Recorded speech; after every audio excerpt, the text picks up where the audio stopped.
first. All right, so the rain and wind from Elsa making a mess up and down the East Coast. Here in New York, it's added to problems from another storm that flooded roads, even subway stations.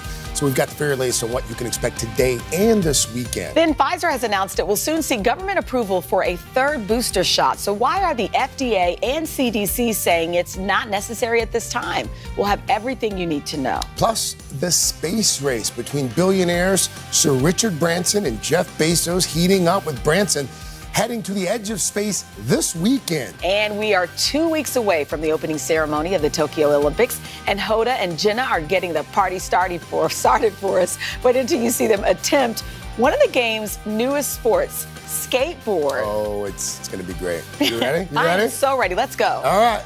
It's time for Today in 30. NBC's Kathy Park is out on Long Island in the rain and the wind. Kathy, good morning to you. Craig, good morning to you. It certainly is a wild start to the morning. Elsa has arrived, bringing with it heavy showers and gusty conditions. You can see right now the rain is really coming down. Meanwhile, last night we were hit with another round of extreme weather, stranding drivers, even flooding out subway stations. As Elsa slams the Northeast. Oh my God. Overnight, flash flooding and torrential rain from another system battering the region. New York City streets underwater, cascading into subway stations. One woman walking waist deep into the water, other riders using trash bags for cover. Drivers stranded on a flooded expressway, rescued by a police barrier truck. In Philadelphia, heavy rain and winds causing fiery downed power lines. In New Jersey, dangerous storms pounding down on neighborhoods. Residents snapping photos of golf ball-sized hail.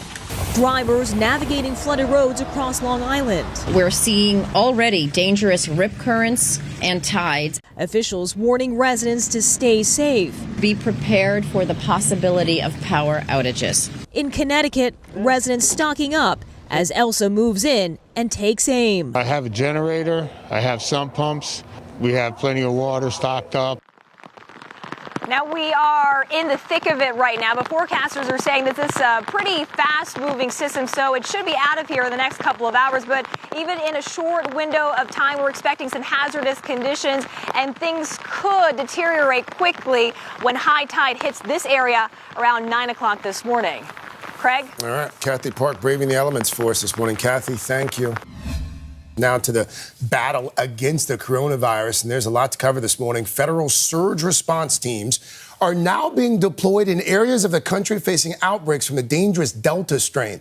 Meanwhile, an announcement from Pfizer tied to vaccine booster shots has ignited quite the debate over whether you'll need one. We've got it all covered for you this morning, starting with NBC's Shaquille Brewster. He is in Southwest Missouri. Shaq, good morning.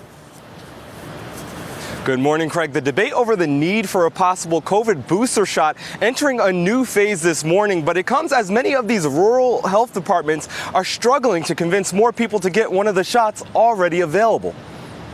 This morning, the Delta variant surging throughout the U.S. This rapid rise is troubling. Pfizer now saying it plans to seek federal authorization for a booster dose of its vaccine, saying initial research shows a third shot within 12 months could boost immunity against the highly contagious strain.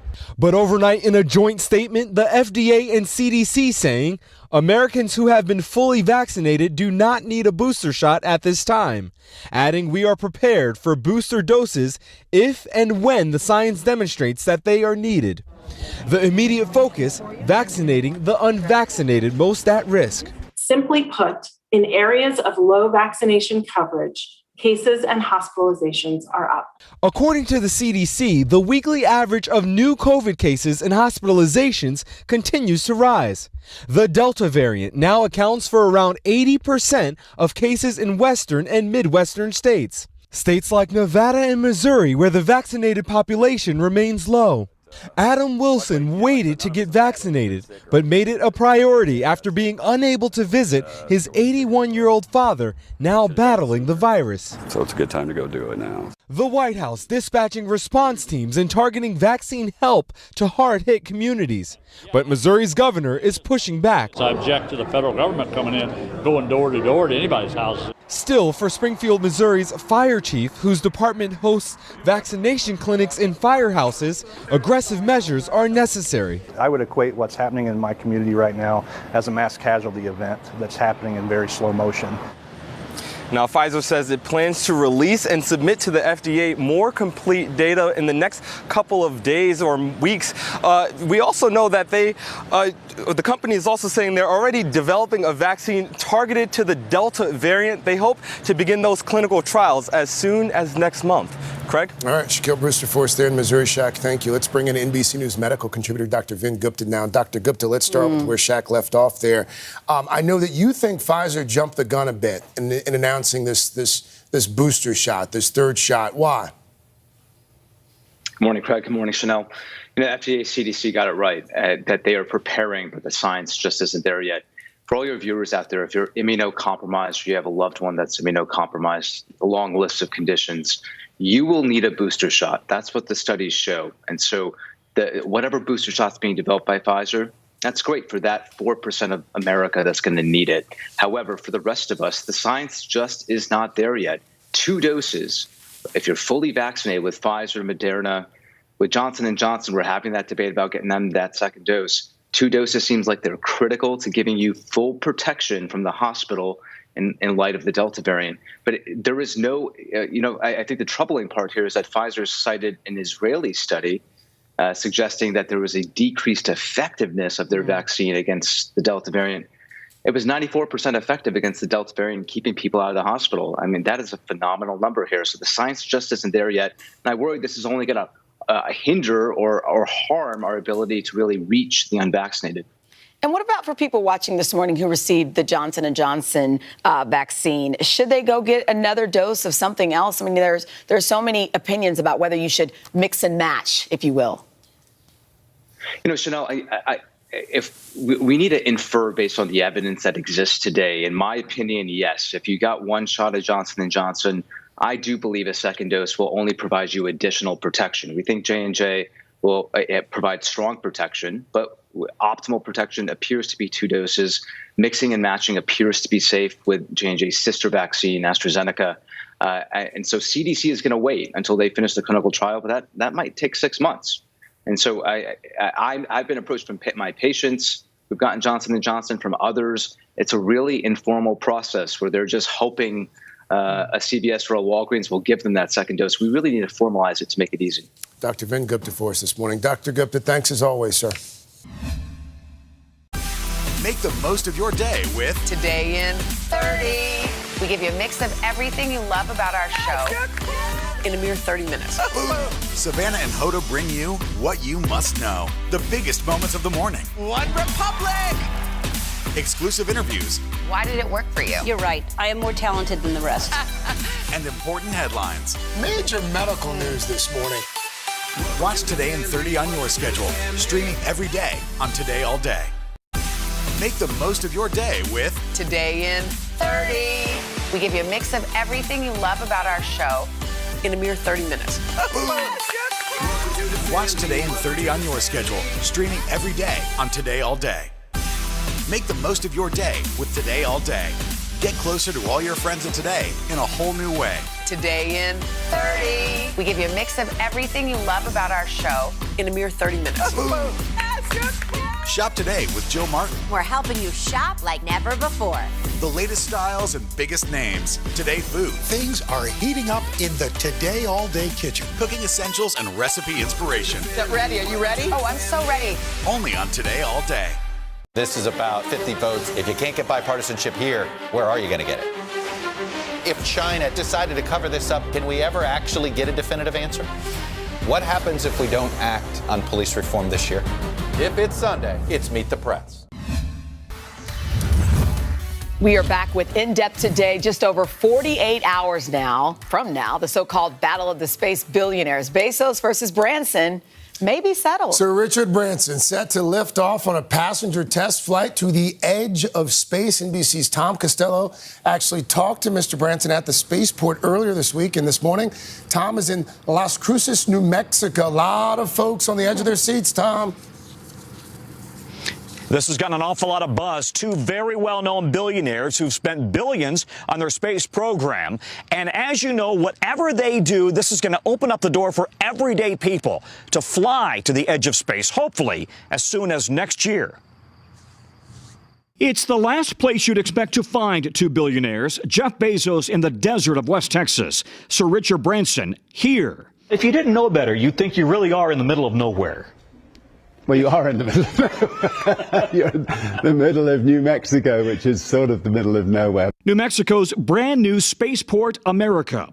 Branson is now just 48 hours away from fulfilling a dream to fly his own spaceship and cross the Kármán line, the boundary between Earth's atmosphere and space. The Air Force and NASA put that invisible boundary at 50 miles above the Earth. Increase in pitch. Wow, look at that view. Gorgeous. So far, only Virgin's test pilots have crossed the line. Branson and 5 others will go weightless for 3 minutes before gliding back to Earth, making all of them officially civilian astronauts. This is your baby. I mean, you have spent 17 years, and now it's coming true. Yeah, I mean, it's definitely a pinch yourself moment. Earlier this week, Branson gave us an exclusive behind-the-scenes tour. The mothership named Eve after his mother that will carry a spaceship named Unity, climb to 40,000 feet, and release. Fire. Unity will then rocket to the edge of space.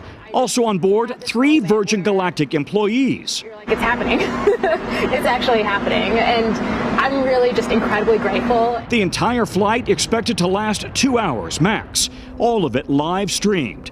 Meanwhile, in West Texas, and we have liftoff. Go New Shepard, go. Jeff Bezos' Blue Origin has also been flying test flights. No pilots, all remote controlled from the ground. Bezos is set to fly on Tuesday, July 20th. Coming along for the ride, veteran pilot and one-time female NASA astronaut candidate, Wally Funk. At 82, her first ride into space will make her the oldest person to go there. Also flying, an anonymous person who bid $28 million for the trip. Blue Origin uses a rocket. Virgin Galactic uses a space plane with wings that unfold for landing. Both plan to soon carry paying passengers. With just days to go, Branson and team have been practicing in a simulator. Hello down there. You're not nervous? I'm not nervous because we've got incredible engineers. We've got the best of the bunch.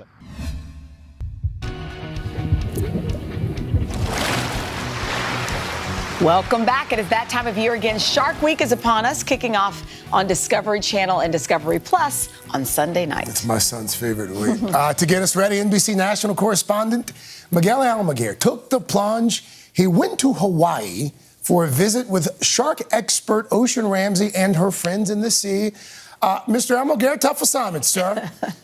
Well, hey, Craig, good morning. Ocean Ramsey's been swimming in the ocean since she was a little girl, and she's made a life out of research and conservation, debunking shark misinformation. The way she does that is to get up close and personal with the sharks, and this time she took us with her.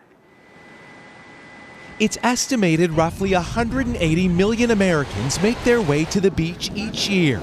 And while there's only a handful of deaths from shark attacks during that time, spurred on by movies and stereotypes, the perception of sharks as terrors of the deep and mindless man-eating machines still persists. Ocean Ramsey wants to change that. If you're looking for her, this is where she'll likely be, studying, swimming with, and getting very close to sharks all around the world. Let me just begin by asking a little bit about kind of what it is you do. We go out every single day to collect data on sharks, and we actually get to take people out with us to teach them about the biology, physiology, behavior, and body language of sharks. Sharks and their conservation are Ocean's passion. The vastness of the deep blue, her second home. What's the biggest misconception about sharks? A lot of people think that if a shark swims past you, that it's going to come up to you and it's going to eat you. And that's what's so great about bringing people along with us, is they get to see for themselves what sharks are really like. And you're going to experience that very quickly here. A huge part of that is just getting them in the water. For Ocean, the best way to protect sharks is to teach people about them. And the best way to do that is to get in the water with them. So after a quick safety lesson, avoid murky water, minimize splashing, and most importantly, keep your eyes in the water, looking around at all the sharks, and especially if they're coming up close, you want to give them extra eye contact. Don't turn your back to any of them. Definitely a little bit nervous. That's a natural human reaction. You're going to be floating in 300 feet of water, surrounded by sharks. And then it was time to take the plunge. Most people are obviously terrified about sharks. Why shouldn't they be? They shouldn't be afraid of sharks. They should be afraid of a world without sharks. Sharks are so important for the health of the ocean. They keep diseases from spreading. They keep fish stocks healthy. They keep coral reefs healthy, seagrass beds healthy. It's so important to have sharks. This is free diving. No oxygen and no cages, and because of the strong current, and of course the sharks, the rule is to hang on to the boat until Ocean gives us the okay. Then dive. Able to hold her breath for minutes at a time, Ocean seemed to be able to summon the sharks almost at will. Within minutes, there were nearly a dozen large Galapagos circling. Swimming towards these 8 and 10-foot sharks was one thing, holding my breath long enough to get close to them, quite another. So we let them come to us. Over and over, sharks nearly double my size calmly swam around, beneath, and near me. Curious, but not aggressive, including MJ, a Galapagos more than 10 feet long. When the shark attacks do happen, and I know they're incredibly rare, is a shark hunting a human or is it a mistake? 1,000% it is not hunting humans, meaning that they're definitely trying to go after their natural prey items. They've been evolving for over 450 million years, before dinosaurs, before trees. Humans have only been evolving for around 200,000 years. We're not on their menu. Incredible, just amazing how many sharks in just a short little area, and how quickly and curious they are. And they're big. The ocean's most feared predator, but perhaps also its most misunderstood. Hi, everybody. Good morning. Welcome to Today. Future's looking bright. Half of all U.S. adults now fully vaccinated. Al is in Cleveland for our Reopening America series. This is the greatest location in the nation. Music is back. Y'all were exactly what we needed. Make the most of your day with Today in 30. We give you a mix of everything you love about our show in a mere 30 minutes. Watch Today in 30 on your schedule, streaming every day on Today All Day.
Make the most of your day with Today in 30. We give you a mix of everything you love about our show in a mere 30 minutes.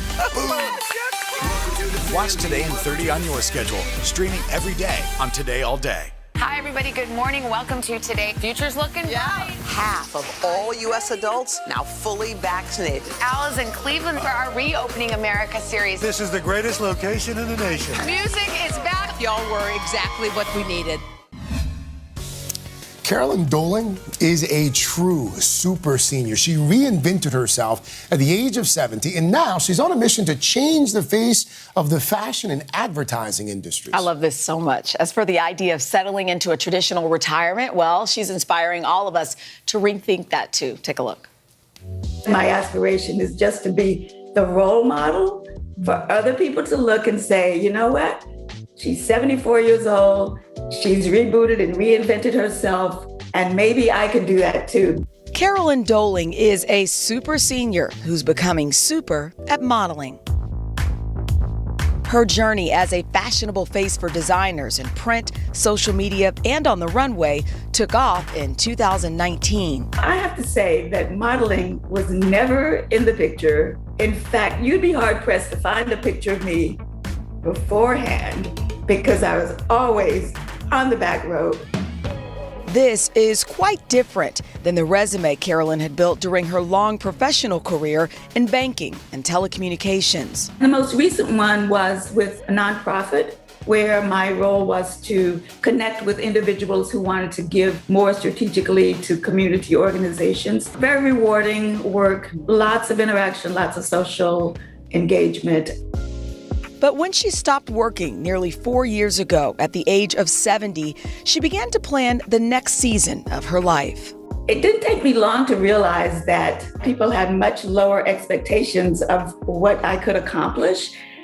And I also noticed that I started to feel invisible. So my first thought was I need to do something about that because I'm not invisible. Do you think that a lot of people have felt what you felt and they just didn't know how to verbalize it? At that age, your kids, if you have kids, are out of the house. So things have changed and you're probably, more lonely. I think the idea of just not having the purpose and not having kind of that connection is what makes you feel invisible. And I've heard so many people say the same thing.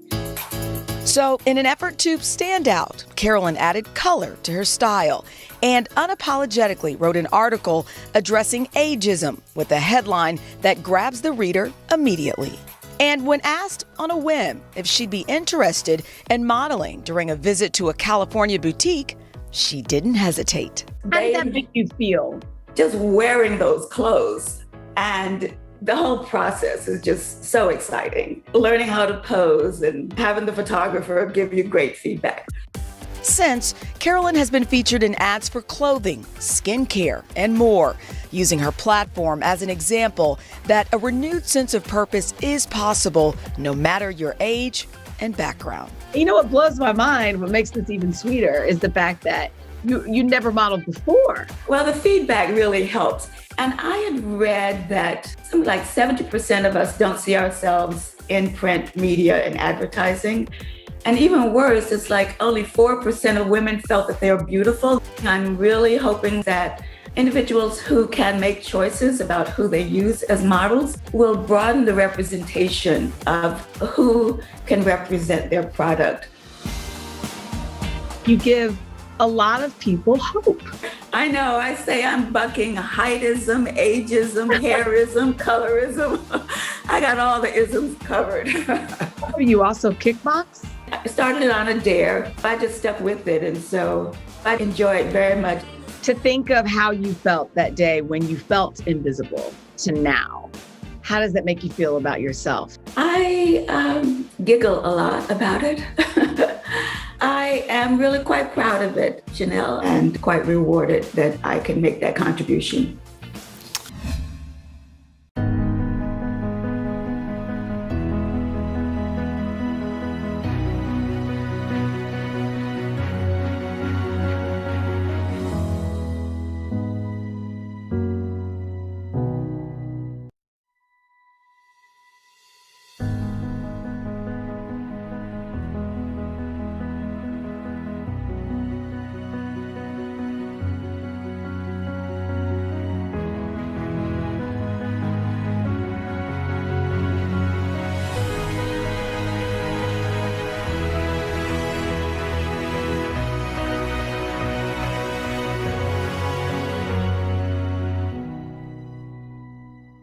I'm rolling up my sleeves for science, so I'll survive if I can track this virus. For family dinners, family vacations, family anything. For traveling somewhere beyond my living room. And for the Rebels, there is no greater feeling than being in the stadium and cheering on Ole Miss. And now it's your turn. Roll up your sleeves, America. Plan your vaccine, because every shot counts. Visit planyourvaccine.com and make your plan. The Meet the Press Chuck Toddcast, free wherever you get your podcasts. For breaking news in our changing world, download the NBC News app. The Meet the Press Chuck Toddcast, free wherever you get your podcasts. Okay, so when we heard about the new sports being offered this year at the Olympic Games, our producers thought it might be fun or maybe funny to make us try them out for ourselves. Yeah, we attempted to try them out. First up, skateboarding. So we went to Riverside Skate Park right here in New York City to put our coordination skills to the test. And boy, were they tested. Skateboarding will go from the city streets and concrete parks to the Olympic Games for the first time ever in Tokyo. Both action-packed and thrilling, skateboarding at the Olympics will feature two disciplines, street and park. Skateboarding is new and it scares me a little. A one-board wheel situation worries me. I just don't want either one of us to fall and hurt like a tailbone, for example. I have skateboarded before when I was a kid. I had like an old-fashioned skateboard, and I loved the feeling. Now, how's my skateboarding technique? I don't know that I could do it again. The success of the skater is heavily dependent on balance, creativity, and of course, coordination. I can't roller skate. I've tried that 1,000 times. I've tried to ski a couple of times. I can't stand up. I don't think I have that. I'm not that coordinated. My fine motor skills developed a little bit later in life. I think they're still developing. Skateboarding can be dangerous. So as always, the safety of our athletes is paramount. Well, I'll need a suit of armor. I mean, like as if I were a knight guarding a castle, like that kind of thing. In order for me to safely skateboard, I think I need to be wrapped in that plastic wrap that comes in the boxes, you know, the kind that the kids like to pop, and then maybe put in those little things that come in the packages that can help absorb the fall. That would be what's best. With not much to gain, yet a whole lot to lose, Hoda and Jenna fearlessly set off for the skate park. Instructing the ladies is 34-year-old Alexis Soublon. The MIT graduate and Olympic hopeful, known for her aggressive and powerful skate style, is one of the top street skaters in the country. What are the things we need to Okay, do well, this safely? I think that I brought some other footwear for you guys. What about these? I borrowed these from Hoda. They're pretty cool. Except for them. Well, are they your size? No, not exactly. So that's important because you're gonna feel like you have clown feet and you're not gonna have, you know. Hey. That was unnecessary. Okay. Maybe pads for you guys because. Yeah, and a helmet. A helmet, definitely. Should we get let's dolled up? Yeah. Okay, cool. Yep. Dolled up is not the word. No, I don't think skateboarders say dolled up dolled like out. this. Okay. All right.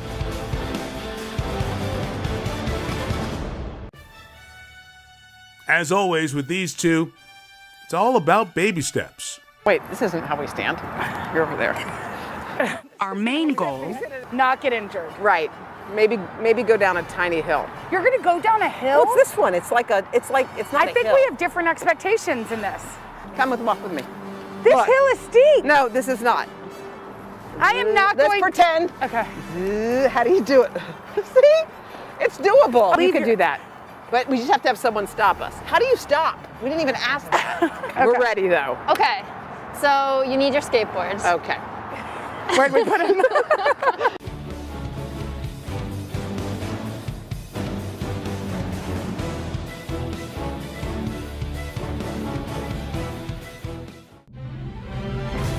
Folks, Hoda and Jenna were looking to get both feet on the board, That feels good. Go, Jenna. and it looks like they may have done it. You're a skater. And they're on. Oh yeah, baby. Off Oh they my go. gosh.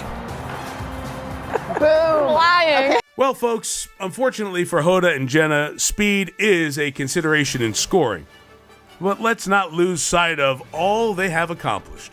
We pushed ourselves just a little, and it ended just the way we thought it was going to. But it was fun. There's something fun about being out here in this park and having the gear on and trying. I think maybe they had loftier goals than I maybe had set for them because I know a little bit more about it. But I think all things considered, I think they did great. What seemed nearly unattainable just moments ago, now it's a scene for the history books. I'm kind of into it. Yeah. But I didn't really try hard enough to know. But yes, I would do it again.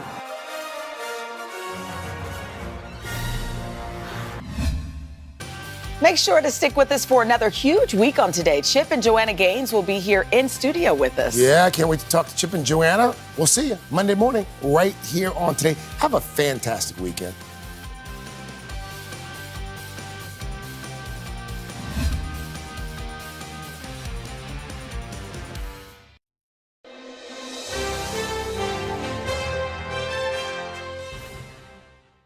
Hey guys, Willie Geist here. Hope you're enjoying Today All Day. One of my favorite parts of hosting Sunday Today every week is the opportunity to sit down with some of the biggest stars in the world and spend a bunch of time with them to dig through their life and career. So now I want you to enjoy some of our very favorites from the last few months. I hardly wish to make my father's embezzlement a police matter, so I'm proposing that you try to recover the money from the people you delivered it to. Well, I could do that. If you successfully do so, I will compensate you to the tune of 10% of the recovered sum. 100,000, yes. Bones or clams or whatever you call them.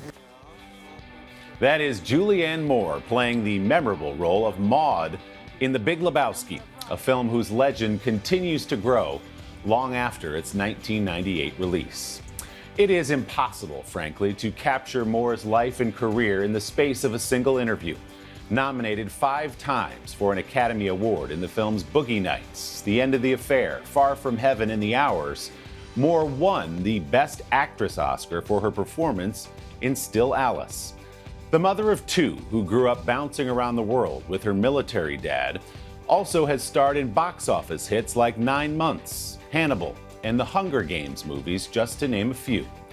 Julianne and I got together in person here in New York this week for a Sunday sit-down to talk about her latest role, working with the King of Horror.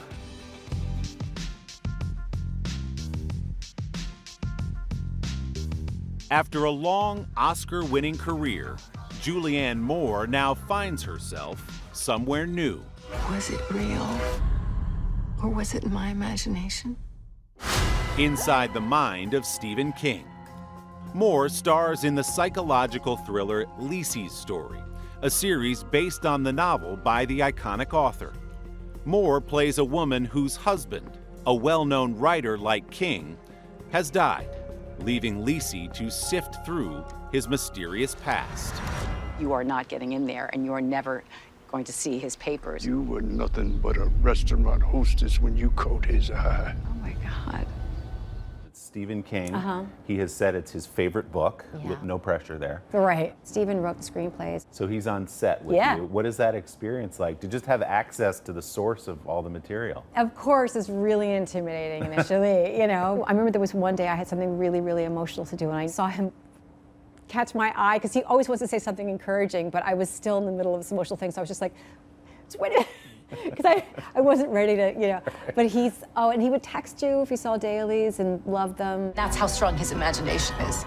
Lisey is the latest role for the actress who learned to observe, adapt, and act during a childhood spent moving around the world in a military family. You couldn't have known at the time when you were a teenager, but you were sort of training yourself to be an actor. Is it true you want to be a doctor? Yeah. That was the plan. Yeah, don't have the math skills though. I realized I think I like to pretend to be a doctor. At what point did that switch flip for you? My girlfriend Chris and I used to try out for like cheerleading and drill team. We were the only 2 girls who didn't make drill team. Come on, They really? took like 60 girls. They're like, you 2? No. Oh, so you couldn't have just added 2 more? I know, and all you do is walk in drill team, right? So, but anyways, I was like, well, I guess I'll try out for the play. And then we moved to Germany, and I had an English teacher who was the theater coach. And I got a part, and she said to me, you know, I think you could do this for a living. And I came home to my parents, and I'm like, I'm gonna go to acting school. I mean, it really was like that. Thank God for the drill team. Yeah. Because you never would have been an actor if you'd made the drill team. I'd still be marching. You'd still be walking in formation. Doing a sharp, like a right angle turn. And also that you had a teacher who told you something you didn't know about yourself. It was amazing. She changed my life. After graduating from Boston University's School of Performing Arts in 1983, Moore took her teacher's advice and moved to New York City to take a shot at acting. I told you to go away. After a year of off-Broadway roles and waiting tables, she got her break on the soap opera As the World Turns, earning an Emmy Award for playing both Franny Hughes and her own half-sister, Sabrina. You have no reason to be frightened of me. Moore soon made the successful leap to movies and saw her Hollywood profile rise when Steven Spielberg cast her in the 1997 blockbuster sequel, The Lost World, Jurassic Park. Oh my God. That same year, she played maternal porn star Amber Waves in the acclaimed movie Boogie Nights. The performance earned Moore an Academy Award nomination. Good night, Eddie. Good night. Glad you came by. It was really crazy because my son was born in December of 1997, so I was in the haze of having had a baby in early December, and then all this nomination stuff came out, and I was like, what? I mean, I literally was like, Fresh off of the buzz around Boogie Nights and with a new baby in the house, Moore stepped into another unforgettable character in the 1998 Coen Brothers classic, The Big Lebowski. All right, Mr. Lebowski, let's get down to cases. As for this kidnapping, let me tell you something. The whole thing stinks to high heaven. Did that feel special in the moment? I mean, you couldn't have imagined that it was going to be this cult classic. I mean, the minute I read that script, I was like, holy cow, this is amazing, it's genius. And then the reviews came out, and they killed it, and it tanked. The movie tanked. And the reviews were bad? Mm-hmm. Really? Yeah. And then it was just one of those movies that then slowly over the years, people were like, Lebowski, Lebowski, Lebowski, and it just like took off. Even on a resume of more than 75 movies, Moore's 2012 Emmy and Golden Globe winning portrayal of former vice presidential candidate Sarah Palin stands out. You can actually see Russia from land here in Alaska. I started listening to her voice and watching every recording I could and reading all the books. Because you don't want to be sort of the cartoon version. You don't. And also the minute you lose the audience's respect, if you show up and you don't sound like this person, if you don't look like this person, if you don't behave like them, they can't watch the story. In 2015, having long since won the respect of audiences and fellow actors, Moore earned the trophy to make it official. For her performance as a college professor with Alzheimer's disease in the film Still Alice. And the Oscar goes to Julianne Moore, Still Alice. Was that gratifying for you because of, obviously, that character was so complex? Honestly, this is an award that's given to you by your peers, and I think we all know we care very much about what our coworkers think. So yes, it's obviously really gratifying. You've done so much, and you have such a breadth of different roles in your career. Longevity like that doesn't happen to everybody. I really love what I do, and I didn't anticipate caring about it so much, loving it so much, and loving it for so long. Well, on behalf of your fans, thank you for not joining the drill team. I think you're going to have to thank all those girls that didn't vote me in. But look at you now. It all worked out, Julianne. I can march in my backyard. There you go.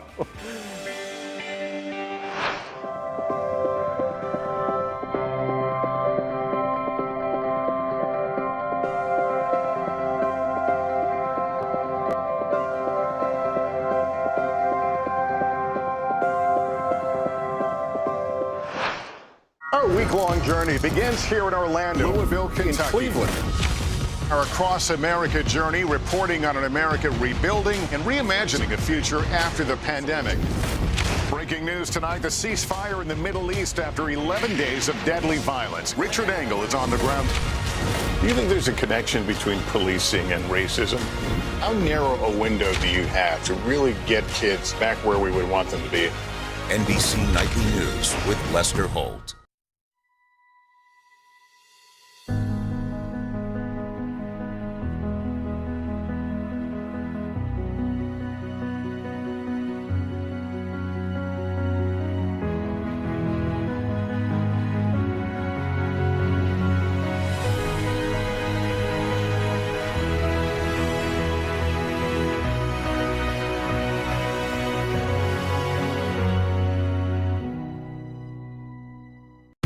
Good morning. Welcome to Today. Future's looking bright. Are you ready? Half of all U.S. adults now fully vaccinated. A huge lift is underway for one of the most celebrated cities in this country, Cleveland, Ohio. Yes. This is the greatest location in the nation. We're having a baby. Wow. The big reveal is under the lid. Hey, Things are looking brighter, so we want to help you find the fun in 21. Music is back. Y'all were exactly what we needed. In 1966, a young production assistant named Michael Douglas was working on the set of the movie Cast a Giant Shadow, starring his father, Kirk Douglas. When the director needed someone to drive a military jeep through a scene, Kirk volunteered his son, and a legendary career on screen was born. The son of a Hollywood icon, Michael made his own name with a string of hit movies in the 1980s, from Wall Street and Fatal Attraction to Romancing the Stone, a run that continues today with his Golden Globe-winning Netflix series, The Kominsky Method. Michael and I got together for an in-person Sunday sit-down near his home along the Hudson River outside of New York. Hey, Michael, how are you? I'm vaccinated. For one of my first times out in a restaurant to be with Michael Douglas. Michael Douglas has played some of the most memorable, dramatic roles in movie history. Greed, for lack of a better word, is good. You kill my wife, I'll kill you. My name is Andrew Shepard, and I am the president. But as his hit series The Kominsky Method reminds us, the Oscar winner can do comedy, too. For a man of your age, here's the kiss of death. Kiss of death. The 76-year-old Douglas earned a Golden Globe Award playing Sandy Kominsky, a briefly successful actor turned acting coach, whose best friend and agent, Norman Newlander, is played by another Academy Award winner, Alan Arkin. Boy, oh boy, what a great funeral. In the show's third and final season, Kominsky says goodbye to his old friend. We are here today to mourn the passing of my grandfather's meat body. Scientology. It opens at a funeral, and it's one of the funniest scenes I've seen on television in a long time. For the record, I did call the city of LA about setting you on fire in a rowboat, but I couldn't get a permit for a Viking funeral. I don't know if Netflix is going to shoot me with a blowgun in the back of the neck. They're very paranoid about giving information away, but I think we're okay. I'm told we're okay with that. A lot of the fun of the show, you and Alan, are sort of dealing with these questions around aging and laughing about them. What's funny about that? It's so hard to find anything attractive about getting older. We go through the litany of issues of getting older. A back injury comes to mind. Right. Prostate issues. Yeah. Yes, a little bit of that. We're all over the body. What, no spooning? What does it feel like to be sort of at the end of this run? I really enjoyed this. You got great writing, really, really good cast, ensemble, and, well, I shouldn't say it, and no heads. So that really makes it a pleasant experience. Is that a Michael Douglas policy on set? It has in the last 10 or 15 years. I do not have much patience with any talent that doesn't work ensemble together with everybody else. So we'll post that up on all of your sets. I do. I put that like a little flag that came in. It's no heads. After a half-century in show business, Douglas has earned the right to make a few rules. Born in New Jersey to actors Kirk Douglas and Diana Dill, and raised mostly in New York City, Michael didn't take up acting himself until he was forced to declare a major during his junior year at the University of California, Santa Barbara. I was a hippie, Oh, far out. Okay, man. So I said, theater arts, man.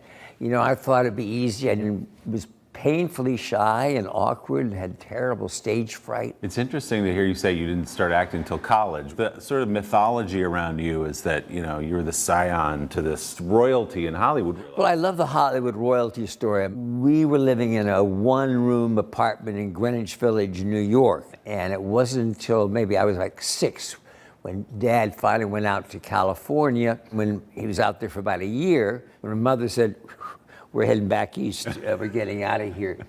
So I never saw that big royal life that people talk about. Douglas first broke out in 1972 on television. playing Inspector Steve Keller on the streets of San Francisco. You're used to complicated cases. This is a neat one. His first Oscar came as a producer on the iconic film One Flew Over the Cuckoo's Nest. What do you think you are, for Christ's sake, crazy or something? Then in 1979, Douglas began to make his name on the big screen with The China Syndrome. Routine, huh? 5 years later, he produced and starred with Kathleen Turner in the box office hit Romancing the Stone. Follow that stone! I was constantly in a situation where I could produce a movie, but I was not approved by the studio as an actor. It was not until Fatal Attraction and Wall Street in the same year. Every battle is won before it's ever fought. Think about it. That I finally felt like I stepped outside of the shadow of my father and had kind of created my own career. Wall Street earned Douglas that Academy Award and a new group of fans. The weird thing about Wall Street was Gordon Gekko was a villain. He was a bad guy. But if I tell you, Willie, how many people come up to you on Wall Street, hey, Rita's good, you're the man, you're the reason why I'm on Wall Street, I saw that movie. I said, guys, I was the bad guy. No. At home in Westchester County, outside of New York City, Douglas and his wife of 20 years, fellow Oscar winner Catherine Zeta-Jones, have raised their 2 children away from the glare of Hollywood. But once you get out of LA, everything sort of drifts off for your family and kids as far as notoriety and publicity. In terms of paparazzi, they don't want to bother coming up. So it gives a lot of privacy for the kids. Douglas began a new chapter after surviving stage 4 tongue cancer a decade ago, an experience that put his life and career into perspective. Do you allow yourself to stop and say, wow, maybe I have had a pretty good run? I'm really proud of my batting record. I mean, it's not home runs. There's a lot of singles and doubles. Yeah, I'm proud about it. What's next for you? What are you looking at over the horizon? You have to pace yourself. You know, I'm 76. God bless my dad was 103. You want to pick your spots, really. You know what I'm saying? You don't want to choose what you want to, how you want to spend your time.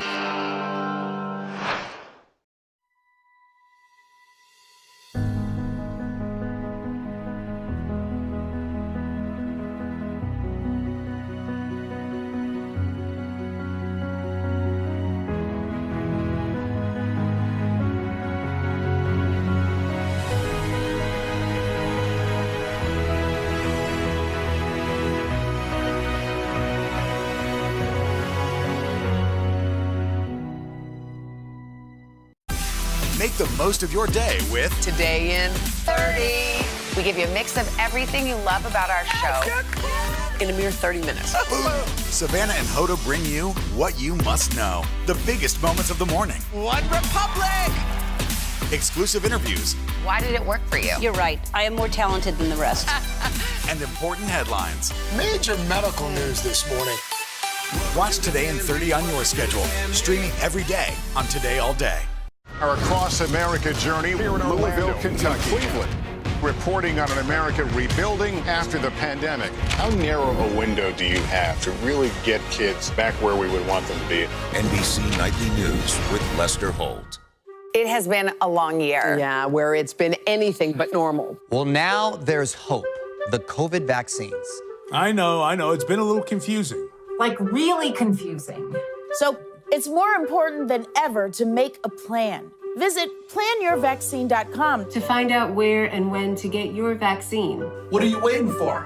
Roll up your sleeves and plan your vaccine. Plan your vaccine. Plan your vaccine. Hi, everybody. Good morning. Welcome to Today. Future's looking bright. Half of all U.S. adults now fully vaccinated. Al is in Cleveland for our Reopening America series. This is the greatest location in the nation. Music is back. Y'all were exactly what we needed. Forrest Whitaker often is described by people who know him and work with him as a gentle giant. Whitaker does not look for the spotlight, but it seems to keep finding him. As a high school football star in Southern California, a talented young opera singer in college, or as one of Hollywood's most respected actors. Early roles in movies like The Color of Money, Good Morning Vietnam, and The Crying Game launched a career that includes an Oscar for The Last King of Scotland and acclaim for his lead role in The Butler. Now, the 59-year-old is back for a second season, producing and starring in the hit series Godfather of Harlem, where the mob meets the civil rights movement. Forrest and I got together recently here in New York for a socially distanced Sunday sit-down. Doing all right? Yeah, all right. Forrest Whitaker rarely is the loudest voice in the room, but his performances speak volumes. Like his Oscar-winning turn as a ruthless African warlord in The Last King of Scotland. This will be a government of action, not of words. Or as Wakanda's wisest warrior in Marvel's Black Panther. I, Zuri, son of Badu, give to you the Black Panther. And now as real-life crime boss Bumpy Johnson in the epics drama Godfather of Harlem. Y'all know how the saying goes. Harlem is mine. Any part I play, I would always kind of look for the human part, or the part that connects with me. With Bumpy, he's all the things. He's a chess master, he's a poet, but he's also a mobster, he's also a murderer. At the same time, because you can relate to his struggles, you can relate to his failures, and then with the family involved, you start to care.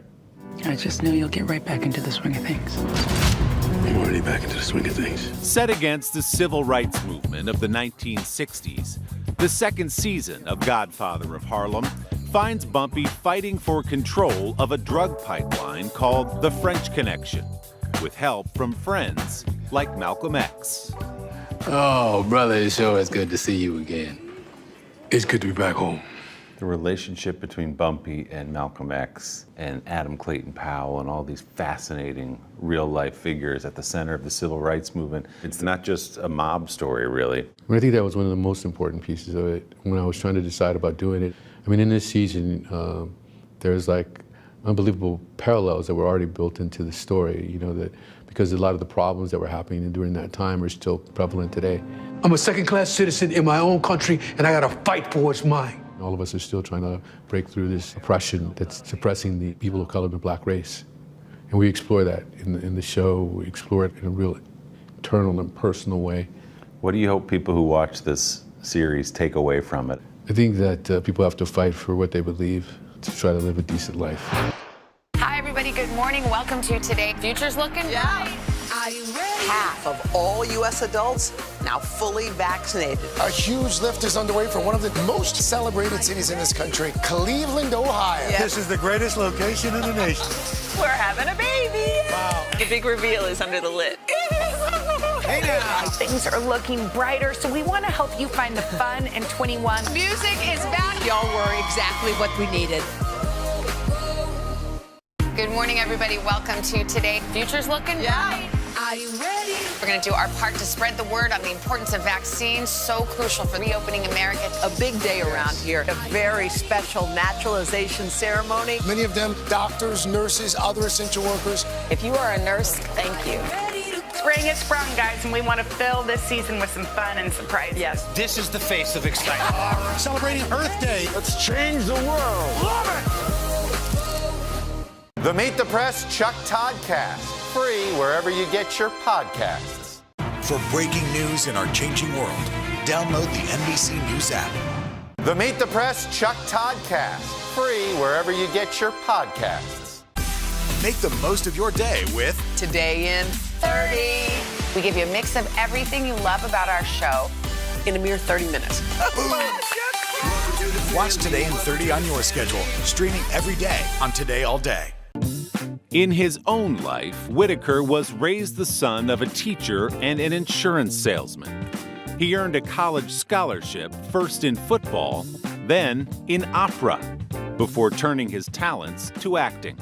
When you look at your childhood, you look at a guy who was born in Texas, moves to South Central LA, then to Carson, and was a football star and a straight A student and an opera singer. When's the last time you sung an aria? I don't know. It's been a long time. I used to sing every once in a while. But you made a choice at some point. You said, okay, maybe this isn't what I want to do with my life. I want to become an actor. What was that decision like for you? Well, I felt like that it's a pretty square box of an art form. It wasn't going to be reaching the people that I grew up with or the people that I wanted to speak to. And so I decided to try to express that through acting. Jefferson's going to really make Lincoln pay for this. At 21, Whitaker made his film debut in the classic 1982 comedy, Fast Times at Ridgemont High. As you look back on that movie that a lot of people love so much, what do you think? It's hard for me to imagine it's me, actually. So cocky and so young and such a long time ago. After I finished that movie, I didn't think I was good enough at that point. So I went back to conservatory just to try to get better. Boy, did it work. I mean, you go on this run from 86 and 87 with Platoon, Oliver Stone. But I'm hurting real bad inside. Color of Money with Scorsese, Good Morning Vietnam with Barry Levinson. Welcome to Saigon, sir. Yeah, we can put an eye out with that. What was that like as an actor to get sort of that education from that run of directors? It's pretty amazing. Scorsese seemed to be really detail-oriented. Clint Eastwood was able to create an environment that allowed things to flow without any breakage of movement. You mentioned Clint Eastwood, Bird, where you won the Best Actor award at Cannes. Maybe that was the moment you felt like, okay, now I'm an actor, I've made it? I was trying to figure out if I should be doing this as a destiny. Even my family was still like, you want to go back to school and be a teacher? Really? Yeah. I was trying to find a way. And it wasn't until Last King that I really started to say, okay. If I could be anything instead of a Ugandan, I would be a Scot. An Academy Award-winning performance as Ugandan dictator Idi Amin in the 2006 film The Last King of Scotland Forrest Whitaker sealed Forrest's fate. When you were standing up on that stage, holding the Oscar, there's this great moment when you get up there, everyone stops clapping and you go, just a second, okay, take it. You just were sort of quiet for a couple of seconds. What was that about for you? I wanted to experience it, being with these people and in that moment, and not walk past it, be so overwhelmed that I can't even feel it. Thank you. Dancing! Whitaker also is an accomplished director, with films like Waiting to Exhale, starring Whitney Houston, and Hope Floats with Sandra Bullock. What do you love about directing a movie different from acting in one? You create the whole universe, and you get a chance to hopefully help people rise to the greatness in themselves, and that's kind of cool. In recent years, Whitaker has turned his lens and his producing prowess to projects by first-time filmmakers of color, including Ryan Coogler of Fruitvale Station and Black Panther fame, helping a new generation to find its voice in Hollywood. Every man has a legacy, whether they want one or not. What is yours going to be? We're talking about Godfather of Harlem and parallels to today and doing meaningful work that explains what's happening in the country now. Are you hopeful that we can do better? Yeah, I'm hopeful. I mean, I'm hopeful because I see the youth standing up and rising up and speaking out in their voice, and I recognize that those will be the ones who are taking our places. We got more of your Sunday Today mugshots this week. Starting straight across the top, there is Rachel and her dog Ellie in Fogelsville, Pennsylvania. Bonnie's celebrating her 75th birthday with her entire family in Columbus, Ohio. Happy birthday, Bonnie. I count a record 11 mugs in that picture. Wow. There's Holden in Davenport, Iowa. Virginia in Champaign, Illinois, the town where my parents were born and met in college. Happy 99th birthday, Virginia. And yes, go Illini. Down along the bottom, Linda and her grandsons Cruz, Cannon, and Creighton in Houston. Sophie in Long Beach, New York. Wyatt in Sacramento. Happy 4th birthday, big guy. There's Wanda, an elementary school principal in Germantown, Maryland. And Stephen, Ruth, and Faith in Minneapolis celebrating Ruth's 111th birthday. Ruth says her secret to a long life is a daily pastry, an evening scotch, and no stress. Happy birthday, Ruth, and many more. We, of course, will be having croissants and Johnny Walker for breakfast in our house this morning. Send us a photo of you and your mug with the hashtag Sunday Today. You might see yourself next week. And remember, you can get that big Sunday Today mug online at today.com/shop.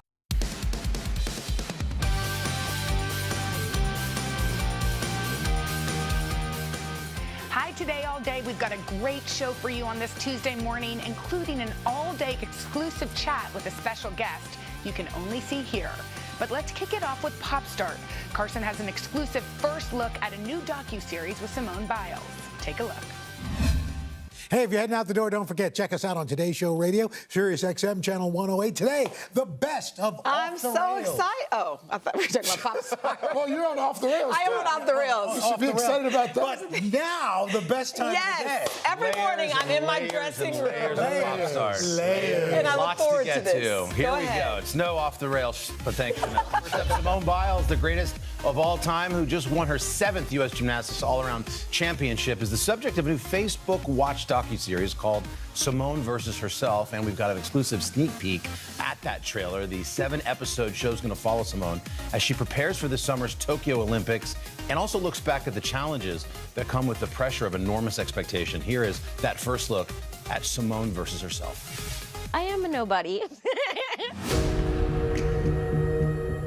At 6 years old, I didn't know what they saw in me. I just felt like a normal kid. I didn't see anything special. One of the mothers, she said, Simone is really good.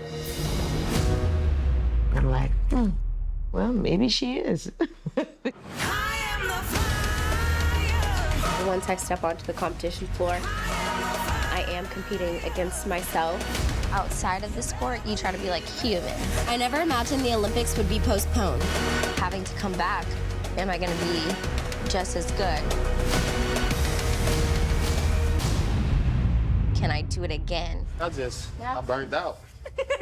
The answer is probably yes. Yeah, spoiler alert. Yeah. So good. Simone versus Herself starts streaming on Facebook Watch on June 15th, and you can catch the full trailer, of course, at today.com. Next up, we've got Annie Live. The upcoming televised musical has officially cast its Miss Hannigan. Roger D. Henson's going to play the Wicked Keeper of the Orphanage. For NBC's live holiday special later this year, the award-winning actress takes on the iconic role following the footsteps of former Miss Hannigans. Of course, Carol Burnett, who brought the Queen of Me to life back in '82. More recently, Cameron Diaz in the 2014 remake. As for who's going to play Little Orphan Annie, they have yet to be discovered. NBC's announced a nationwide casting call for the title role, and auditions are going to be happening virtually.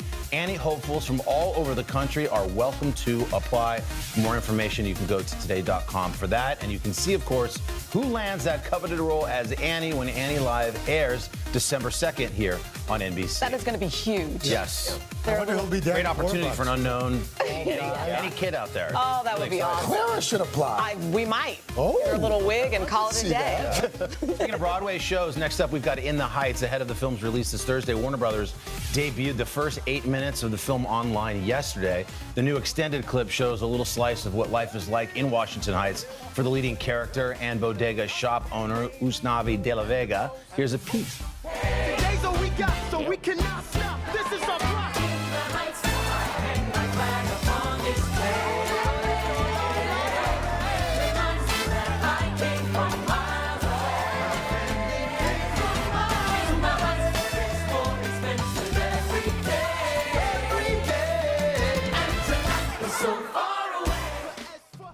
Can't wait. Anthony Ramos, Melissa Barrera, Corey Hawkins, great cast. You can just tell it's going to be great when you look at a scene like this. The epic scope and nature where they shot this. It's awesome. The movie comes from the Tony-winning Broadway musical with lyrics by Lin-Manuel Miranda, who also makes a cameo in it. In the Heights hits theaters and streams on HBO Max starting on June 10th. All right, and finally, the Munsters, everybody's favorite family of friendly monsters. That's right, they're coming back. This time they're headed to the big screen. And Rob Zombie's set to direct the new movie based on the hit sitcom from the 60s. Though the show only ran for a couple of years on television, Herman, Lily, Eddie, Marilyn, and Grandpa Munster cemented themselves in pop culture history as kind Transylvanian transplants trying to make it in American suburbs. And despite being known for his heavy metal music, this isn't Rob Zombie's first time directing. He's directed quite a few things. The musicians worked on a few films just in recent years, including Halloween reboot. Looking forward to that, too. Pop star. We did Good the pop Munsters star. one year for Halloween. For Halloween. I'm actually surprised it took him this long to remake the Munsters. I think Rob said in his tweet, he said, we've been trying to do this for 20 years. Oh, really? Wow. Well, now is the time.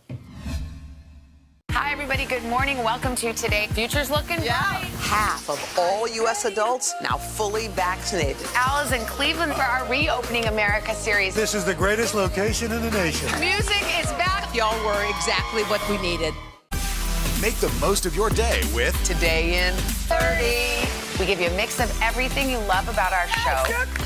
In a mere 30 minutes. Savannah and Hoda bring you what you must know. The biggest moments of the morning. One Republic! Exclusive interviews. Why did it work for you? You're right. I am more talented than the rest. And important headlines. Major medical news this morning. Watch Today in 30 on your schedule. Streaming every day on Today All Day. Our week-long journey begins here in Orlando, Louisville, Kentucky, Cleveland. Our Across America journey, reporting on an America rebuilding and reimagining a future after the pandemic. Breaking news tonight, the ceasefire in the Middle East after 11 days of deadly violence. Richard Engel is on the ground. Do you think there's a connection between policing and racism? How narrow a window do you have to really get kids back where we would want them to be? NBC Nightly News with Lester Holt.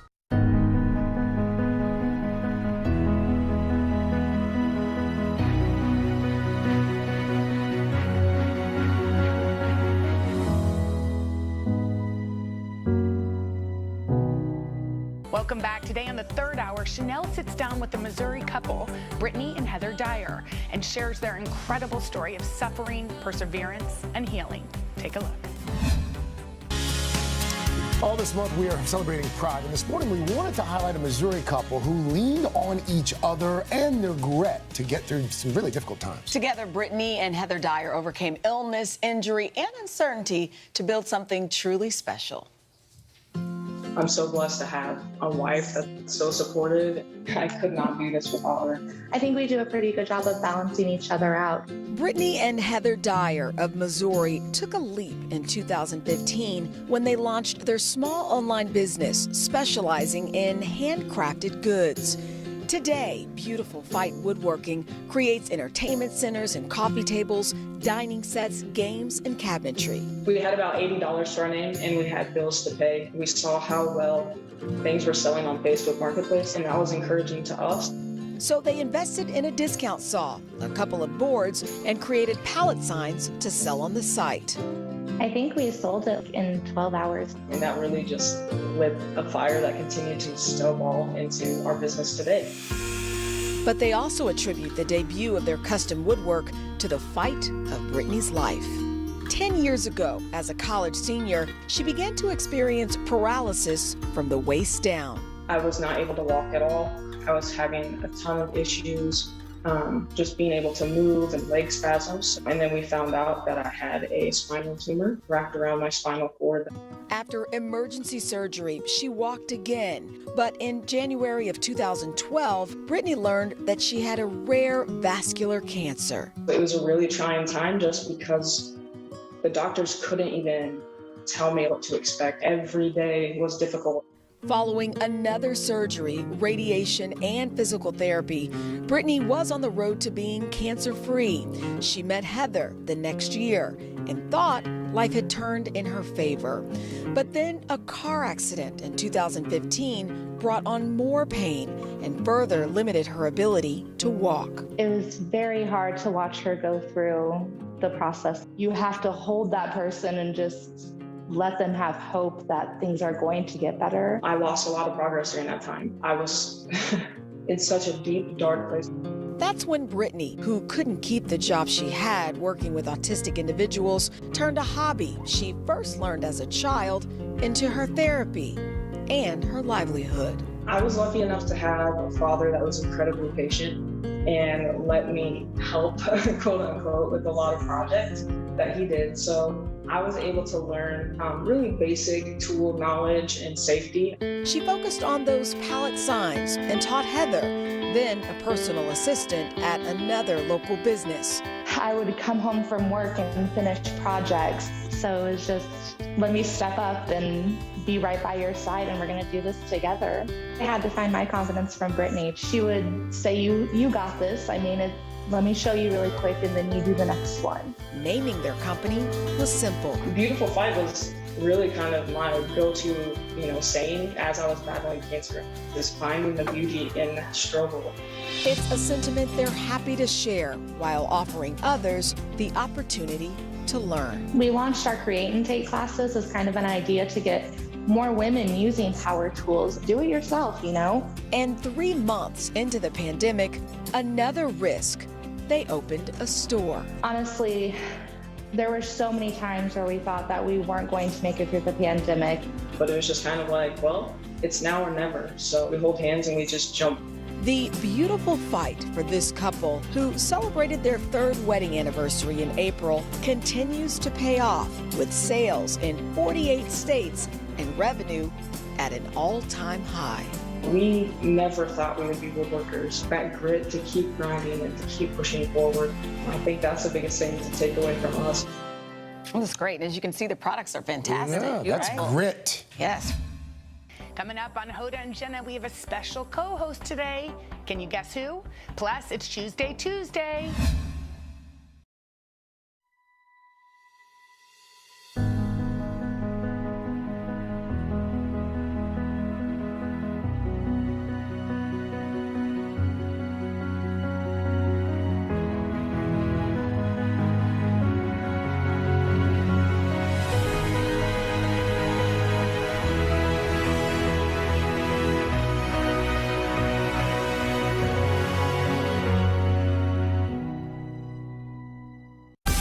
Make the most of your day with Today in 30. We give you a mix of everything you love about our show in a mere 30 minutes. Watch Today in 30 on your schedule, streaming every day on Today All Day. Good morning, everybody. Welcome to Today. Future's looking bright. Are you ready? We're going to do our part to spread the word on the importance of vaccines, so crucial for reopening America. A big day around here. A very special naturalization ceremony. Many of them doctors, nurses, other essential workers. If you are a nurse, thank you. Spring has sprung, guys, and we want to fill this season with some fun and surprises. Yes, this is the face of excitement. Celebrating Earth Day. Let's change the world. Love it!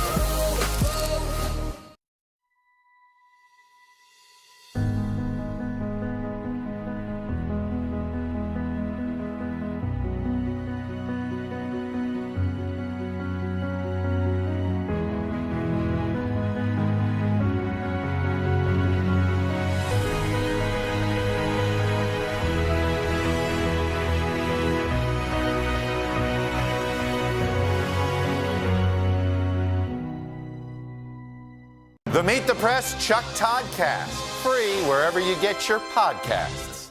For breaking news in our changing world, download the NBC News app. The Meet the Press Chuck Toddcast, free wherever you get your podcasts. Welcome back. Today on the 4th hour, Shailene Woodley revealed new details on her relationship with Aaron Rodgers. Plus, one of our favorite segments, Unscripted.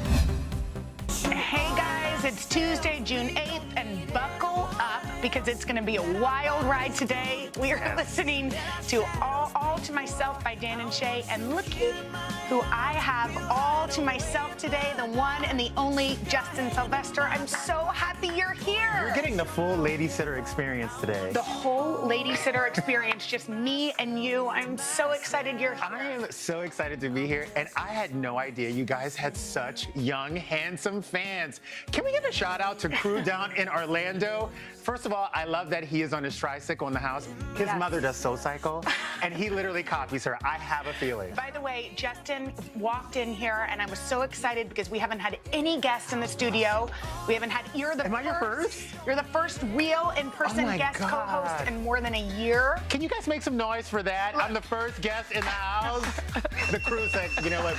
We've been here for 25 years. Jerry's doing a crosswords puzzle. He's happy you're here. I got my dressing room all clean. I lit a candle. I put on my finest dress just for you. I'm so happy you're here. Oh my God, I'm so happy that you are excited. All right, well, keep those videos coming. We love them. Send them to hodaandjenna.com, and we've got an awesome show today. Susie Orman has a gift for everybody at home. She's going to tell you all about that. And if you're wondering, can I afford it? Can I afford the next big investment? Susie's also going to reach out to some viewers and give some advice. I feel like this is a setup because I've been spending frivolously during the pandemic. Well, Susie actually has something to tell you, too. Ooh. We'll talk with Susie. Oh, my God. And then if you have a wedding coming up, we've got a couple of moms who want their new looks for their kids' big days, and we're going to style them something good. Yes, we love this segment. Plus, a visit from Oscar winner Anna Paquin. We can't wait, okay? Sookie. Yeah, from True Blood. We love her. Justin, you're here. You came from LA. Tell me, how was your trip? Tell me everything. Can I tell you how this feels? And maybe you'll get it. I feel like I won Miss USA and I became Mrs. Brad Pitt all in the same day. Like, I always imagine what it would be like in the audience, like the excitement and all of it. But to be sitting here, I'm from a town with 8,000 people. This doesn't happen to us. My mom doesn't really think I'm on TV today. It's like a weird thing. Is your mom watching? My mom is probably watching every channel. Like, she is like watching like the election coverage, trying to figure out what channel I'm actually on. Oh, we're so happy you're here. And I know it was so funny when you walked in, you were like, I would have walked from LA. I would have taken a tricycle just like the little boy in the open. I would have taken a camel across America to get here on time and to be here with you. Oh, we're so happy you're here. Thank you for coming. How's New York treating you? I love it. By the way, whoever said New York died is wrong. Has never come here. Right? It's still bustling. People still don't tell you hi on the subway when you say hello. It is amazing. The rats are still coming after you. The rats are out in full force. It is insane. The city has so much energy. Oh, I know. I think so too. I'm so happy you're here. Okay, so Justin, as you know, every week we do something around here called Tuesday. I think we have a little special spin on it. I actually wanted to choose your clothes, but what's the special spin? Justin, tell me. Well, when a gay man comes to the Today Show, a gay man's gonna do what a gay man's got to do.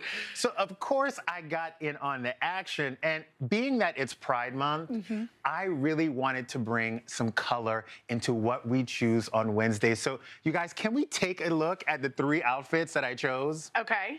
All right. Oh, there you are picking from the rack? I'm picking from the rack. And by the way, rack is beautiful. I picked this first moment because I love New York so much. Isn't that cool? The skyline is so beautiful. And this, to me, screamed you. Okay. Okay? That's by my friend Leela Rose, and I love it. She did an ode to New York City, and that's oh, you like this one? Okay, the printed hearts. Again, Pride Month. Color, show your support for gay pride, and it would be amazing because you know the gays love you. Yeah. Okay. You know the gays love you. Do you know that dress is actually Savannah's? Oh my God, it's amazing. I borrowed it because I knew you'd like it. And this one right here, you're in. Color blocking moment. Orange and pink together are 2 of my favorite colors.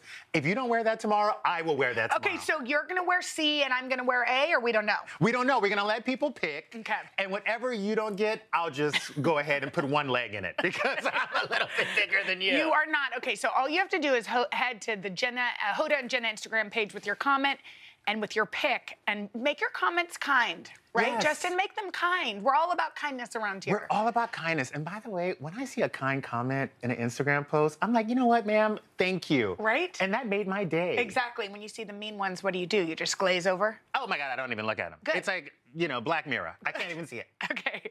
All right. How excited are you for In the Heights? It's coming. It's here. It's coming out this week. I cannot wait. I can't tell you. By the way, let me just start off by saying shout out to Moulin Rouge in Chicago, who ushered in the movie musicals. Didn't get their due, but everyone is saying, Lin-Manuel, Hamilton. Yes, I loved Hamilton. Yes. It was a great moment. But we have to give a shout out to Did you see Moulin Rouge a million times? I can sing every word. Me too. To Moulin Rouge. My gift is my song. My song. I can't sing. No. I cannot sing. Neither can I. But anyway, we cannot wait to see this. This is going to be, after a year of delays, it's going to be in the theaters and also on HBO Max. And this is really interesting. Justin, you know more about entertainment news, but they just dropped the first 8 minutes. People. 8 Give minutes. people a little taste. We're not going to show all 8 minutes, but take a look.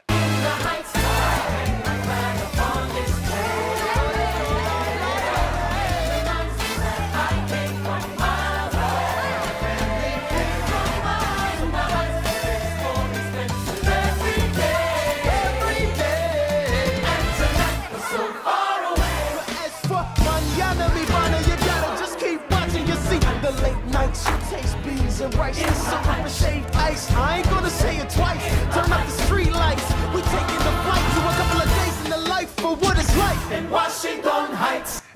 Can I just talk about the disappointment when I went to Washington Heights and there was no one singing and dancing on the streets? You expected a full flash mob? You were like, where are my dancers? I thought that was promised. But about this movie, the one thing that I say all the time, if it's doesn't have an 85 or higher on Rotten Tomatoes, I won't see it. It has a 97. So Rotten that's Tomatoes really is excited high, right? about this. Yes. Okay, you have to tell us about the Annie news, because this is huge. Taraji P. Henson, who we love, will play Mrs. Hannigan in the upcoming production of Annie Live. This woman can do no wrong. I mean, she's the best. And she always puts her spin on it. Yeah. That's what I love about her. She always takes a role, she steps into it, and she really does it. Well, and I know Carol Burnett did it. Yes. We know Cameron Diaz did it. And you know, also, did you know that Kathy Lee Gifford also played Miss Hannigan at Madison Square Garden back in 2006? Kathy Lee. How good is that? I can't even believe. Okay, the other thing that's really cool about this film is that they're starting a search for a young Annie. They're doing it. They're basically theater-loving kids. All of the country can submit auditions online. Will you take a 34-year-old black man in a wig? Because I will literally do it. I tried out for Annie, and it was like an off-Broadway in Dallas, Texas. And this was like the saddest. They were like, okay, can you do any gymnastics? And so I was like, I can do a somersault. And I was, you know, like kind of chubby, so a somersault should have been easy. And I ran to do one, and I hit my head so hard on the ground. And that I immediately got, you know, X'd. They were like, Annie's not for you. Well, and neither is anything else. Well, coming up, we have Dr. Phil to work through those issues with Jenna, because obviously this is still haunting this woman so many years later. I might try out too. Let's do it later. Annie Live will air December 2nd here on NBC. Okay, it's time for Unscripted, and I just have to say, I'm having so much fun. Are you? I'm your momager. I'm just telling you, you're doing a great job. Thank you. You're doing so great. Okay, I think you should lead this. You know about the Hollywood stuff. I don't really. Oh, well, Shailene Woodley is opening up about her surprise engagement to NFL superstar Aaron Rodgers in the new issue of Shape magazine. Look how beautiful she looks. She looks amazing. Now, we all thought this, and it turns out things progressed fast while they were quarantining together. She tells the magazine starting a relationship where you immediately move in with someone because it's a pandemic and you just can't get on a plane and go back and forth on weekends taught us a lot about each other very quickly. We jumped in headfirst and got some of the sticky bits out of the way. Oh my gosh. She also says she and Aaron are meant to be. I have that perspective that I would have met Aaron in any context, in any space and time. That's crazy. Any space and time. Like, they'd go back to the 1930s and be together. That's what I'm wondering. Is this what, like, Outlander? Where you, like, just jump back and forth? Okay, I have to ask you, you're single. Super single. What is it like to date during, I mean, I just was with my husband, you know, and my kid sort of pulling on me. What does it feel like to date during this time? You know, what's crazy is I was kind of sort of hanging out with somebody before the pandemic, and I realized early on that I couldn't be in charge of your feelings, my feelings, our anxieties together. Yes. So I thought it was smart to go our separate ways and to really just hang on and experience what was going on by myself. Yeah. And I find that people either got in relationships and they blew up, or people got in relationships and got engaged. Well, like that's Shailene exactly Woodley. right. But now, what does that, do you think that means, and I'm the person maybe watching, but that person wasn't the right person? No, it means I was ready for Shot Girl Summer, and I knew that Europe was about to open up, and, you know, it just gave me a lot of time to really reflect on what I want to do in life and how I was going to get to the spot sitting next to you. Oh, well, on the listen, Today Show. I'm glad that you got rid of him because I just want you here. Okay, you know what, Justin? We're going to have so much fun because if you love how we just sit around and chat like this, there's really good news. Today, we're launching some new exciting shows on our streaming channel Today All Day. So I get to host a show called Today Talks where you can get caught up on all the latest buzz, and you'll even find an exclusive extra segment from Hoda and me, or in today's case, Justin. Yes, we are going to do it. And then Savannah, Al, Jill Martin, and many more all have these really cool special shows. So you can find it all at today.com or on your YouTube and Peacock, or just go to the QR code right below Justin again, right on his chair. I love these QR watch codes. on your phone. Watch with us. Today Talks continues after the break. I'll have an exclusive chat with Justin you can only see here on Today All Day.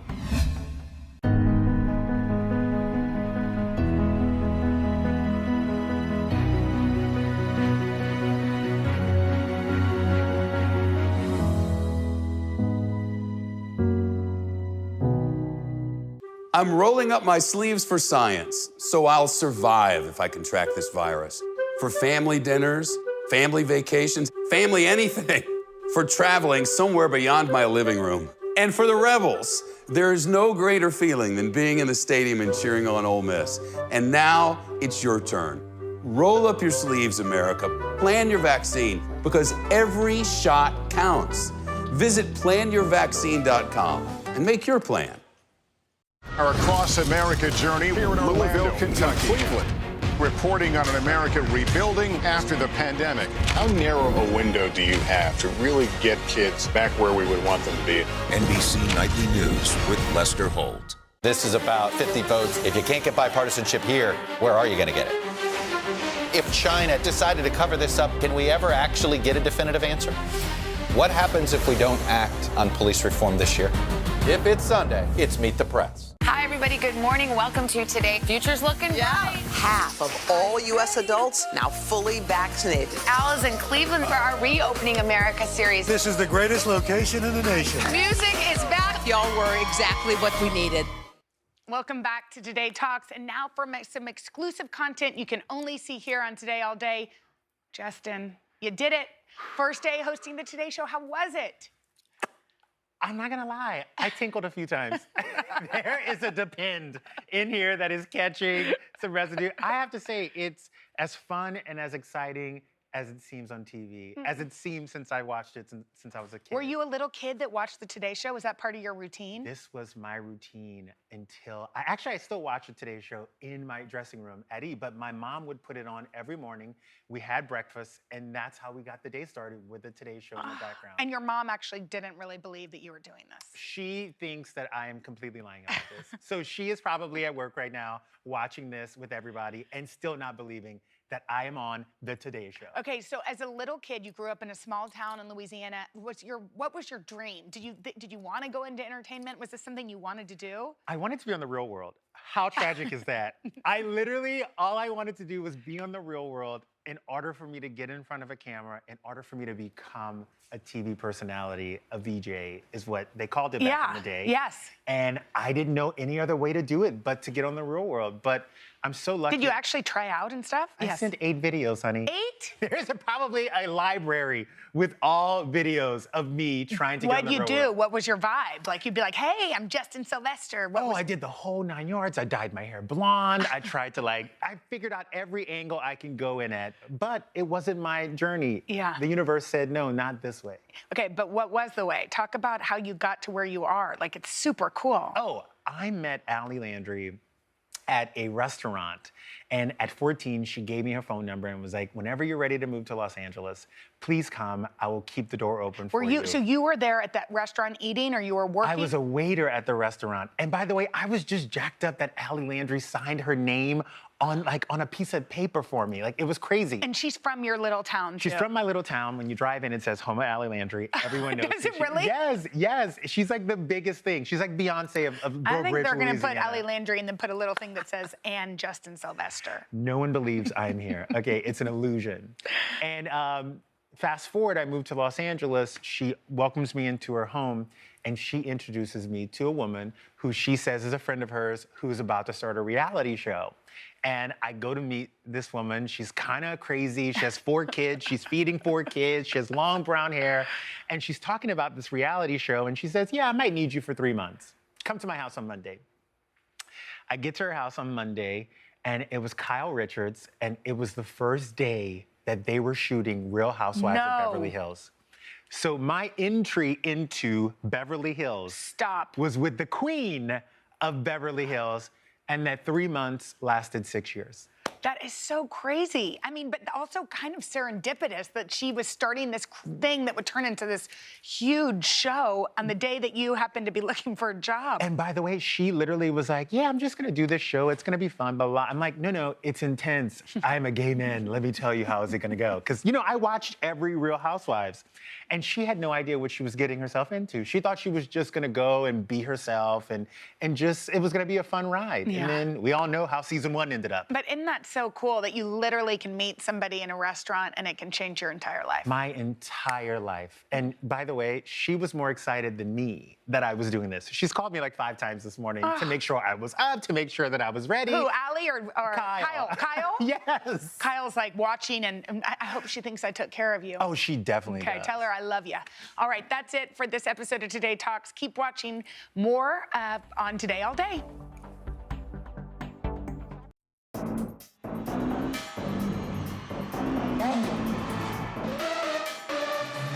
Hi, everyone. I'm Natalie Morales, and welcome to our Today All Day special, where we are taking a look back at some of the high-octane interviews I've done with the cast of The Fast and Furious.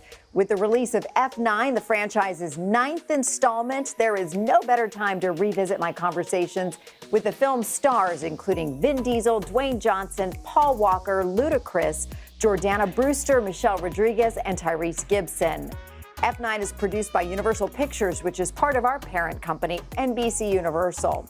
I've had the pleasure of interviewing the cast at amazing locations over the years. In Rio for the release of Fast 5, in London for Furious 6, and at the Toretto house for Furious 7, just after the death of Paul Walker, the group's co-star.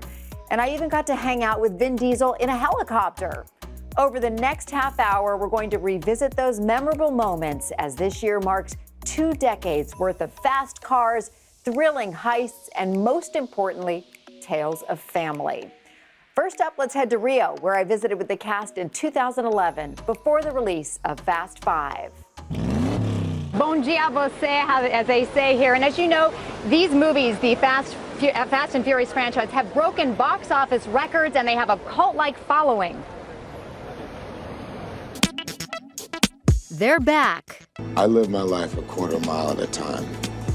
For those 10 seconds or less, I'm free.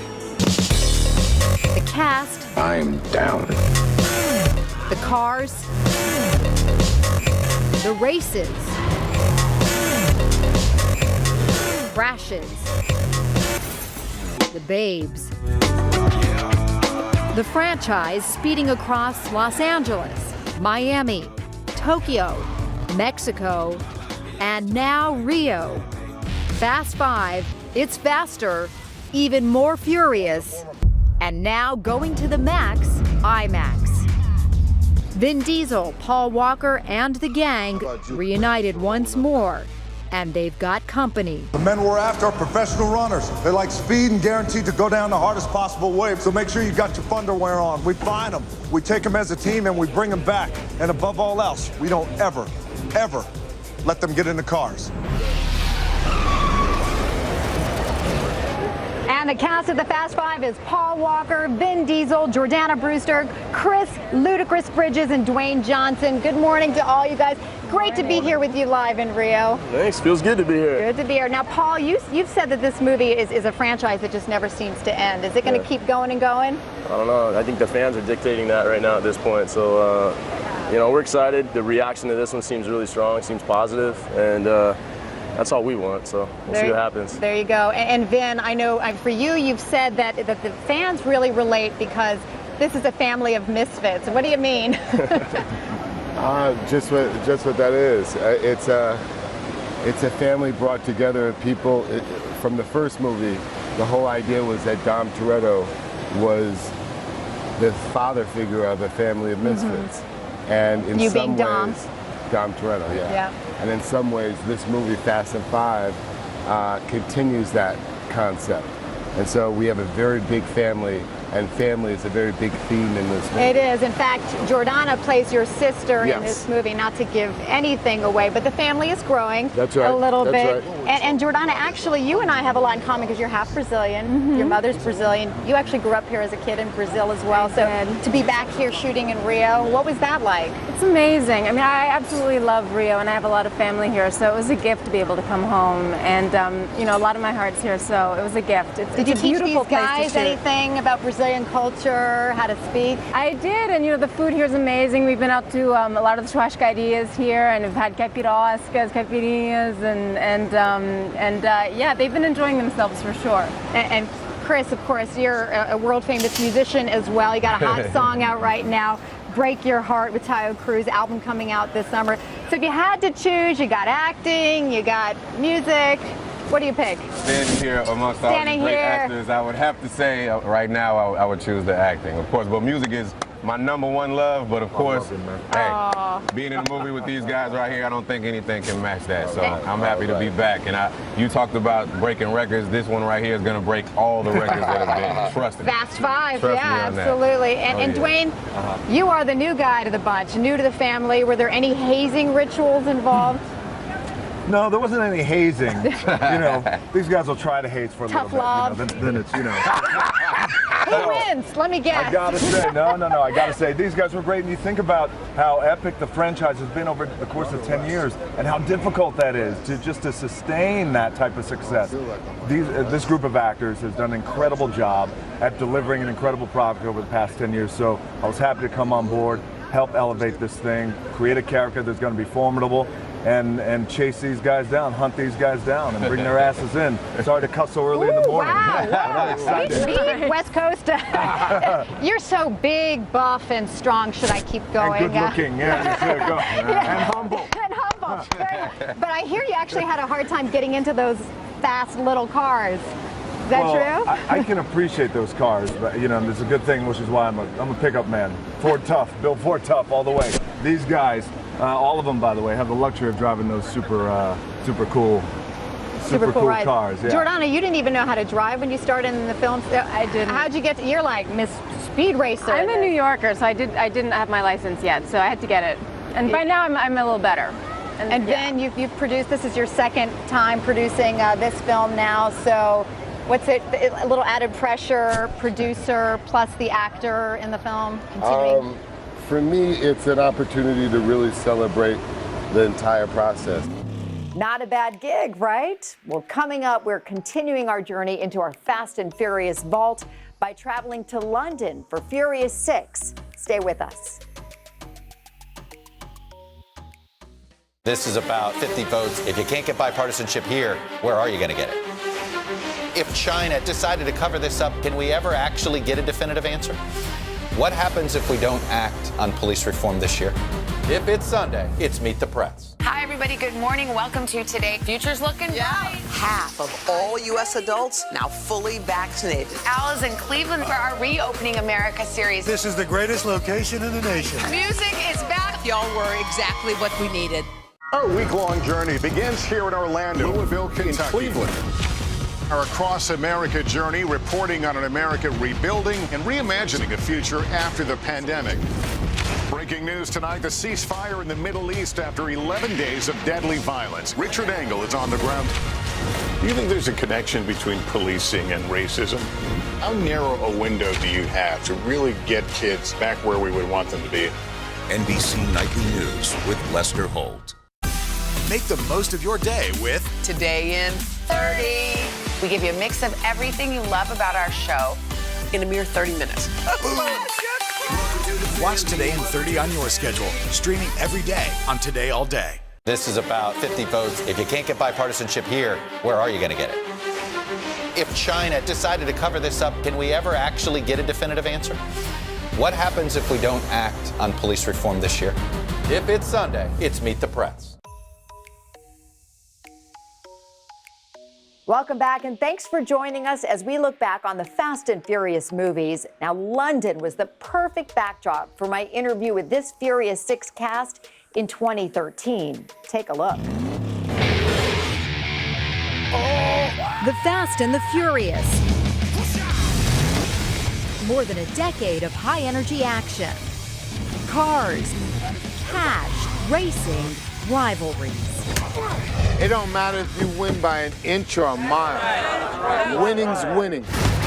Lighting up the big screen, smashing box office records. The first 5 films, raking in $1.5 billion worldwide. Hot rides, hot girls, hot locales. Now revving up for a 6th time. The Fast and the Furious fan favorites are all back. This time, this is London, baby. For their most high-stakes adventure yet. And among the cast of Fast and Furious 6, we have with us, of course, returning Vin Diesel. We have Michelle Rodriguez also returning this time around. We have Tyrese Gibson, Paul Walker, Jordana Brewster, and Chris Ludacris Bridges. Great to have you all back. Thank you for having Welcome to London, which you guys know and love well, I hear, right? Yeah, absolutely. All the action took place here. We even brought your cars to be here with you today to make you feel right at home. Thank you. Vin, just when I think that you can't possibly top the success of what happened with 5, here we go with number 6. I've seen it, and the action is even better.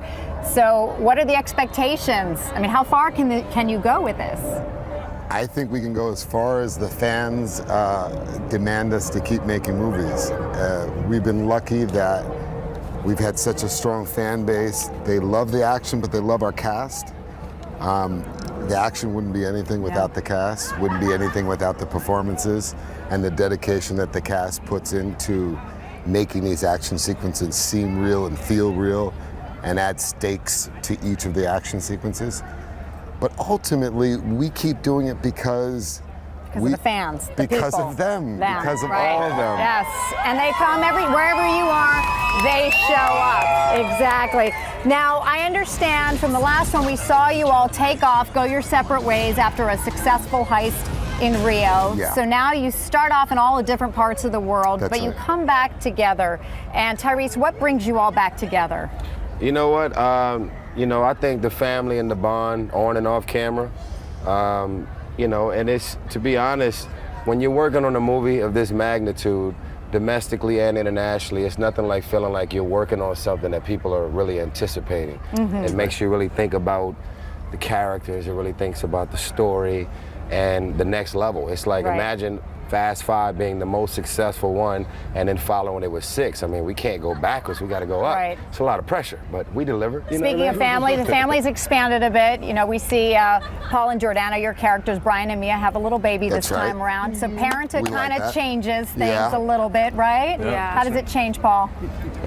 For me, I feel like we've earned it. We've been doing this together for a long time. And I think that what we've all earned together, I mean, it's not something that can be forced. I think that if you were to take each one of us individually and we were supposed to, and we just had a basic encounter on the street, I don't think this would happen. Yeah. But we've been forced together more or less now for a long time. And as a result, cool things have happened. And I feel like this was just the next evolution of it. It was baby time. That was it. And Michelle, we see, I mean, I don't think it's a surprise to any fans that your character comes back because we saw a glimpse of you in 5. That's right. Your character actually is still alive. Yes. I'm not going to give away any more, surprises here.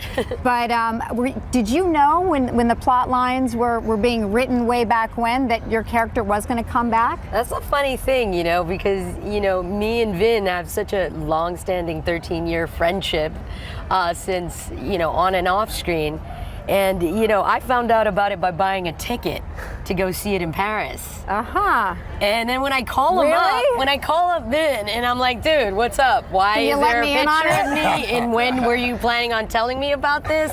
He, went on to tell me, well, I told you in 2 years ago that this was going to happen. So here we are. Excellent. I know the fans are excited about that. And Chris, I mean, to be a part of this cast, amazing, but also to shoot in London during the Olympics. I mean, did you guys get to take in and have some fun at the same time? Absolutely. Go to some of the games? Yeah, I definitely attended some of the games. And like you said, to be here with such a great cast, a great family, just evolving and progressing every single film, and I'm just happy to learn, you know what I mean? But being here in London was great for me. I have a whole new appreciation for Europe.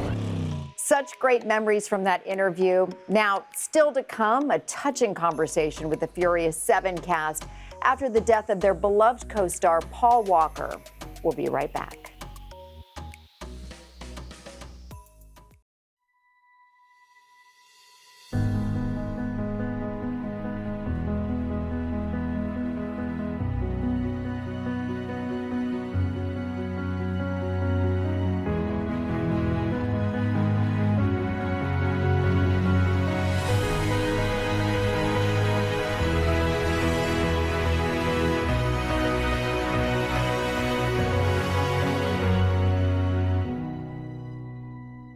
This is about 50 votes. If you can't get bipartisanship here, where are you going to get it?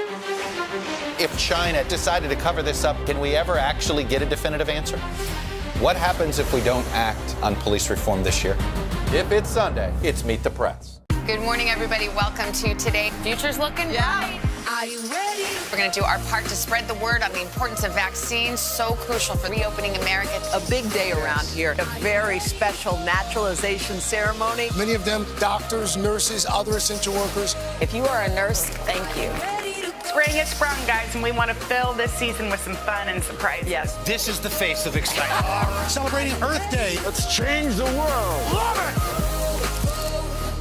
Our week-long journey begins here in Orlando, Louisville, Kentucky, Cleveland.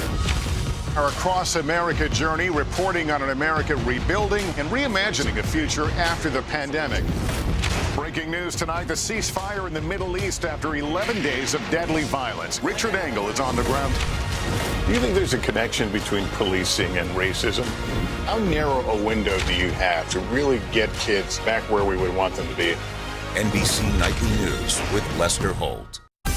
Make the most of your day with Today in 30. We give you a mix of everything you love about our show in a mere 30 minutes. Watch Today in 30 on your schedule. Streaming every day on Today All Day. We're back with a look back at the Fast and Furious movies. In November of 2013, Paul Walker, who played Brian O'Connor in the films, died tragically in a car accident.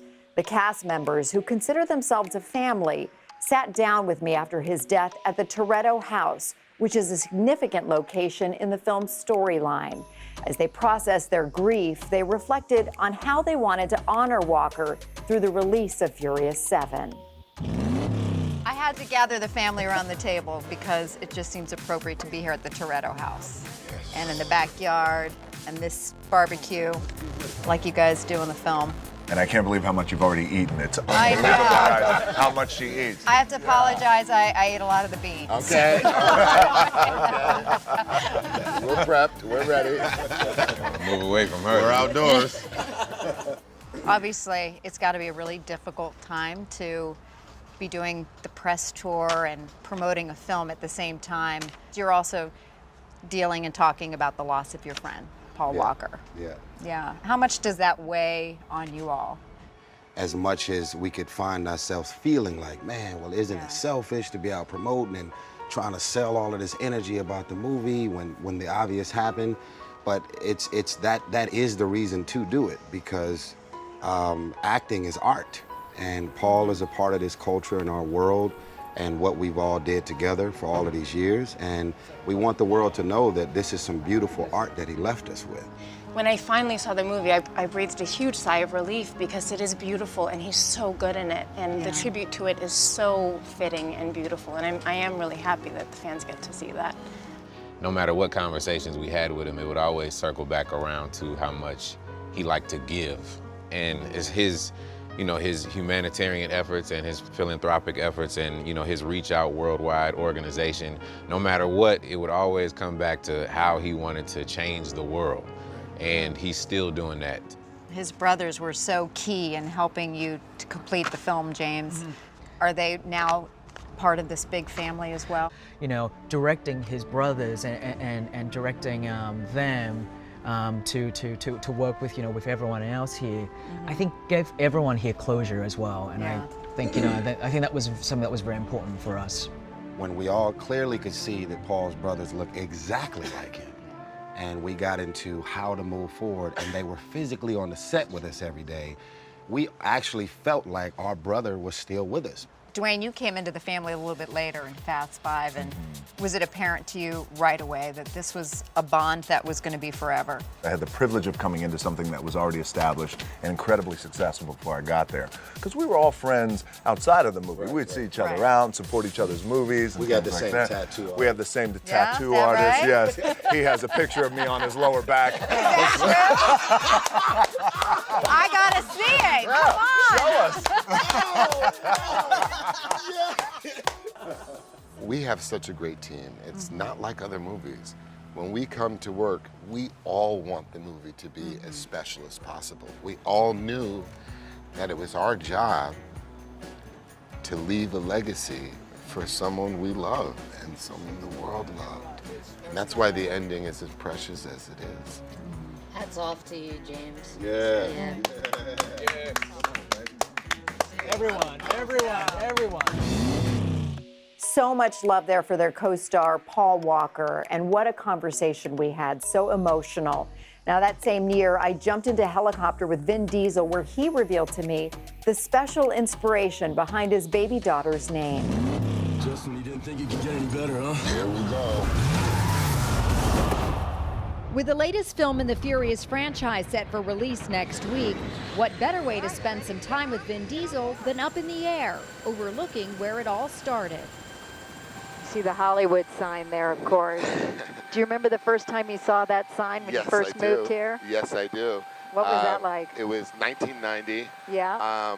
I was looking at that Hollywood sign and so confident that I was going to be a big star. Yeah. And I felt like, you know, this industry in this town hasn't seen anything like me since Clark Gable. And a year and a half later, I still didn't even have an agent. I had to go back to New York with my tail between my legs and go back to bouncing and ask friends to let me sleep on their couch.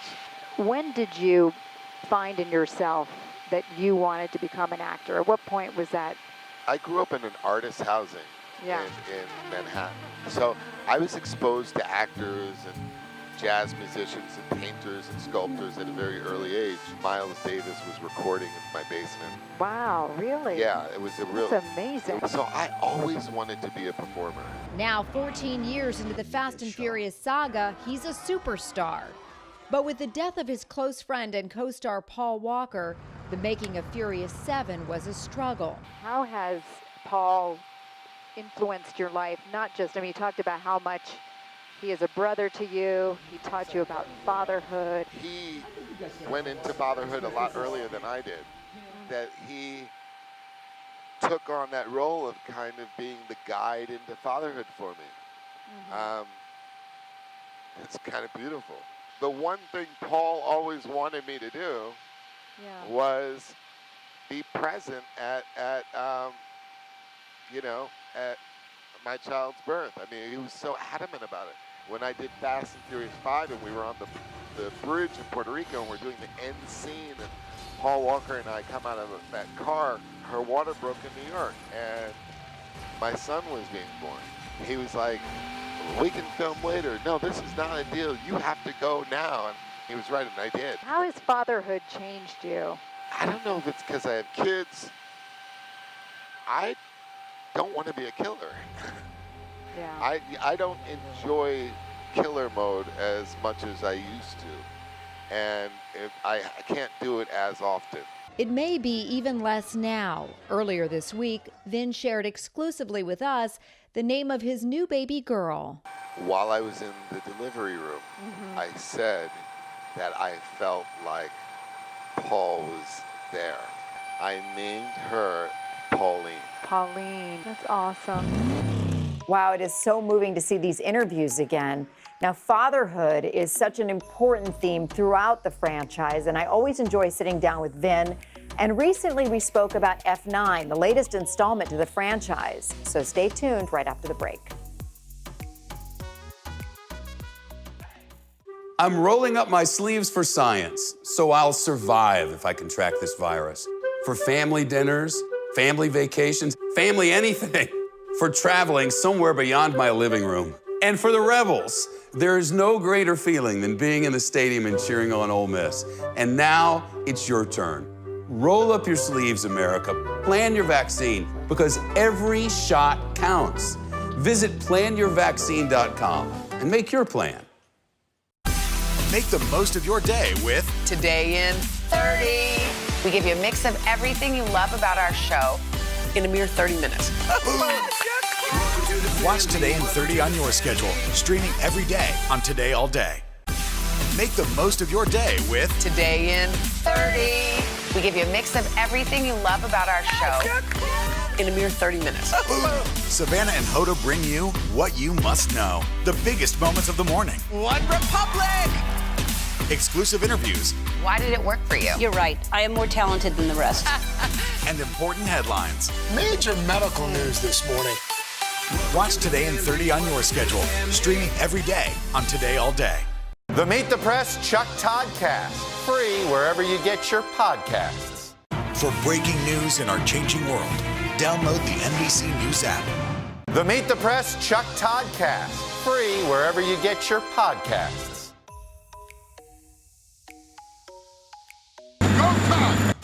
2 decades, 9 films, and $6 billion later, the Fast and Furious crew is back, and they haven't lost a step. Well, that was new. You were just, can I say, a baby back when this franchise started? We're talking like 20 years ago. The 20-year anniversary is when this film is being released. The Fast franchise has always entertained, but at its core, it's always been about family. I think of the legacy of this franchise as well. I mean, besides the fast cars, the unstoppable action, what else is it about this franchise that has such an enduring legacy? The question that I ask myself as I embark on the finale, Fast 10, and It is the last, the 10th? Wow. But I believe at the end of the day, people come to Fast because the characters, we want to know what happens next. We want to know how they evolve. But going back to that legacy, going back to that the legacy, family that you built. the family that we've built is It's not just on-screen family. It's not just These people have been in your life throughout. I mean, that's ultimately what the true blessing is. Work with people that you love. And of course, this film, you clearly bring up Paul and his legacy throughout the film as well. He's never gone. Ever. He's never forgotten in this franchise. Ever, ever, ever. I never think I'm continuing the franchise in his absence. I always feel like I'm continuing the franchise in his honor. And as each installment one-ups itself with action and star power, John Cena plays Toretto's estranged brother in Fast 9, the universal appeal of Fast only grows.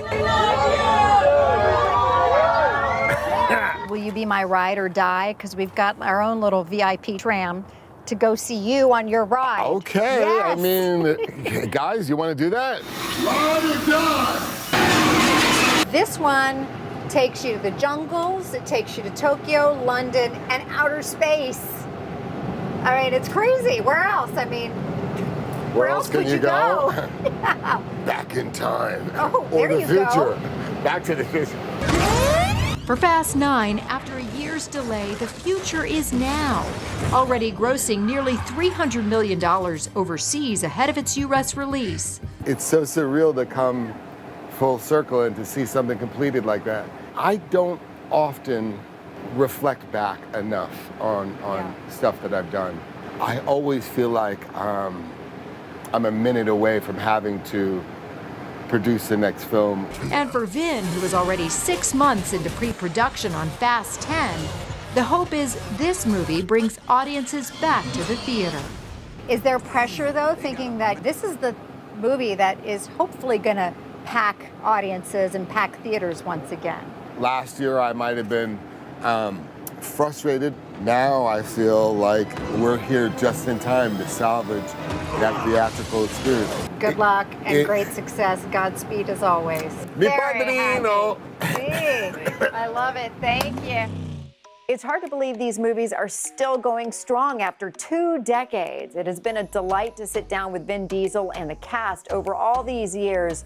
And thank you for watching with us here on Today All Day. And I hope you enjoyed your Fast and Furious walk down memory lane.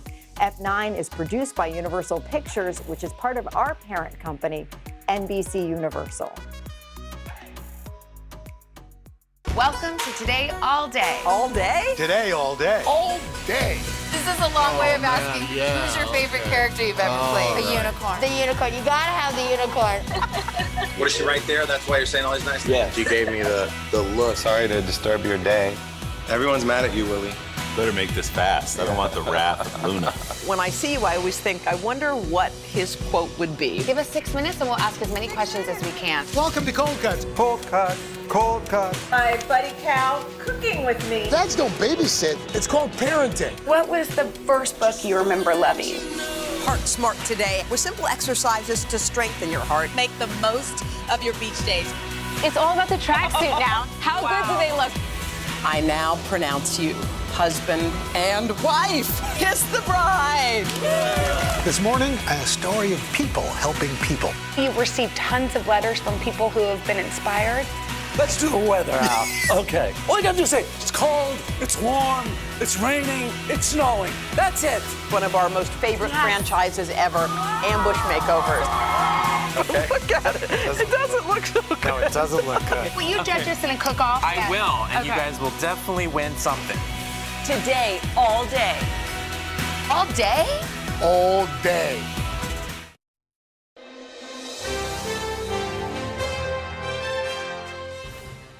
This morning on Today Food, Today Gets Grilling. Here to help us kick off the outdoor cooking season.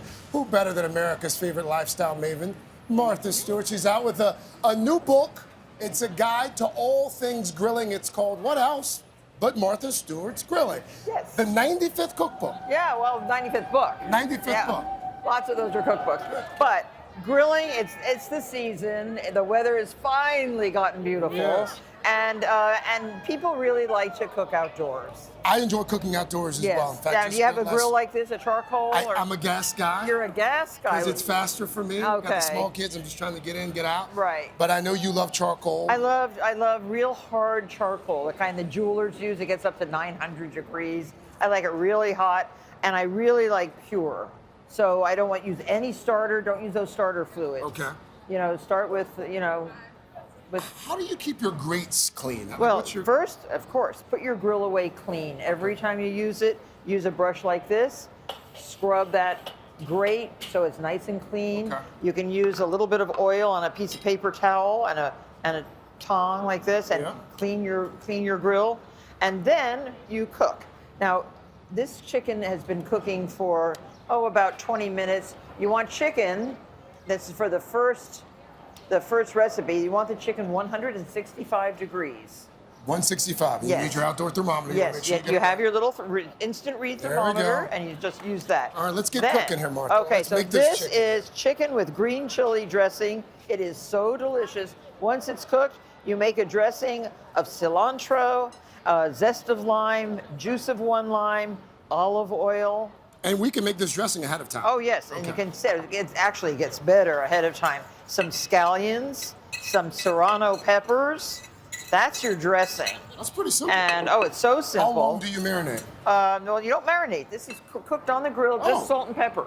Okay. And then you put the dressing on after it's cooked. Ah. And there it is.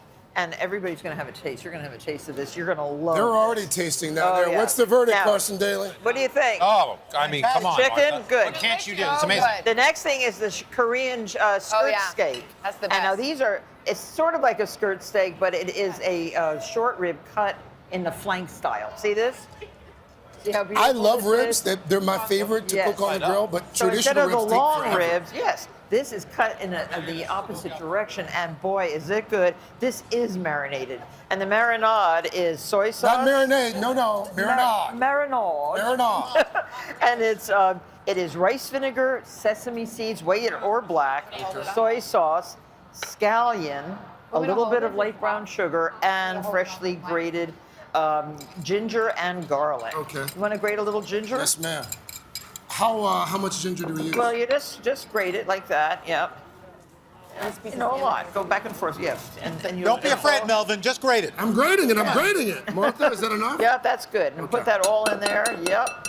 And then your short ribs go right in here. Those short ribs go right in here, and you put them on the grill. How long? I do this overnight or Okay. a couple hours before. So if you're a late night, if you want to come home and cook, Yes. these should be marinated overnight. What's the verdict on the short ribs? My favorite. It's a great wrap. Here they are, all Very nice. marinated. Clean Plate Club.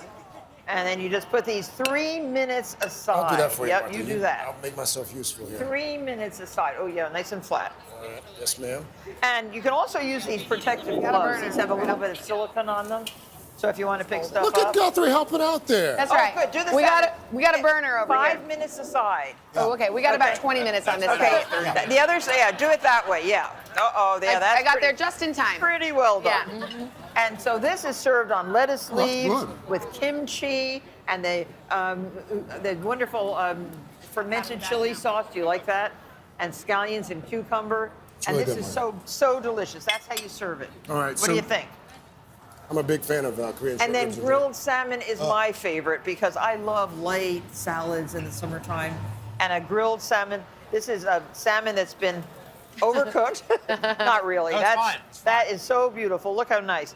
Use one of these baskets for doing fish. Cooking fish can be a bit intimidating on the grill. I find that it falls apart. Yeah, but this is that's why you have one of those. Basket. Yeah. Use one of your. This is Martha Stewart basket. It is, but you can find these in other brands too. What's in the salmon salad, really quickly? Salmon salad is the salmon that's been cooked with a little bit of lemon zest.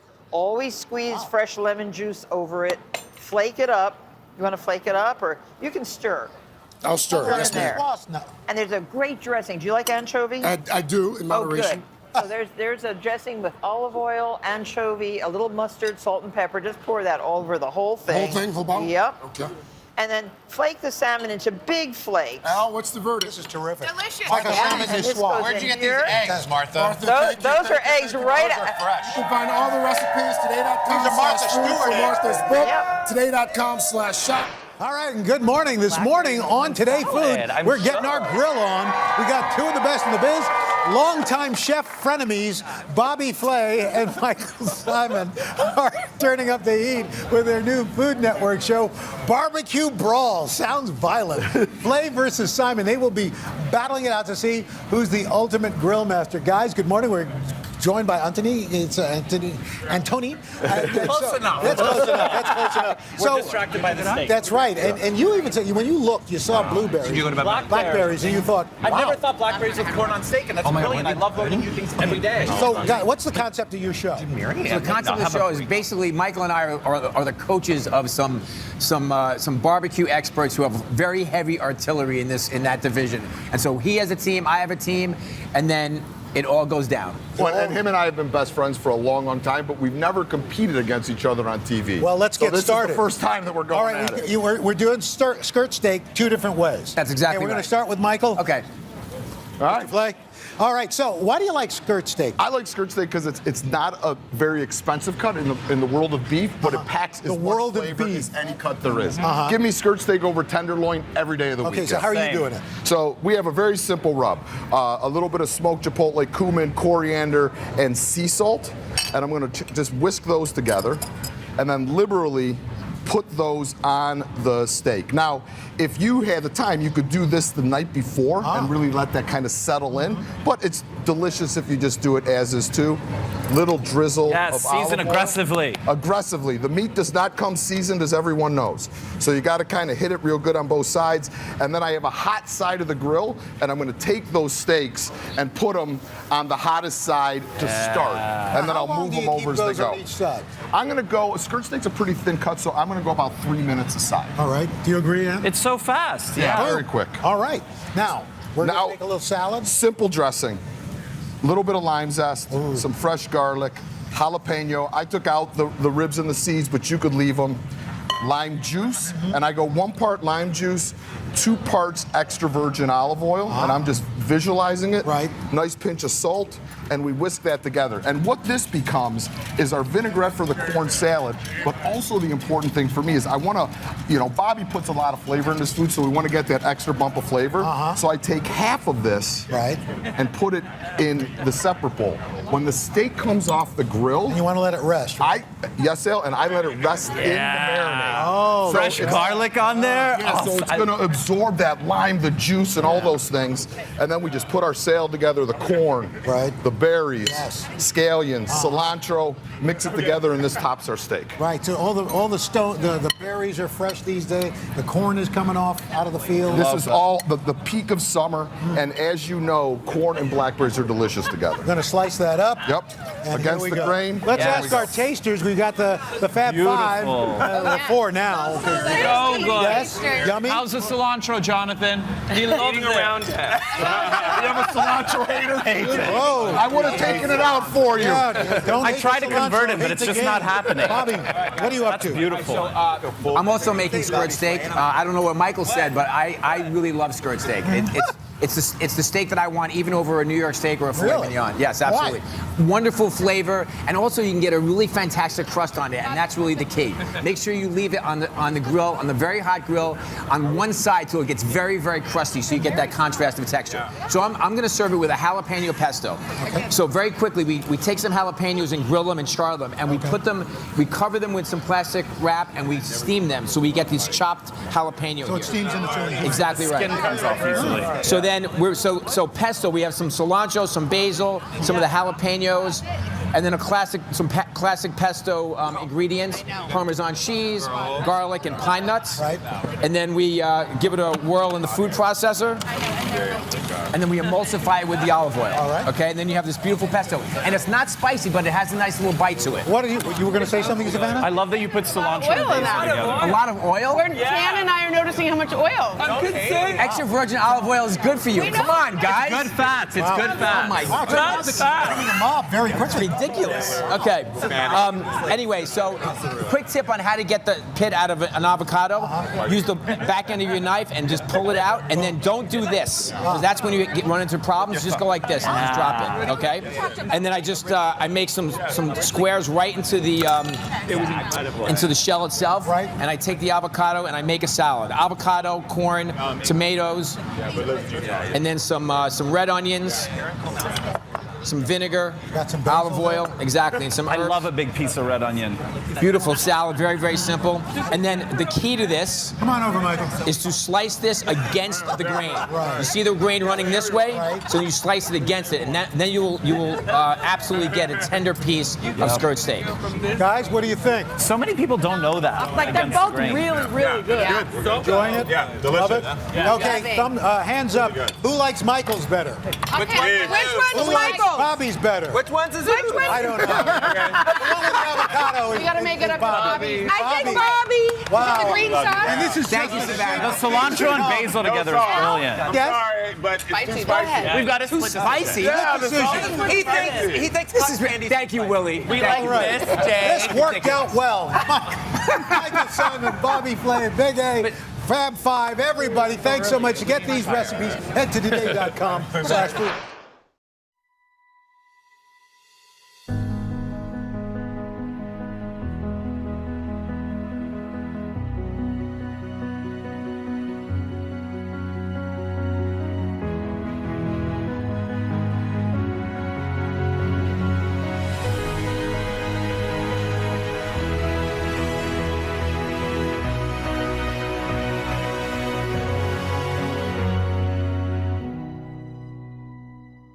It has been a long year. Yeah, where it's been anything but normal. Well, now there's hope. The COVID vaccines. I know. It's been a little confusing. Like really confusing. So it's more important than ever to make a plan. Visit planyourvaccine.com to find out where and when to get your vaccine. What are you waiting for? Roll up your sleeves and plan your vaccine. Plan your vaccine. Plan your vaccine. I'm rolling up my sleeves for science, so I'll survive if I contract this virus. For family dinners, family vacations, family anything. For traveling somewhere beyond my living room. And for the Rebels, there is no greater feeling than being in the stadium and cheering on Ole Miss. And now it's your turn. Roll up your sleeves, America. Plan your vaccine, because every shot counts. Visit planyourvaccine.com and make your plan. All right, we're back with Today Food. Tiffany has stuck around for this one because we're cooking barbecue with her uncle, Damon Stallworth, otherwise known as Chef D. Now we're calling you Uncle D. Uncle D. He's the owner and chef at D's Original Takeout Grill in Los Angeles. Chef D, good morning. Good morning. I just followed you out here. I stalked you right on out. I'm like, I'm going to get into this segment. Get in on this. So, first of all, you guys, you partly raised Tiffany. You've Yeah. known her a long time. Long time. Did long you time. always know she was going to be a superstar? I didn't know for sure, but she had enough energy to be a star for sure. So yeah, I mean, look at her. You I know. She's adorable. He used to think I was gonna be in jail. And he said, did he teach you? Said you know how to cook, and he taught you some of these Yeah, he skills? taught me a lot. I was one of his very first sous chefs. You know, cutting Yes. up stuff. Prepping. We should have an apron on you because we should be helping here. But tell me, we're gonna make barbecue ribs. I got you. All right, give me what's your technique? All right, Tell so us. this is the baby back ribs. Okay, and what I usually like to soaked 'em? do. Yeah, well, we wash them, rinse them in water actually. Yeah. Let me make sure this side is good too, right? Yeah. And what I'll do is usually I'll cut between the bones. Okay. Okay. That's so the flavor can get down deep when you start rubbing it. Yeah. Right? So I have my marinade here. Is that a secret? What's in that marinade? Well, it's a secret to the people that know that it's a secret. It's success in the marinade. It's success. I've been eating it for a while now. Ta-da! As you see. Yes, exactly. It works. So this is what I call shaky dust, but it's like an all-purpose seasoning that you could find. But this is my own product that I make. Okay. Here. Do you do All both right? sides? Yes. You Yeah, got okay. to do both. Okay. You got to tend to both sides. You got to rub. You got to take it personal. Oh yeah. Yeah. You want Okay. a good. I'm gonna tell you that shaky dust is delicious. Right. Yeah. Yeah. I got a case for you in Okay, the good. car after Yes. this. Yeah. I need my refill. Okay. And You can be generous with it. I was Yeah. about to- You and I, we connect. We understand each other. Yeah. And rub it in, you know what I mean? Uh-huh. Okay. And then this and that. Yep. Actually, we're going to put this one on the grill as well. Okay. Yeah, might as well. You'll got some takers. Then you put it on the grill. And then All right. somebody can grab the sauce. Yep.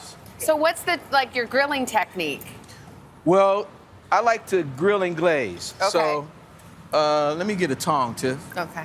Thank you. There you go. So, of course, for television, Yes. they've already started this for me. I know. Well, they're already eating. Look at the guys over there. They're already chowing down. Right. Give us just a few of the ingredients in the marinade. A white dress and ribs. Oh, Not the best idea, but I'm Yeah, just give us a few of the It's ingredients. risky, but it's worth it. Vinegar, I think you should do it for brown sugar. Okay. Do you take the membrane off? Uncle? No. No? No. Keep it on. Because of the way I marinate it, it tenders it up real nice. It does. Oh, it Good, does. Al. I'm glad you like it, Al. For sure. Oh, you know it. You take that. I'll take that. Okay, here, I'm giving you this. And then I'll baste and take these ribs off the direct heat, right? Yeah. So that the sauce doesn't burn. Okay. Oh, God, that smells so good. Yeah. You make your yeah. own sauce, That's I my own guess. sauce. Yeah. D's. Yep, D's. I know. Get D's. He's not giving any secrets here. Just know it's good. Just Go to know it's D's great, in yeah. LA. Yeah. Okay. And Whole Foods to get the sauce. All There right. you go. Yeah, they do Now, have what is this that sauce at time for? Whole Because we have Foods. a potato salad. Tell me about this recipe. Okay, this is my grandmother's recipe. Grandmother Pearl, that's right. She's the one that gave me the book, the cooking book. Passed my mother and auntie and is like, here, it's you. Okay. So I've learned that. I got potatoes boiling over there. And actually, they pre-did the potatoes. Okay, good. So let me ready take to rock? Yeah, we have about a got another minute, so glove? let's make sure we Okay. get to it. Okay, I let want me to show what you do here. Chop chop the potatoes real nice Nice, here. good chunky potato Right. salad. Yeah. Right? You put relish in it. Yeah. Is Real relish nice little unusual for egg. potato salad? No. Really? No, What I do mean, know? depending on where you're from. Oh, okay. You know, where Right I'm now, from, if you brought your potato salad to the house, girl, I probably wouldn't eat it. Because it came from the grocery store. Probably. so You're right. I'm going to make the potato salad sauce now. Yeah. Okay. So add the relish, mustard, a little vinegar, Yeah. right? And mix it in real nice. Nice. All right. How's it taste, guys? Fantastic. That's Grandma Pearl's Actually, it tastes a lot like recipe my right mama's. Got the salt and pepper. I like to hear that. Yeah. Yeah. You know what that means? I'm That looks good. right there, right in there. All Okay. right. That's delicious. What else you Okay, put we in make there? a sauce, right? Yeah. And after you got your sauce right, you taste it, make sure it's good. Yep. Put the vegetables. Red peppers, celery, Pepper, onions. celery. Yeah. Oh my gosh, that looks Add good. the sauce to Did you it. put the salt and pepper in the secret sauce? She's sous chefing again. No, I didn't, Tiff. Drop it in there for you. Thank you. Backseat cooking. There you go. You know, Yeah. they got you on a time schedule so you Yes, forget. I know. All right. And then also, So I'll mix this in first, Okay. right? Yeah. And Give me then, the last thing. They're wrapping me up. I and don't want to then- miss the last thing. And then we fold in the egg. Yep. Fold in Okay, the I gotta egg. taste this. And boom, bam. Those shrimp are great too. Yeah, the shrimp are Okay. Thank you, Boom. Chef D, thank And you then- so much. Thanks, Chef D. Tiffany, thank you. We love Thank you. you. Her movie's called The Kitchen. Nice What's to your check it out. restaurant in LA? D's Original Takeout D's Grill. Original Takeout. And now I got a fork. Is 79. Tiffany's coming back for the third hour, so the fun rolls on. But first, this is Today on NBC. Woo! Yeah. Good. Thank you.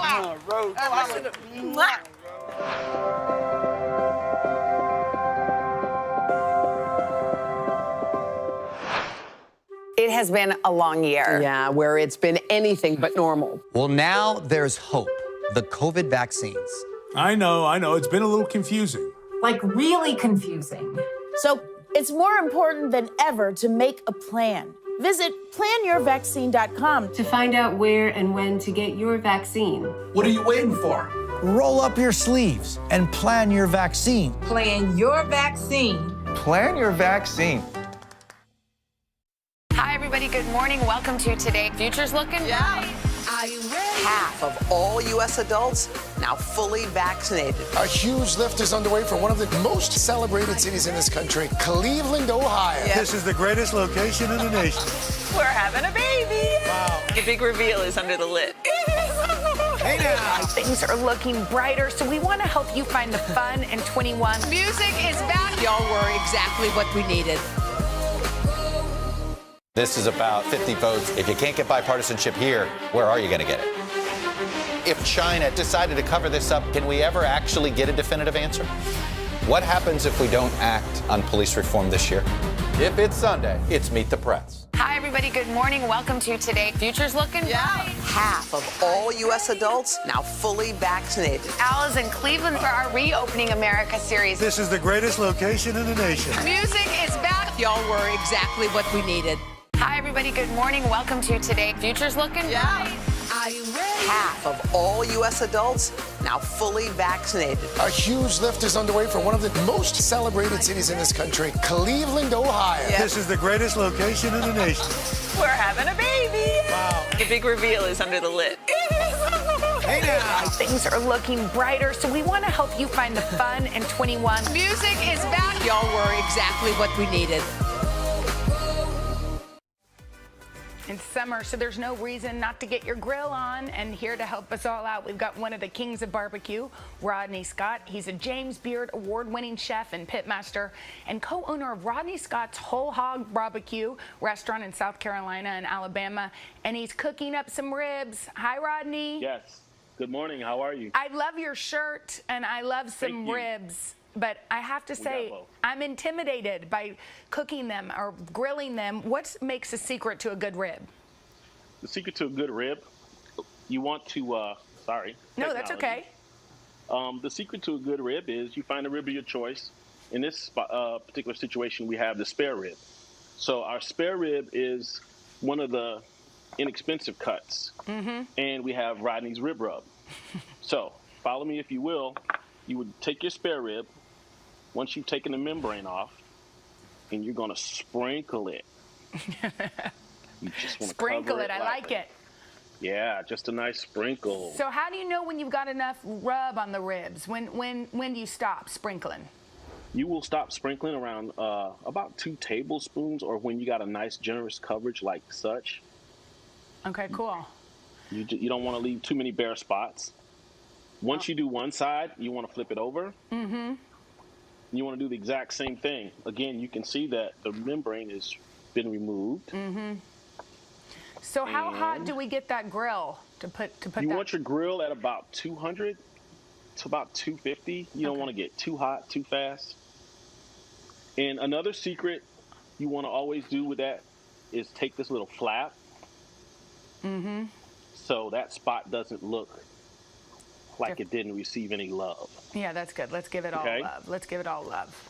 And once you get your slab all seasoned, you don't want to rub it. You don't want to put it in. Rodney's Rib Rub is very, very potent. You don't want to rub it all in, okay? So now you put that technology again. It's okay. We'll go one ear. Now you're gonna. Can you still hear me? You want to put that baby on the grill? I can hear you. I can hear you. Good. We already have one smoking for you. Oh, look at that. That you can see. Yes. So when the bones start to stick out just a little bit like such, and you get that nice color, yeah, a little bit of char. Good. Yeah. You turn the baby over. Before you flip it, always want to be sure and mop it first. Mop it? This is what we call mop, flip, mop. Okay. This is how we instruct our guys. You want to put your sauce on. Wow. This is Rodney sauce. If you prefer your own, that's your choice, but I prefer Rodney's. We prefer yours. Yeah. All right, can we get to the corn? We just have about a minute, and all right. Let's get to that street corn. Our street corn has already been grilled a little bit. You want to take a little mayo. You want to make sure you got your mayo on there. Yum. And we call it King Street corn because we're located on King Street in beautiful Charleston, South Carolina. Yes. And we have some crumbled cheese here, some Rodney's pork skins. Can you use any cheese, or what do you? Any cheese of your choice, as long as it's a little dry and crumpled. Yep. And you want to add a little chive. This is for that neighbor that thinks your food never looks good. Yeah, I was gonna say, put that chive on there and impress everybody. Yeah. Delicious. We have some previous here. Well, Rodney, thank you so much. I hope you enjoy that delicious food. We wish we could smell it. It looks good. Thank you, Rodney. To get these, thank you. To get these recipes, head to today.com/food.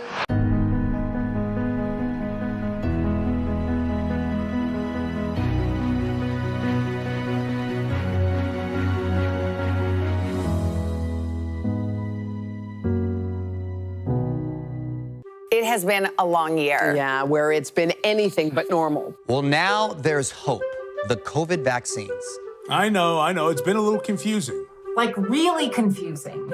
So it's more important than ever to make a plan. Visit planyourvaccine.com to find out where and when to get your vaccine. What are you waiting for? Roll up your sleeves and plan your vaccine. Plan your vaccine. Plan your vaccine. I'm rolling up my sleeves for science, so I'll survive if I contract this virus.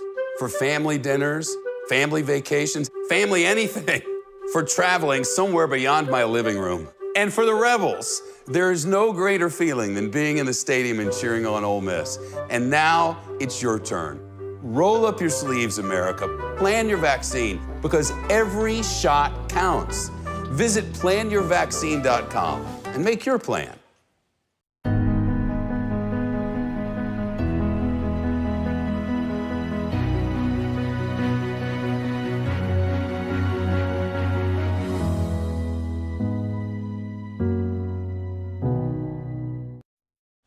If you're not sure what to make for dinner tonight, this is as easy as it gets. Simple steak from Chef Matt Abdoo, the executive chef and owner of Brooklyn's Pig Beach. I always love when you're here. Yes, Matt, let's make some steak. Let's do it. Yes, it's easy. You're making the marinade first. Yeah, so what we're making here is Mom's London broil. Hey, Mom, how are you? We love you. So it's really simple. Start off in the bowl with some honey. Yeah. And then we have some granulated onion, garlic, little thyme, a little oregano, red pepper flakes. And then you're just going to drizzle in there some olive oil, pour it all on in. I'll help you. And a little like red wine Italian vinegar. That's exactly what it is. Yeah. Now, you can also, if you want to skip this, you can use one of those little packets at home. It's going to be just great. That's what I do. Is that okay? Yeah, get it done. It's perfect. And a little Dijon mustard in there to get it all sort of like creamy and whatnot. There you go. Perfect. Good job, Jen. Sorry. Perfect. Not That's all a great good. pour, but So we're going to move on down. And what we first start off doing is we're just going to season it with a little black pepper and salt. Because and this is a flank steak, right? This is flank steak. So London broil actually isn't necessarily indicative of the cut of meat. Right? It's more indicative of the style of cooking. So typically it's with a lesser tender, more like an inexpensive cut. And we pour our marinade And then you're going to pour your marinade right over the top of it. How long are we marinating for? Ideally overnight, but an hour or two because it's a pretty thin cut. And how long did your mom do it? Overnight. She had that old school Tupperware container that had like a red bottom and a white clear top. I got that at home too. And we're just going to take our steak, we're going to put it on the grill, We're going to do this about 5 minutes and then cross it 90 degrees and then flip it and then cross about 90 degrees after 5 more minutes to get it to those beautiful cross marks that you have over here. That. And the really important thing about cooking the steak is I like to use an instant read thermometer because what it's going to do is going to tell you exactly when the steak is the temperature you want it to be. So for medium rare steak, you want it to be 125 to 128 and then let it rest for about 10 minutes. Is this a medium rare cut? Hopefully it should be. I'm going to cut right in the middle of it so you guys can see the beautiful center part of it. That looks beautiful. A little slice thin, all the way down. Yes, That's that really looks important. beautiful. And then you're going to get to the part where it's like right over here, this gorgeous little. And the key is really the croissant thinly and grill part. slicing and against the grain. Thinly sliced against the grain So has to good be that that And also, you have these beautiful barbecue sweet potatoes, peach strawberry crumble, so delicious summertime. Put some dipping sauces with those barbecue sweet potatoes, and you're good to go. Awesome. Well, to get these recipes, thank you, Matt. Go to today.com. That's amazing. /food, and we'll be back after this. Yes, ma'am. Thanks to your mom. Yes, Delicious. Mom.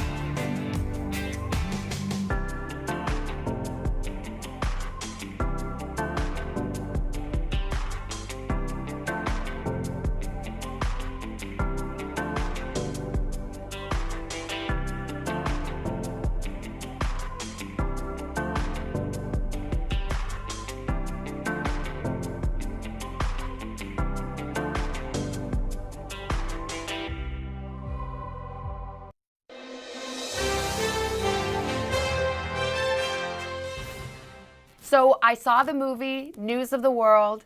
You're out west. I loved how your producer, Gary Getzman, said it. It was time for you to get your butt in a saddle.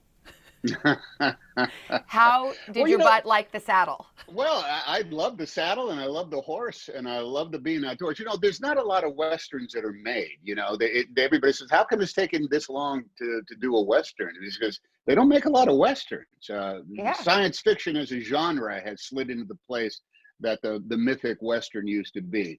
And also, I think that an awful lot of the story of two-fisted gunmen had been told so often that looking for any story, you have to find some that has limits to it. Where things like nighttime and geography end up playing sort of characters. One of my favorite lines in the movie is where I explain to young Johanna / Cicada / Helena Zengel, who plays the young girl who is in my charge, where I'm explaining to her, and she doesn't understand English, that it's going to take 6 days for us to get from where we are to where we need to be. This is a world in which nothing happens faster than a horse can walk. And once you establish what that logic is, it actually defines the parameters of how quick the story can move and how many obstacles there are between the central characters and essentially the denouement, the solution of the problem. So I must say, I had talked to older actors, guys like Bruce Dern and Kirk Douglas. They and much of the crew on the movie will do anything to make a Western. You're outside all day long. You're in the alley. It's beautiful. All day long. It's really a great place to make a movie. And a horse is you got to make that peace with the horse every single day. I know. I wondered if your backside was a little sore from all that rickety old carriage you had. Oh my Lord! You end up inhabiting a lot of positions that you don't normally. And by and large, I think I can act almost anything, including hopping on a horse and making it go. You cannot act riding a horse if you do not know how to ride a horse. You don't just sit up there and do something. Me and Wimpy was his name. We spend an awful lot of time together, and he acquiesced to my presence more often than Wait not. a minute. I'm sorry. Was the horse really named Wimpy? Wimpy. I had to. There was Mary. Mary drove the wagon, and Wimpy was my riding horse. Weren't you like, wait, I need a studlier name for my horse? This is Wimpy? Wimpy made all the sense in the world to me, as opposed to what, like Shawnee or a Champion or something like that? Or Old Yeller? I mean, I don't know. Old Yeller. Oh, that was a dog. If you looked Wimpy right in the eye, and said to him, "How you doing this morning?" "Oh, Wimpy, who's a good horse? You're a good horse, Wimpy." That's what you'd say. The movie unfolds. Your co-star is this captivating young girl who plays an orphan who is in your care. And I was thinking about the challenge of playing with a child, and then the double challenge of playing when the child's character doesn't even speak English. You don't share a language. Yeah, but you find she speaks Kiowa because she was taken by the Kiowa when she was a baby. And Helena is German. She's actually 11 years old, and already speaks 2 or maybe 3 languages, as far as I know. We don't have News of the World unless we have Helena Zengel in it. The girl in it is as central a character and as important a character as has ever appeared in a motion picture. And in fact, if we hadn't have found her, we might not have been able to make the movie when we made it. And of course, how did you find her? Well, a magnificent casting, people that cast their nets all over. And she has, I don't want to call her a child actor because that means that has connotations of technique as opposed to soul. Her eyes alone, if they are windows onto the inner workings of a human being, hers are the most expressive eyes I've ever seen. And she is a delightful human being. And I can't say that we worked together, and I can't say I worked with her as a kid, because we just kind of like existed in the course of the day. And in between having conversations and wrestling a little bit and she asks fascinating questions about Americans. And in between all that stuff, we also made the movie as we needed to make it.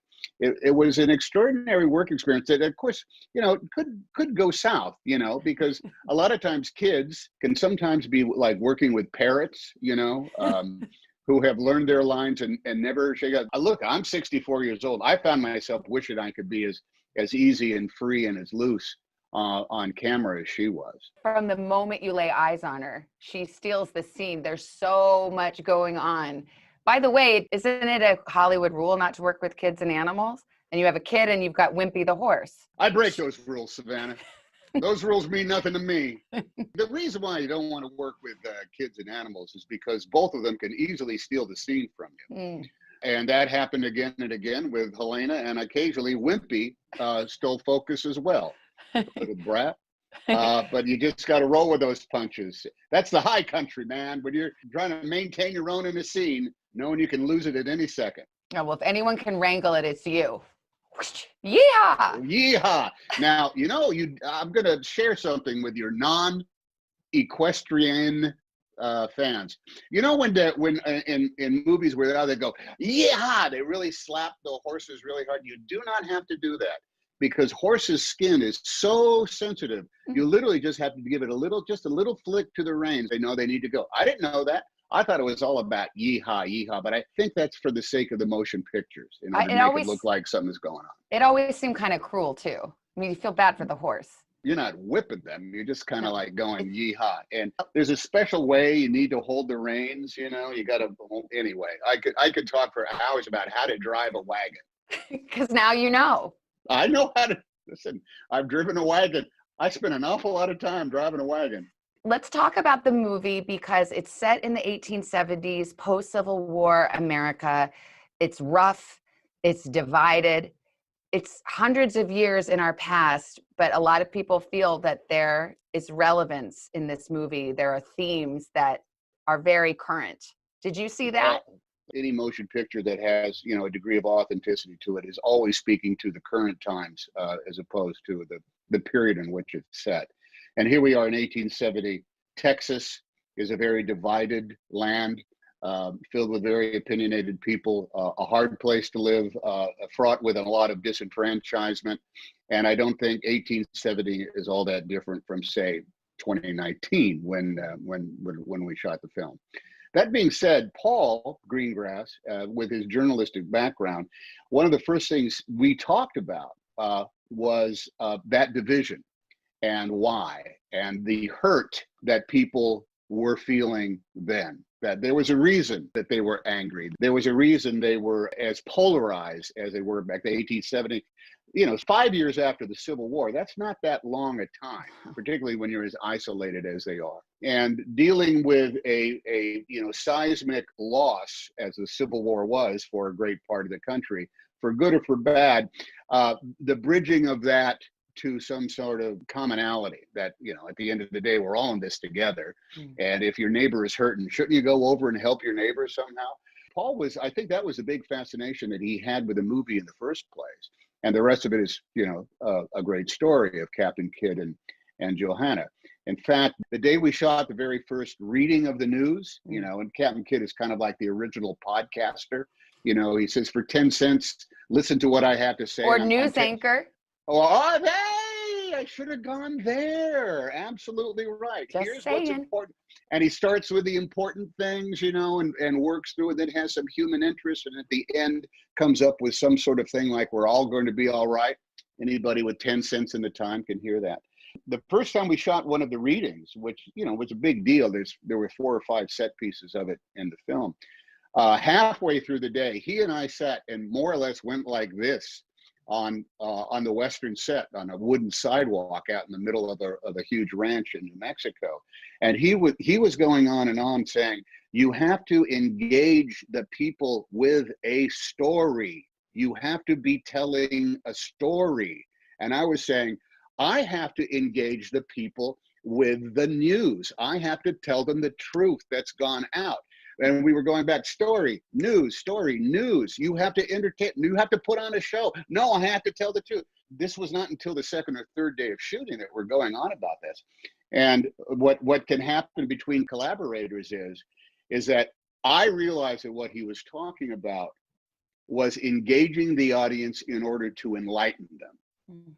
And he realized what I was talking about, if I could speak for him, is that I said I needed to engage the audience in order to enlighten them. So we ended up finding this really kind of great common ground that came halfway, so that the reason Kidd goes around and reads this news to everybody is to inform them, engage them, and enlighten them.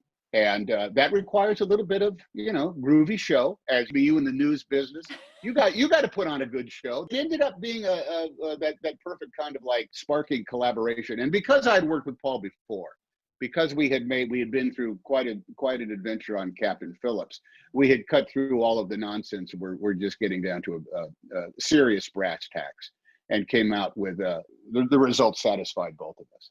If it is an allegory of sorts, what does it say about how we, in this time of, difficult times in our country, how we can find each other again and connect again and love each other again? Oh, that's above my pay grade, Savannah. I'll leave that to you, everybody on 31. What's more important than the present? There's absolutely nothing you can do for the past. You cannot change it. Here we are today. And I think if you just continuously parse it out to what is truly important, I think it comes down to this, are you and your neighbors okay?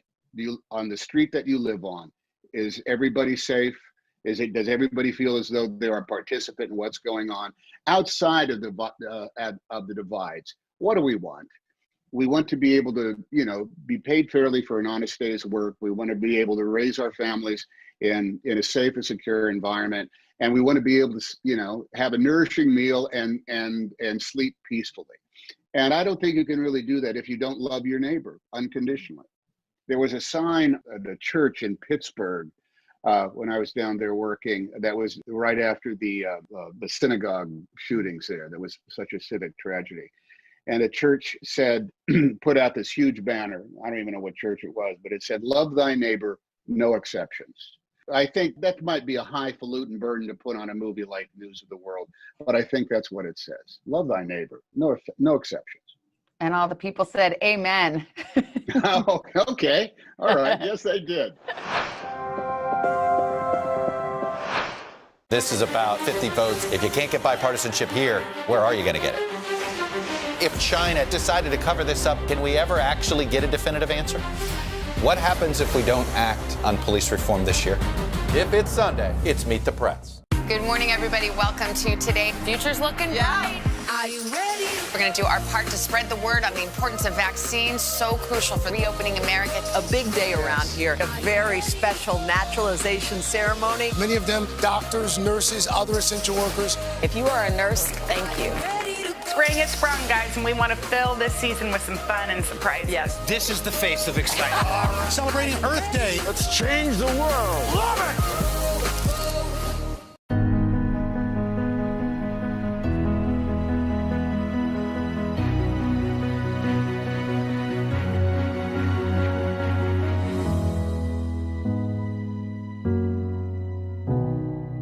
Hi, everybody. Good morning. Welcome to Today. Future's looking bright.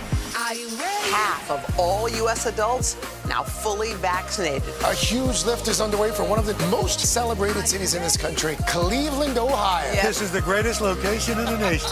We're having a baby. Wow. The big reveal is under the lid. Hey now. Things are looking brighter, so we want to help you find the fun in 21. Music is back. Y'all were exactly what we needed. How are you and Rita? You went through COVID. I know you're feeling better.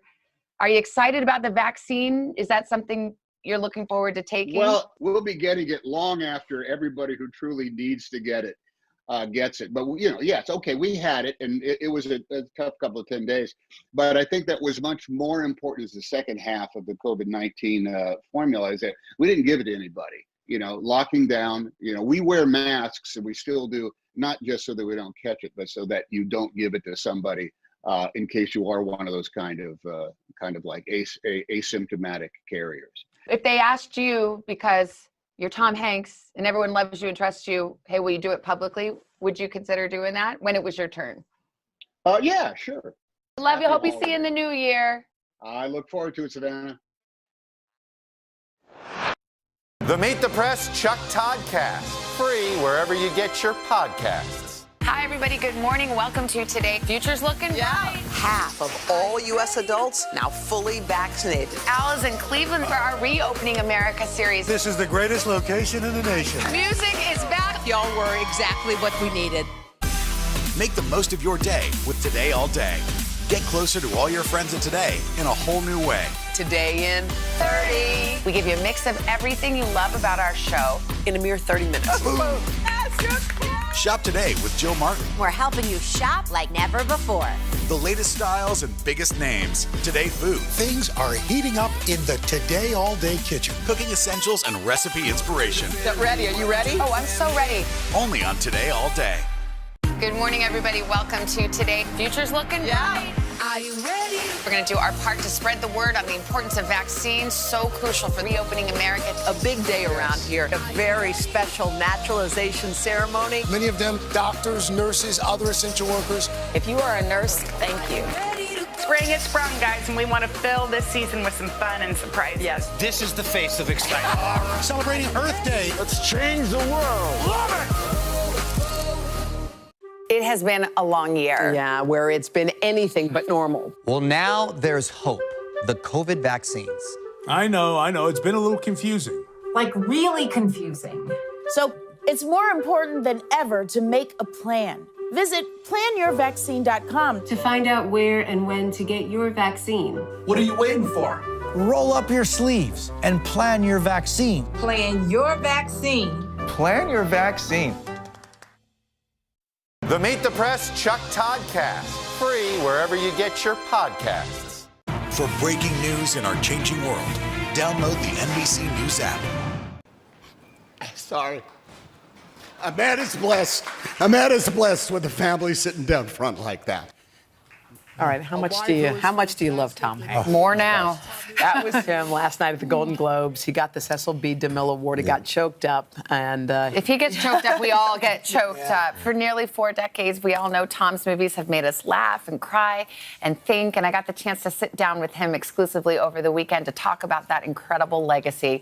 And by the way, how he really feels about being known as the nicest guy in Hollywood.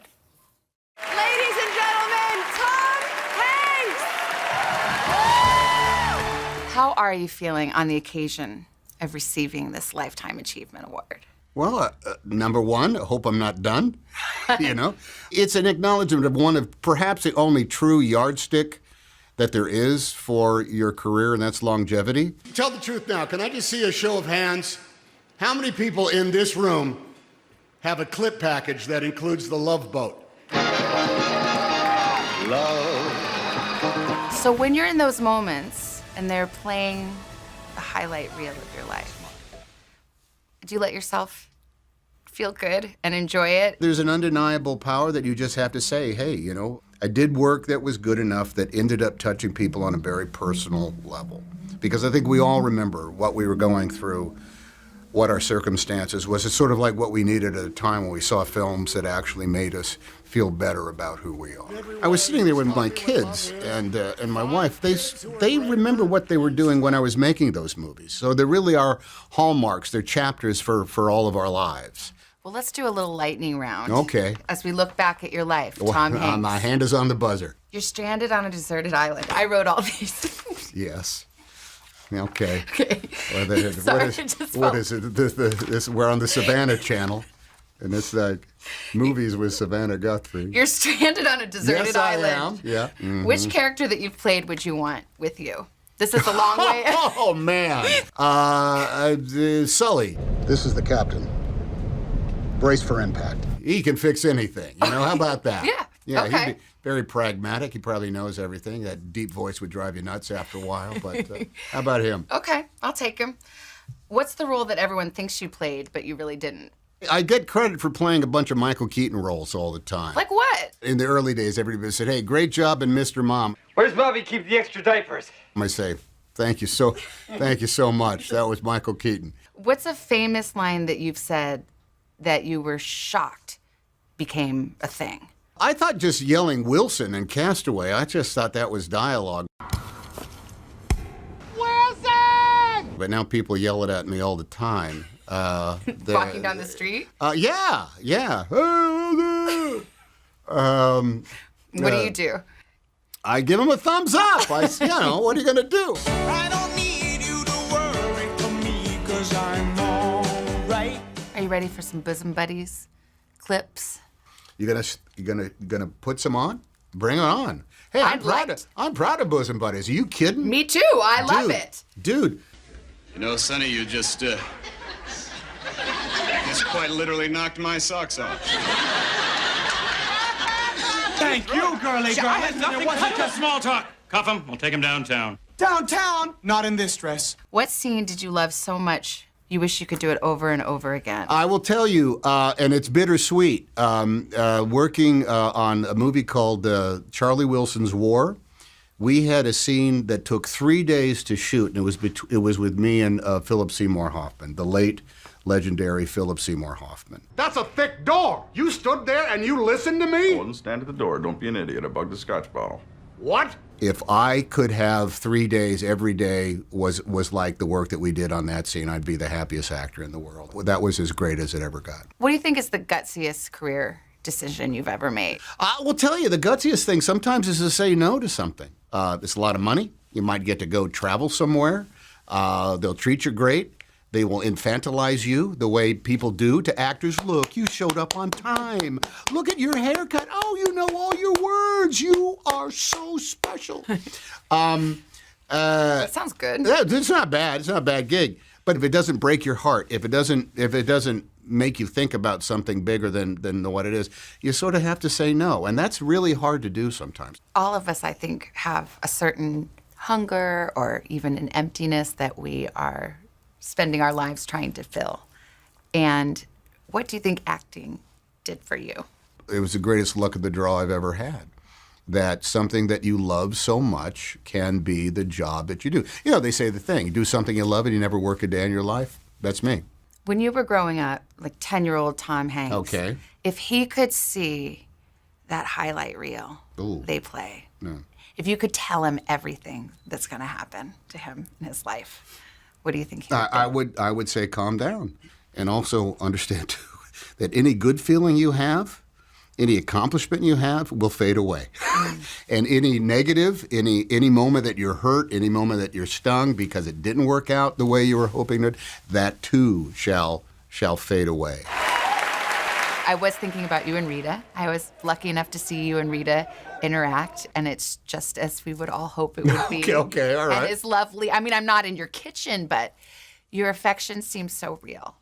And We dig each other, I must say. 30, we'll be 32 years in April. Everybody knows we've been married, so what are you going to do? Pretend you're not? no, that is not a good answer. It's not romantic. Well, you didn't even ask me a question. Well, I know. I was in the middle. I was about to. Okay, go ahead. Go ahead. Well, my question is... How do we do it? No, there wasn't that. That is not what I wrote. What's the question? I said, why is she your one? Oh. What does she get about you? Oh, dear Lord. See, that's better than how do you do it? Oh, yeah, that. There was a moment long ago, and I thought it can actually be like this. She was the example of how to do it. And when I met her, I just said, oh, this could be a plan for the future here. We're talking about legacy. If we were going to type your epitaph. Oh, dear. Okay. Here lies Tom Hanks. What do you wish? Well, I wouldn't want the word nice to show up anywhere. I take kind. I take that. Thoughtful. I take that. Why not nice? Oh, it's just too much of a. Everybody says it. But you know what? You know what nice is? Nice is the meal you had at not a bad restaurant, but not a great restaurant. How was the fish at that place? It was nice. It was quite good. No, I want something better than that, don't you? It was fantastic. So maybe that's the epitaph. He was fantastic.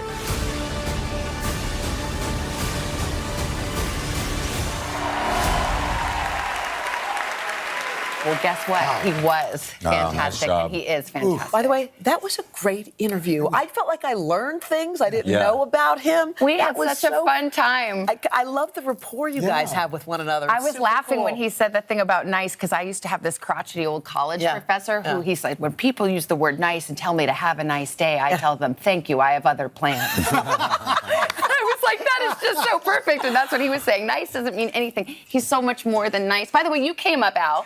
We talked about you. Well, he talked about you. Take a look.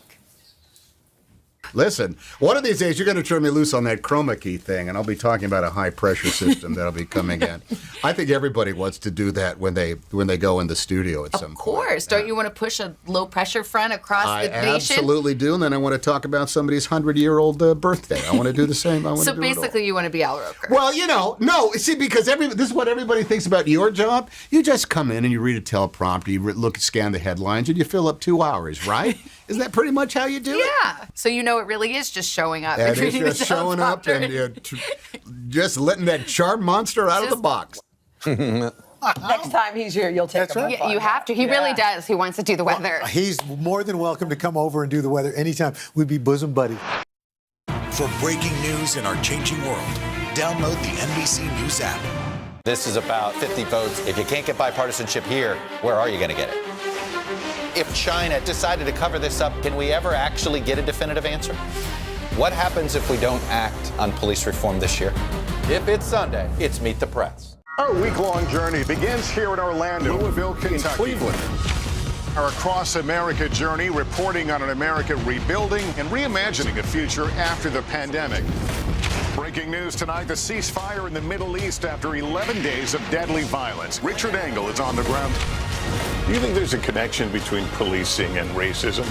How narrow a window do you have to really get kids back where we would want them to be? NBC Nightly News with Lester Holt. Make the most of your day with Today in 30. We give you a mix of everything you love about our show in a mere 30 minutes. Savannah and Hoda bring you what you must know. The biggest moments of the morning. One Republic! Exclusive interviews. Why did it work for you? You're right. I am more talented than the rest. And important headlines. Major medical news this morning. Watch Today in 30 on your schedule. Streaming every day on Today All Day. For breaking news in our changing world, download the NBC News app. The Meet the Press Chuck Toddcast.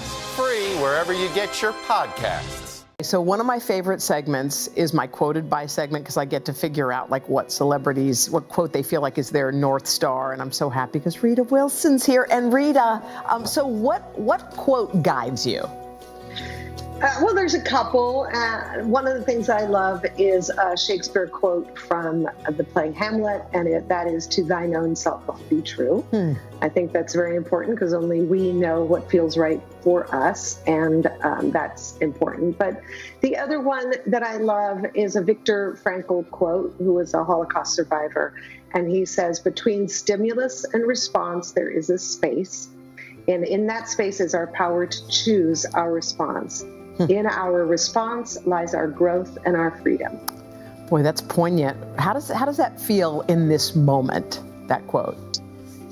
Well, I think what I get from that quote is that it's important to just take a pause. Everybody is in a heightened state of anxiety and fear, and yet there are amazing acts of kindness and generosity out there. So I think if you are in that state of feeling like, oh, you're just going to explode, that remember that there is a space, and in that space you can choose how you want to react. And I think, it's funny, I do think the country looks toward you and Tom for kind of calm, especially in this moment after the fact that you guys have been through coronavirus, and here you sit. And do you have, if you were going to speak to people to kind of put a warm hand on their heart, what would you say? That we are resilient as a people, as Americans, and as human beings, and that we are going to get through this. It is maybe the worst thing that we have ever seen, and it's in some ways hopefully not a new normal, but right now it's a new normal, and we can already see the extraordinary coming together of people that has already happened in our country and in the world. So I think it's just understanding that we're going to be okay and we're going to get through it. Love it. All right, Rita, love it. Love you more. So we'll talk to you soon. Thank you. Hi, Hoda. Thank you.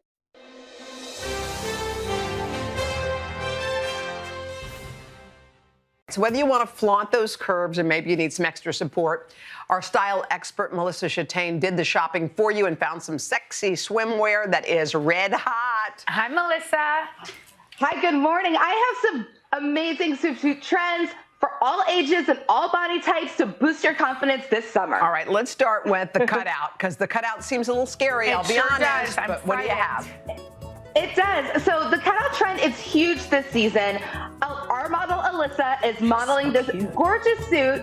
Isn't it adorable? It's a cute cutout swimsuit from Old Navy. It's only $44.99. The cutout trend is flattering for all body types, but particularly if you're straight and narrow and you have those killer obliques for summer. And so this is great. It's fun if you're youthful. I paired it with those granddad sandals that we've been seeing everywhere, and white sunnies that scream summer. Those are both from Missguided. The shoes are $34.99 and the white sunnies are only $12.99 from Missguided.com. That suit comes in extended sizing, up to plus size, and you can find it again for only $44.99. Okay, let's move on to ruffles.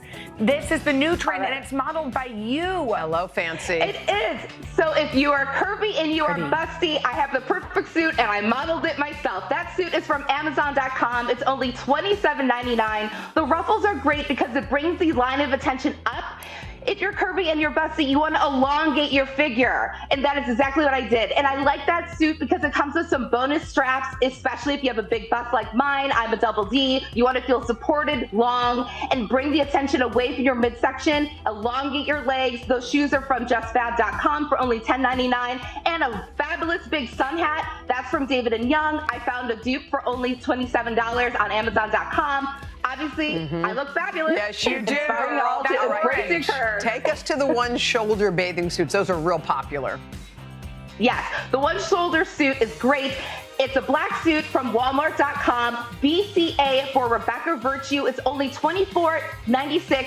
This is great for the 40-plus ladies that want something that's monochromatic and slimming. This is mesh. It also comes with a cute little skirt that's only $9 from Amazon. I love it with the skirt. Now, this is a year that I want ladies to stop wearing that pool skirt with the suits. This one is detachable. It's really fun.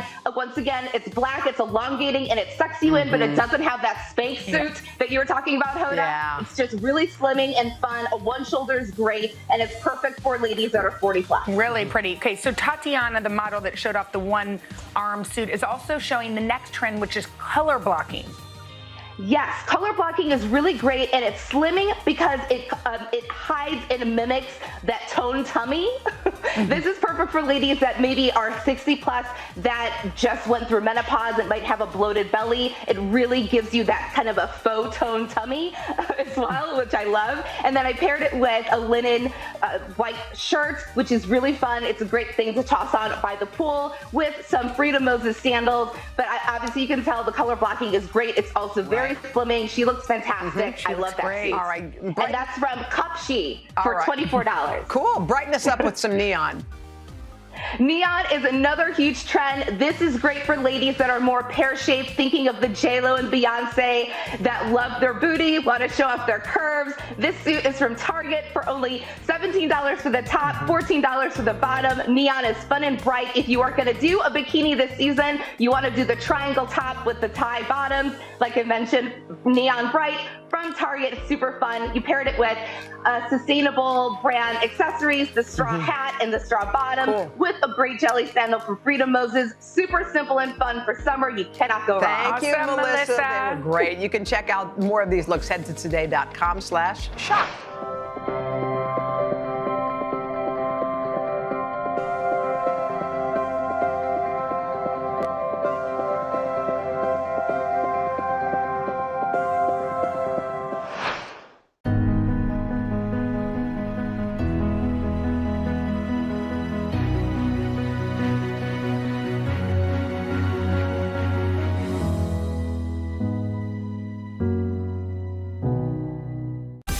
Make the most of your day with Today in 30. We give you a mix of everything you love about our show in a mere 30 minutes. Savannah and Hoda bring you what you must know. The biggest moments of the morning. One Republic! Exclusive interviews. Why did it work for you? You're right. I am more talented than the rest. And important headlines. Major medical news this morning. Watch Today in 30 on your schedule. Streaming every day on Today All Day. For breaking news in our changing world, download the NBC News app. Our Across America journey here in Louisville, Kentucky. Cleveland, reporting on an America rebuilding after the pandemic. How narrow a window do you have to really get kids back where we would want them to be? NBC Nightly News with Lester Holt. Make the most of your day with Today in 30. We give you a mix of everything you love about our show in a mere 30 minutes. Watch Today in 30 on your schedule, streaming every day on Today All Day. For breaking news in our changing world, download the NBC News app. The Meet the Press Chuck Toddcast, free wherever you get your podcasts. We're giving DIY a try. We're going to start with fashion. And who better to teach us a thing or two than YouTube designer Orly Shanny. Orly creates one-of-a-kind pieces that don't cost much money, but you just got to get a little crafty. Hey, Orly. Orly, how are you? You guys, I'm so happy to be here with you. How are you? Girl, we want to start. We see your jeans are out and jean shorts are all hot this summer, so what should we do? Yeah, well, you know what? Jeans are just a great thing in the summertime, and this is really all about taking pieces that you've had forever and giving them a little pop so there's something exciting. So the first one we're going to start with is actually kind of like a floral embroidery hack. Floral embroidery is really, really expensive, but I'm going to show you how to make these jeans very simply, no sewing, no nothing. These are a pair that I made, and they come together in seconds. Cute. So all that you guys need are any pair of jeans. Whatever jeans you own are going to work. And you want to go ahead and get some iron-on patches. On the back of iron-on patches, there's like an adhesive that you can see is kind of shiny. This will get melted when the iron hits it. So first thing that you always want to do is lay out your design. This is actually the fun part. This is when you would decide on what your design looks like before you put anything down. I like to focus like top right and then maybe bottom left. So what you would do is lay them out. Once you have a general idea, take your iron on the highest possible heat. You're not going to rotate. You're just going to press. Move in sections. And as soon as this gets about 75% heated, so it's in place but not fully, you're going to flip them inside out and iron from the backside. And that's really going to fuse that glue in.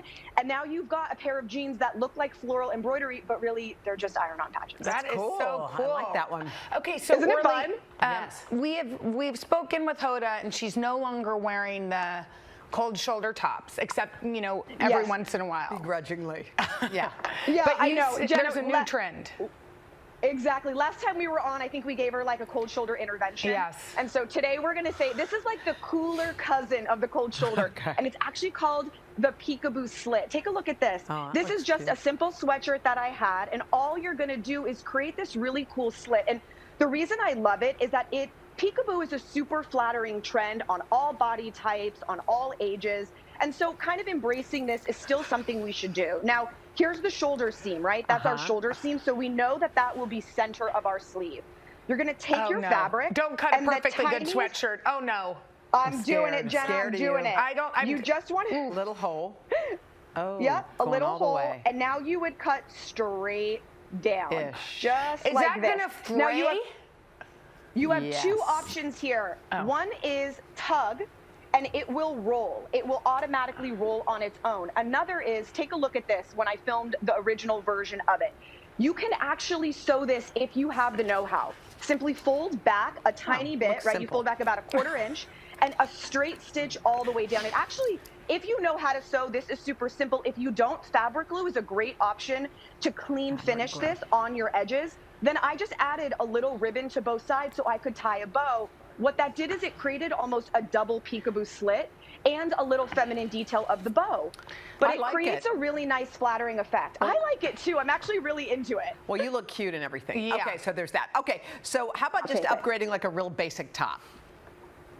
So lace blouses are really expensive and really feminine and delicate, and really the only thing is the lace. That's really all that you need. So a place that I love is called Target Trimming. It's actually a really cool store in downtown LA, but they sell online, so anyone has access to the amazing things that I have here in the fashion district. That's a simple purple top that I bought and added this really cool lace. So to do this, you're gonna take your shirt and flip it inside out. Now, I'm doing it with a long sleeve, but you guys could totally do this with like a simple camisole and create that very cool lace camisole vibe. We're going to use fabric glue. My favorite is this Fabri-Tac. I've used it forever. It's really great and easy to use, and it goes on clear. So a super thin line all along the inside, right? We're going to go all along here, and then you're going to grab your lace. And the reason I'm doing it on the inside is because really what I want is only a tiny bit of lace peeking through the front. Exactly. When you do the other side, the most important thing here is just making sure that you're mimicking the shape. Yeah, exactly. All right, and we're going to put your jean jacket online, Orly. We appreciate you. Great idea. Thank you. Looks cute. Oh, how cute are you? And we'll be back right after this. Adorable. Hi, everybody. Good morning. Welcome to Today. Future's looking bright. Half of all U.S. adults now fully vaccinated. Al is in Cleveland for our Reopening America series. This is the greatest location in the nation. Music is back. Y'all were exactly what we needed. It has been a long year. Yeah, where it's been anything but normal. Well, now there's hope. The COVID vaccines. I know. It's been a little confusing. Like, really confusing. So it's more important than ever to make a plan. Visit planyourvaccine.com to find out where and when to get your vaccine. What are you waiting for? Roll up your sleeves and plan your vaccine. Plan your vaccine. Plan your vaccine. I'm rolling up my sleeves for science, so I'll survive if I can track this virus. For family dinners, family vacations, family anything. For traveling somewhere beyond my living room. And for the Rebels, there is no greater feeling than being in the stadium and cheering on Ole Miss. And now it's your turn. Roll up your sleeves, America. Plan your vaccine, because every shot counts. Visit planyourvaccine.com and make your plan. Good morning, everybody. Welcome to Today. Future's looking bright. Are you ready? We're going to do our part to spread the word on the importance of vaccines, so crucial for reopening America. A big day around here. A very special naturalization ceremony. Many of them doctors, nurses, other essential workers. If you are a nurse, thank you. Ready to Spring has sprung, guys, and we want to fill this season with some fun and surprises. Yes. This is the face of excitement. Celebrating Earth Day. Let's change the world. Love it! This is about 50 votes. If you can't get bipartisanship here, where are you going to get it? If China decided to cover this up, can we ever actually get a definitive answer? What happens if we don't act on police reform this year? If it's Sunday, it's Meet the Press. With so many style options, shopping for sunglasses can feel overwhelming. My strategy is to let your personal style and your gut guide you. When choosing the most flattering frame shape for you, follow the basic face shape rules. Generally, opposites attract. If you have a round face, Wayfarer or square frames will sculpt and give a contouring effect to your features. The angles accentuate the cheekbones and draw the eye up. For square-shaped faces, round frames will add more softness to your look. The curve of the frame also helps make your face appear fuller and more youthful. If you have a heart-shaped face, aviators are a foolproof bet. This is actually the one case where it's most flattering to pick a frame that mirrors your face shape. And if you have an oval face, any shape frames will typically be suitable. So it's really more important to take the size of the frame into account. With any face shape, the size of the shades should be in proportion with your features. So if you have small and delicate features, you want to go for a smaller size frame. And if you've got more pronounced features, you can go with larger styles. If you're shopping from home, there are so many great virtual try-on tools to help you find the perfect shades. Warby Parker has a mobile app for virtual try-ons. And online retailers like Coastal and iBuyDirect have really great, easy-to-use virtual try-on tools right on the product pages. It connects with your device's camera, so you can see what the sunglasses would look like on you right away. How cool is Isn't that? that great? And Jen's here with some of her favorite shades, and you can shop along with scanning the QR code at the bottom of the screen. Jen, this is so helpful because, first of all, none of us really know what looks good on us. Right, we don't. So let's start with the round face glasses. What should the round face girls use? So, round faces, you want to create some angles. So we've got, there's a lot of different trends to play with. These I love. These are from Wild Fable at Target. They're a great price, and they're smaller, so they give you an angle, but they don't overwhelm your face. So if you've got a round face, it's a little more petite. These are a great bet. Another trend that I'm loving right now are these kind of mirror lenses that have a touch of color. So these are from Prive Revaux, and I love that it has that cool mirrored thing going on, but you still get a little bit of an angle. Okay. So it's creating some nice shape. All right, let's move on to square face. What are the best shades for those women or men? So if you've got a square face, round frames are going to be the way to go. These, I think, are super fun. This is like a classic round. These are from Aerie. And again, you get like that great curvature. It really softens your lines. And I love adding a touch of color with sunglasses. So how fun are these? Check these guys out. These are like a bright little pop of red, orange. These are from Old Navy. And again, you get the roundness. It's not too like old school. Oh, they look so good on you. Yeah, I think these are so fun. I like those. And I love adding color with sunglasses. All right, let's go to the heart shape. I think you're a heart shape, Jenna. Yeah, so heart Hoda's shape. decided I'm a heart-shaped face. so. I think I'm just a I big face. agree. But okay. You've got a heart shape. I have a heart shaped face as well. I think that the fun thing about heart shaped faces, so those ones that you have on right now, these are from Amazon. Yeah. They're like my signature shade. I love them. You can go with a literal heart shaped frame, or you can go with the cool cat eye. You guys have to check these out. So this is this brand, Designs by Madison Taylor. I discovered on Instagram, and it's so cool. This girl started in their sun loops. So look at this. So you can wear this cat eye. Do they stay on? And they stay on. You see, she does all these demos on her TikTok that show how these stay on, but it's like a little piece of jewelry. And that's sort of fun. It's fun. I don't know if you could run in them. No, you couldn't run, but I don't know if you could run in them. They're cute. Yeah, but they're cute for Those the look beach. cute. Okay. Oh, we just have a few seconds left. Okay, sorry. Let's get to oval because we think Hoda is oval shaped. Maybe. Yes, Hoda, you're oval shaped, so you're lucky. You can wear anything. I am super into these shield style. These are also Prive Revaux, and this is like super modern and a little crazy, but so cool. I love these. Or you can go with like a granny chic style. That's very in right now as well. Look at, those look so good on you, Hoda. Yeah, I sort of think we look like Secret Service women. So. But cool. Maybe.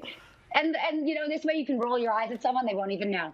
Good in dark frames. That's what I like. And look at these guys. Those are cool. Those look cute on you. Those are very... How fun. Okay, thank you, These are Jen. Amazon. They're like $12. So. Those look cute. We found some good ones. We got to wear those. All right, thank you, Jen. For more on these stylish shades, head to today.com/shop.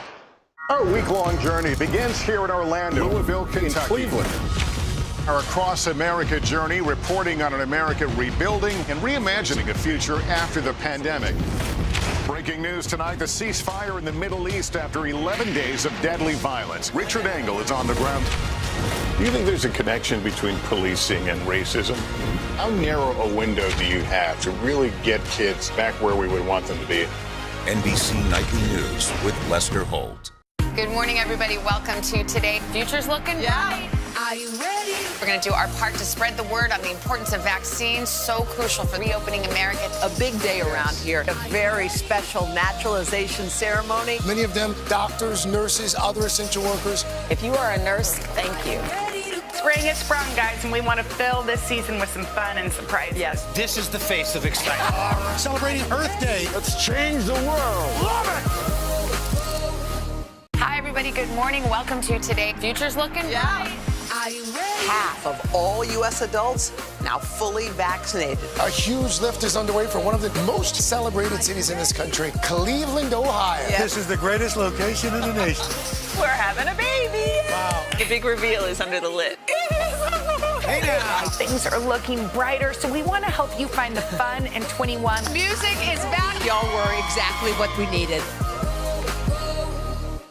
Getting a sun-kissed summer tan usually means damage from the sun's harmful rays. But now there are plenty of safe ways to get a flawless faux glow all year long. And here to show us is beauty and lifestyle expert Ami Desai. Hi, Ami. You can shop right along with us. Ami, I feel like I messed up your name, and I tried not to. You, Ami. But Don't Ami, worry, it happens. your glow is gorgeous. Yeah, and also if you want to find the products, you've got that QR code right there, right on your screen. All right, so Ami, let's say someone has never done a self-tan situation before and they want one product that they should try. What's the one you recommend?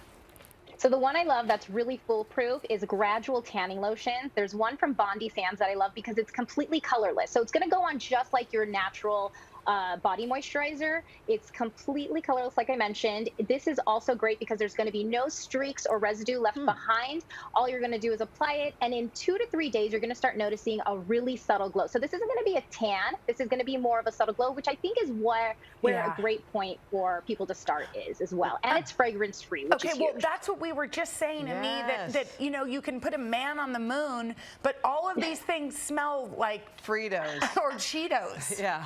Right. Yeah, I know. And so this one's fragrance-free, which is great. And then let's say you want a little bit more of color, but you want something that's still fuss-free. There are now called tanning drops. Isle of Paradise has this great one. It's color correcting. So it's not only going to add color to your skin. What you do is you add 2 to 3 drops to your moisturizer at night, and you wake up with such a beautiful, healthy, sun-kissed glow. If you want to go deeper, you can just add a few more drops.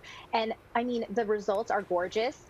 And also, this is something that's going to have skincare benefits too, because what it does, it's not only going to help with the glow, it's going to also color correct a little bit, brighten your skin, and also reduce any redness that you have. I just have to tell you, I just did a smell check because I think that's what turns people off. These smell great. So wait. I know. I really made sure I did my research on that. Does this come off, will it come off on your sheets? Let's say you put it on your face before you go to bed. Okay, great question. So you do Isle of Paradise, these ones, the tanning drops you put on at night, they will not transfer, which is what I really like about these first 2 ones, because they are made for beginners and they're supposed to be fuss-free and foolproof. So you really can ensure that you're getting the results that you want without too much effort. So you don't have to lay a sheet or anything like that. Now, this next one that I'm going to talk about, I love for people that have a little bit more melanin in their skin, darker skin tones. This is the Heavenly Elixir from Vita Liberata. This one is more of a tanning lotion, so it is going to emit color when you put it on. But what I like about this is that it gives you the most beautiful bronze look. It is very natural looking. You can see on my skin, I have medium brown tone skin. It looks very natural. It's not artificial looking, and that is safe for your face and your body. So it's really nice. That, if you do apply at night, you will want to kind of put a sheet on underneath just to make sure you're not getting any residue. Or what do you recommend? We don't want streaks, okay? A lot of times you end up having, or at least, and I'm speaking for myself, I'm not great with self-tanner. What can you recommend we do with that?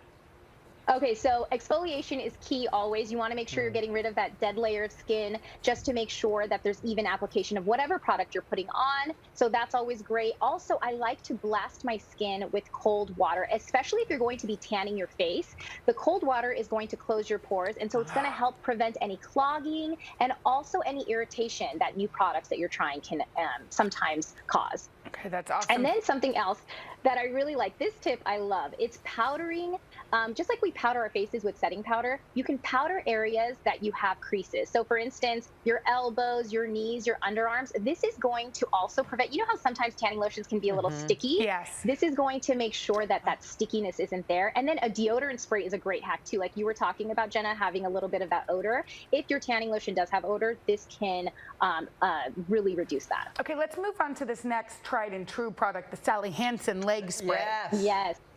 Okay, so this is body makeup. I love body makeup because it's more temporary, and it's something that's also going to hide blemishes like scars, varicose veins, any bruises that you might have. One of my favorite tricks is to spray this directly onto a brush and then blend it out. And this is why I love this. As soon as this sets, it is 100% water and transfer proof. Trust me, I've tried it. You really have to emulsify with soap and water in the shower to remove this product. So it is great. I love that one a lot. And then let's say we want something that is going to be like a really good glow up. Something I love for that is like a rich tinted body oil. And e.l.f. has one of the most gorgeous products from Retro Paradise. This is something that you put on, and it's just going to illuminate the areas of your body that you really want to highlight, like your collarbone, your shoulders, your legs. And let me tell you, this looks beautiful on every skin tone. Ami, thank you. I know, Ami's skin is perfect. It's I mean, really you're the glow, on. you're my glow queen, queen. So to shop Thanks, any of Ami. these products, you can use the code right here on your screen, or you can head to today.com/shop. Here are my top tips on how to prevent a makeup meltdown this summer. Take a little translucent powder, and we're gonna put it on our eyebrows, dusting against the grain of our hair to prevent the sweat and the oil from breaking down our makeup. You always wanna use eyeshadow primer. This prevents our makeup from getting creasy or breaking down. Instead of using a regular eyeshadow, like a powder, we're gonna use a cream. The long-wearing technology acts like a double primer, so it stays on for even longer. Setting spray. Spritz as you go. This locks in each step of your beauty routine. Our bottom lashes usually get the most oily, or our eyes tear from allergies. So try waterproof mascara on the bottom. Try a brown for summer to keep it fresh and light. Spritz and set, and you're ready to go. Happy summer.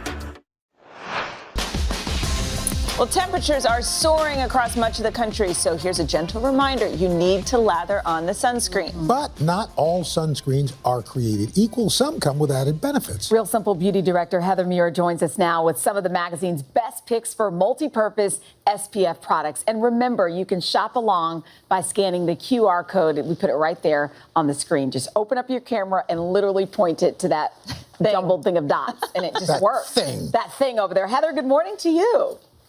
Good morning, guys. Happy almost summer. Happy almost summer. So here's the thing. A lot of us moisturize in the morning. I know I do. And you say that's the perfect time to put on sun protection, because it's almost like if you do that, it almost becomes routine. Exactly. And this one is going to make it so easy for you. So this is one of my favorites of the season. It's Say Sun Visor Broad Spectrum SPF 35 Moisturizer. So get ready to clear out some space in your medicine cabinets. This is the one and done. It takes the place of a serum, a moisturizer, a physical SPF, and a face oil. It also has hyaluronic acid and grapeseed oil, so it's going to leave you really dewy and plump. It leaves you so glowy that you actually want to reapply it, and that is the key. You sold that one. All right. Right now. What about for folks with darker skin tones? Because sometimes those sunscreens look a little streaky. Totally, Al, I hear you. So this is the perfect solution. This is Melee. It's their no shade sunscreen oil SPF 30. It's only $20, and it's this gorgeous, luxurious oil. It was created by dermatologists, especially for people with darker skin tones. So it's not going to give you that white cast, that chalky finish, or any streaks. You guys will love it. Cool. What about when you're kind of in a rush? You know, you're running to the beach. I know when I go to the golf course, I just want something to spray on real quick, but I hear bad things about some of the spray-ons.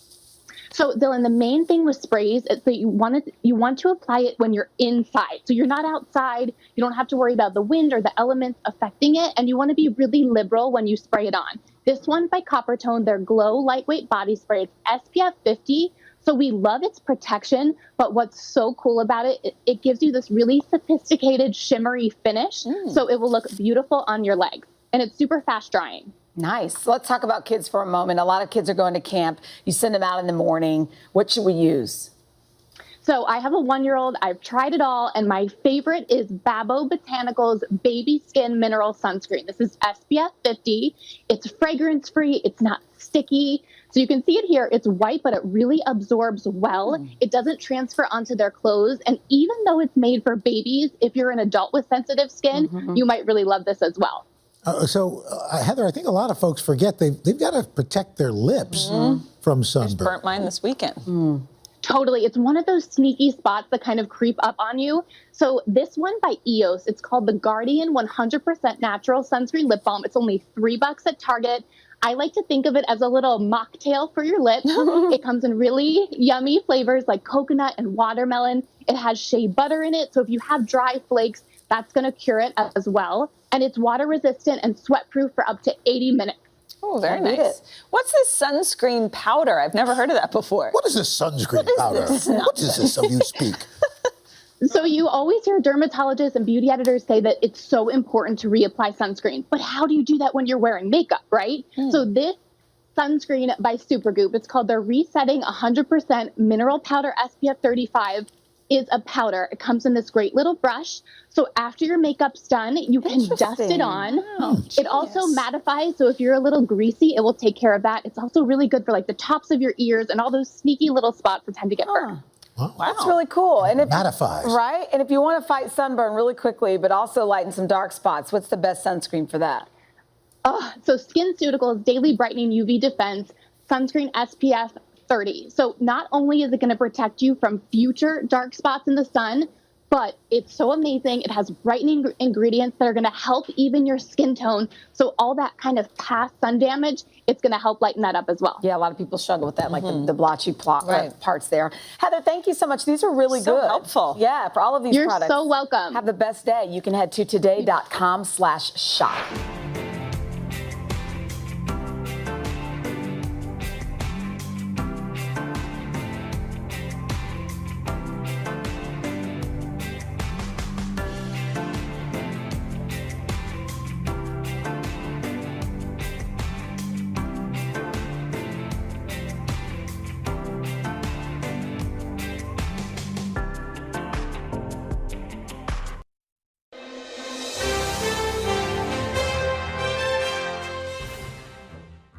These women are so often forgotten. They have no makeup, and a lot of them shake and you know, they flinch or whatever. They can't put on makeup. So my coming there, I think it means a lot. She makes us feel a lot better about ourselves. We're people. Everybody's getting older. Give me a break. My name is Elita. I am the founder of my makeover mission. And my mission is reawakening the inner beauty of the often forgotten women in nursing homes. Style has been in my DNA.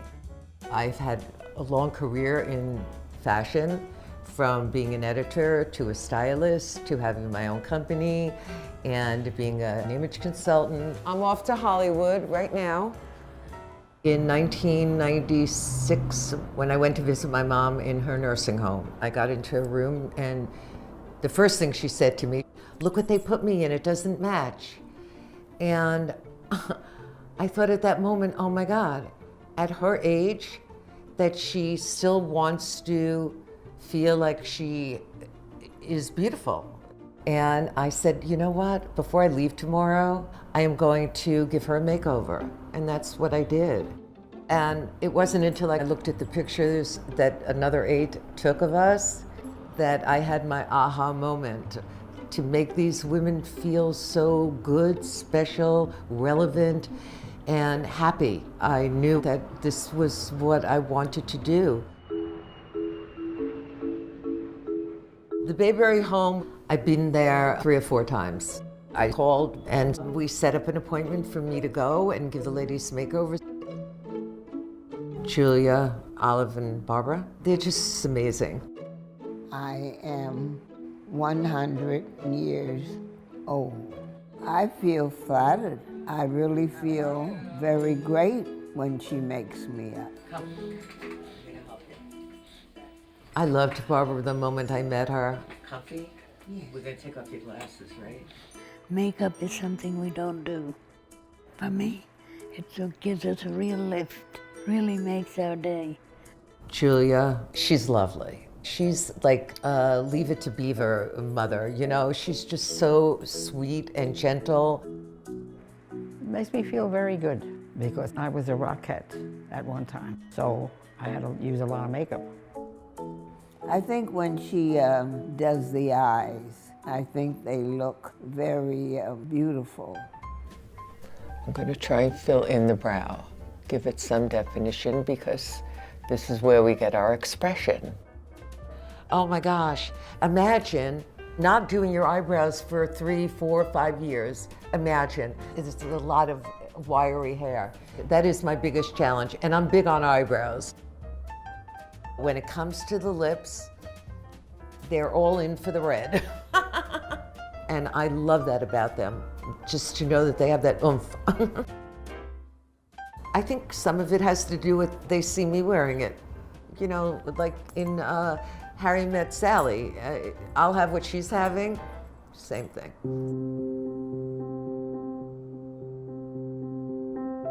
I think they like the touch of the hand, you know. A lot of times the women are so relaxed that they go to sleep. You're sleeping. Take a rest. They are so at peace, and it's a wonderful feeling to know they trust me that much. It is something I look forward to. You know, we talk about it for days after. I think she's a very beautiful person. And she makes you feel good while she's doing the makeup. Makeup is a byproduct. It's really about the connection, the symbiosis of me and her. Already sleeping. It's okay if you do, it's okay, honey. You've waited a long time. Worth waiting for. Oh, thank you. Just feeling touched and loved. And that's what they're missing, and that's why I started this. Oh my God, I look alive. Yes. I thank you so much. You're so welcome.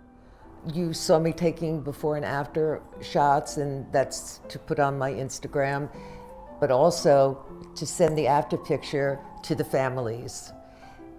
I think it means a lot. I remember, you know, my picture that the A took of my mom and I, and it means so much that, God forbid, when that time comes, to look at that picture, and that's what you remember.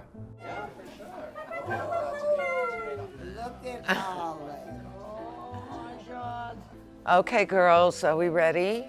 I have something for all of you. Happy Valentine's Day. I hope that you enjoy. And we appreciate you being here. I know. Thank you, honey. Making the women happy, making them feel the way they do. I love that.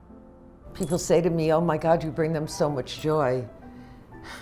Honey, I'm the one who's getting the joy. I'm the one that's receiving it. It's amazing.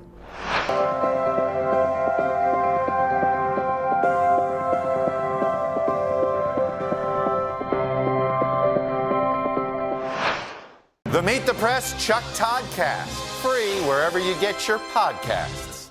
It has been a long year. Yeah, where it's been anything but normal. Well, now there's hope. The COVID vaccines.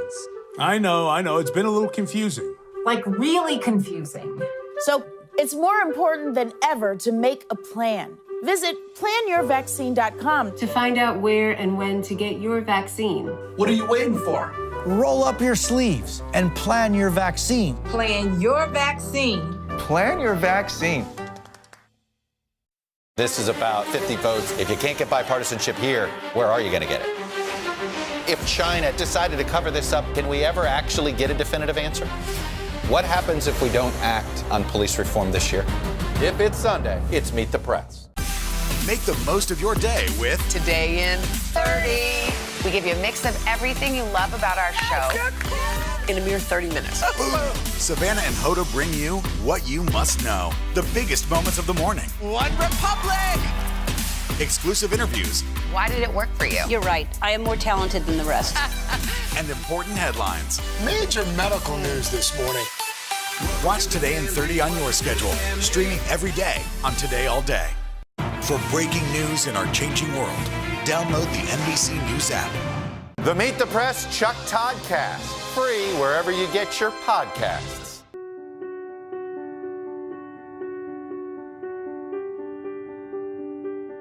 Welcome to today's check-in. We have a special guest today. I'm speaking with Iyanla Vanzant. She is the host of the news show on the OWN network. And you know what? There isn't a better time for the title of this show. It's called Fear Not with Iyanla Vanzant. Thank you so much for taking some time to talk with our viewers today. Thank you for having me. Thank you. It's my honor. I had a whole list of questions that I was going to ask you about COVID-19 and the trauma that it's causing so many people and communities around our country. And now this, not that we haven't been dealing with racism, but now it's in our faces. So I guess my question is, how do we take this all in? How do we begin to process what's happening? I'll start here. Hashtag enough. Hashtag no more. Okay? So that we understand that, you know, we keep trying to find nice names for it, but this is really a revolt against the systemic inertia and denial of the racial imbalance, disparity, and systemic racism that exists in the society. Now, here's how it was triggered. You know, the COVID, which stimulated the three basic fears of all human beings. Fear of nature and what it can do, yeah? Fear of the unknown and fear of death, and fear of other people. COVID stimulated all of that. And then in the midst of that, we have a 40-something-year-old African-American man being held down, crying for his mother. How do you process that? All of our fears are triggered, and then we have this trauma. So the bottom line, beloved, is everything must change. I heard your conversation when you were talking with Oprah about the trauma of COVID-19, and you've been talking with families for decades, right? Here's my question. As we try to figure out how to move forward, what we're gonna do, how do you find peace in the midst of a storm to begin to process how to move forward? Well, it's not time to move. COVID stopped us in our tracks so that we could pick up the rug and go through and clear out everything that we had been denying, resisting, avoiding. But instead of doing that, go home. Home is where the heart is. Instead of getting into our hearts, we were freaking out about when we're gonna get out. True. COVID said, stop, be still, go in. And we missed the message. So now here we are. Now we have to stop. We have to stop. Hashtag enough, hashtag no more, individually and collectively. Pick up your rug and see what you've been resisting, avoiding, denying. Get into your heart and clean up. Because the only way we're going to change what's going on in the world is if we each come to the table, A, as healthy as possible, and B, with a different perspective. Where do you find your peace in the midst of a stormy situation? In my backyard, in the sun, in my prayer, in my meditation, and in the constant self-reflection, self-correction, examination of my own heart. Every day, it's a practice. This interview will reach a lot of people. And so does someone who is sitting here watching this, whether it's on their phone, whether it's on a screen, whatever it is, and they're feeling isolated and down, how do you take the first step in the process of clearing the junk? Well, you know, every morning or every other morning, I've been going on Facebook, working with people to tell them awareness comes through feeling. Get in touch with your feelings. Because when we look at the George Floyd situation, it's happened so many times that we march for 2 months, then we go back to watching Wheel of Fortune till we're desensitized to it. So we don't even allow ourselves to feel. I've been working with the everyday people who see this on the news every day and have become totally desensitized. So what I would say to your viewers is get in touch with your feelings. You know, you have something that happened in Minneapolis and they are protesting in Seattle. I mean, I don't know because I don't have a crystal ball, but I want to hope that it's different. Well, again, it's no mistake that it happened in the midst of the pandemic, in the midst of the quarantine beginning to be lifted. I say this entire universe owes George Floyd a debt of gratitude, a prayer of gratitude, that he sacrificed himself to wake us the hell up, okay? Because right here, we didn't see it with Trayvon because we could be in denial. We didn't see it with Philanda. We didn't see it with Brianna. We didn't see it 2 weeks ago with Ahmaud Arbery because they hid it from us. So the universe said, wait a minute, hold up, I got something for you. Okay, now what you gonna do this time? How are you gonna handle it this time? Before I let you go, I'm looking over because we're all home, and I'm looking at my husband. So I'm 42 years old. I met him when he was 17. And we were in college. And his first gift to me, I remember, so it was in 1997 or 1998, was your book. Wow. And I think it was Acts of Faith. And as I was logging onto this Zoom call, with the meeting ID, I thought, Lord, this woman has been giving us messages and seeds of hope and how to have acts of faith for decades. But you know what? It's out there. The seeds are planted and now they're starting to sprout. So I want to thank him. He must be conscious if he gave you a copy of Acts of Faith. He did. In college. Who does that? Who does that? So we end our conversations by asking every person their takeaway from this time. What is yours? That there's really no distinction for me between the COVID pandemic and the systemic racism pandemic. It's just that they showed up differently. People have been walking around symptomatic of racism for years and years and years, spreading it, not knowing it. And just like we did with the coronavirus. So the two things are the same. It's just that one is at a national level where individuals have to look at and protect themselves. And one is at a individual level. That's the pandemic of racism has to be dealt with, both from the perspective of those who are spreading it and those who are catching it. God bless you. Thank you. I'm rolling up my sleeves for science, so I'll survive if I contract this virus. For family dinners, family vacations, family anything. For traveling somewhere beyond my living room. And for the Rebels, there is no greater feeling than being in the stadium and cheering on Ole Miss. And now it's your turn. Roll up your sleeves, America. Plan your vaccine, because every shot counts. Visit planyourvaccine.com and make your plan. Hi, everybody. Good morning. Welcome to Today. Future's looking bright. Are you ready? Half of all U.S. adults now fully vaccinated. A huge lift is underway for one of the most celebrated cities in this country, Cleveland, Ohio. Yes. This is the greatest location in the nation. We're having a baby. Wow. The big reveal is under the lid. Hey now. Things are looking brighter, so we want to help you find the fun in 21. Music is back. Y'all were exactly what we needed. Our week-long journey begins here in Orlando, Louisville, Kentucky, Cleveland. Our Across America journey reporting on an America rebuilding and reimagining a future after the pandemic. Breaking news tonight, the ceasefire in the Middle East after 11 days of deadly violence. Richard Engel is on the ground. Do you think there's a connection between policing and racism? How narrow a window do you have to really get kids back where we would want them to be? NBC Nightly News with Lester Holt.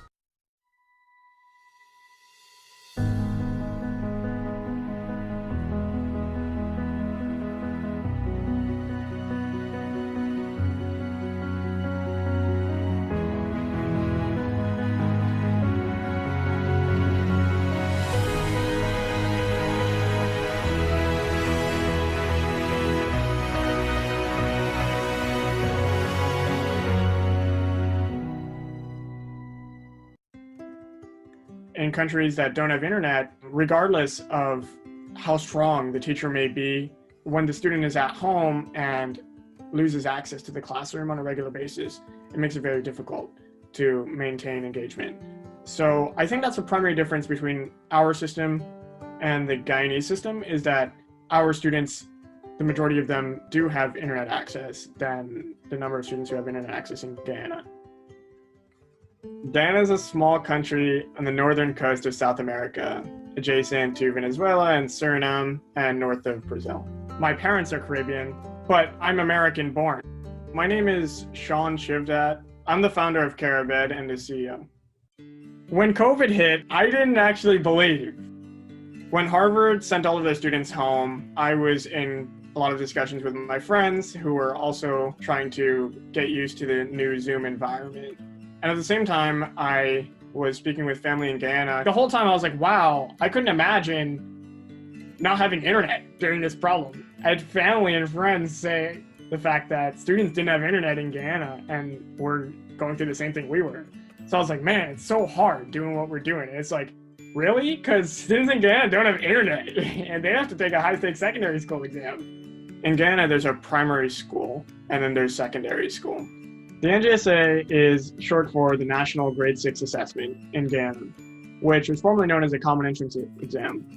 The Common Entrance Exam was used as primarily a secondary school entrance exam, and the NGSA makes up a large component of secondary school placement in Guyana currently. So if you perform very, very well on the secondary school entrance exam, you can go to some of the highest performing secondary schools. But if you don't, then you're not accepted into those schools, which can make or break a lot of your future career paths. I actually do have an update regarding ways to get in contact with the ministry.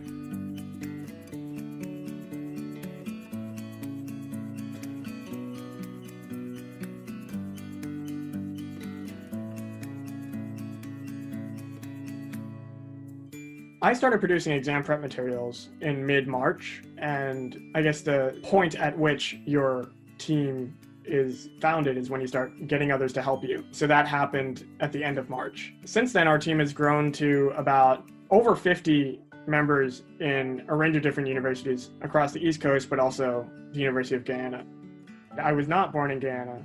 It's a sense of reconnection with my family, but also people I've never met before that we share a common ancestry with. So there are a lot of different things that are brought to light when we're doing this work in Guyana. We break down the communities that we serve, or the students that we serve, into two groups: students that have internet and students that don't have internet. For students that have internet, we've posted over 700 pages of open access free material on our website and via WhatsApp to a range of teachers and parents who have been sharing those around with other parents and teachers of students that do have internet. For students that don't have internet, we make it a top priority to fundraise and spend those funds to print and distribute to those students. About a few weeks before the exam started, we started an emergency printing and distribution campaign and fundraised in the United States to print materials that we created and have them distributed to regions without internet access.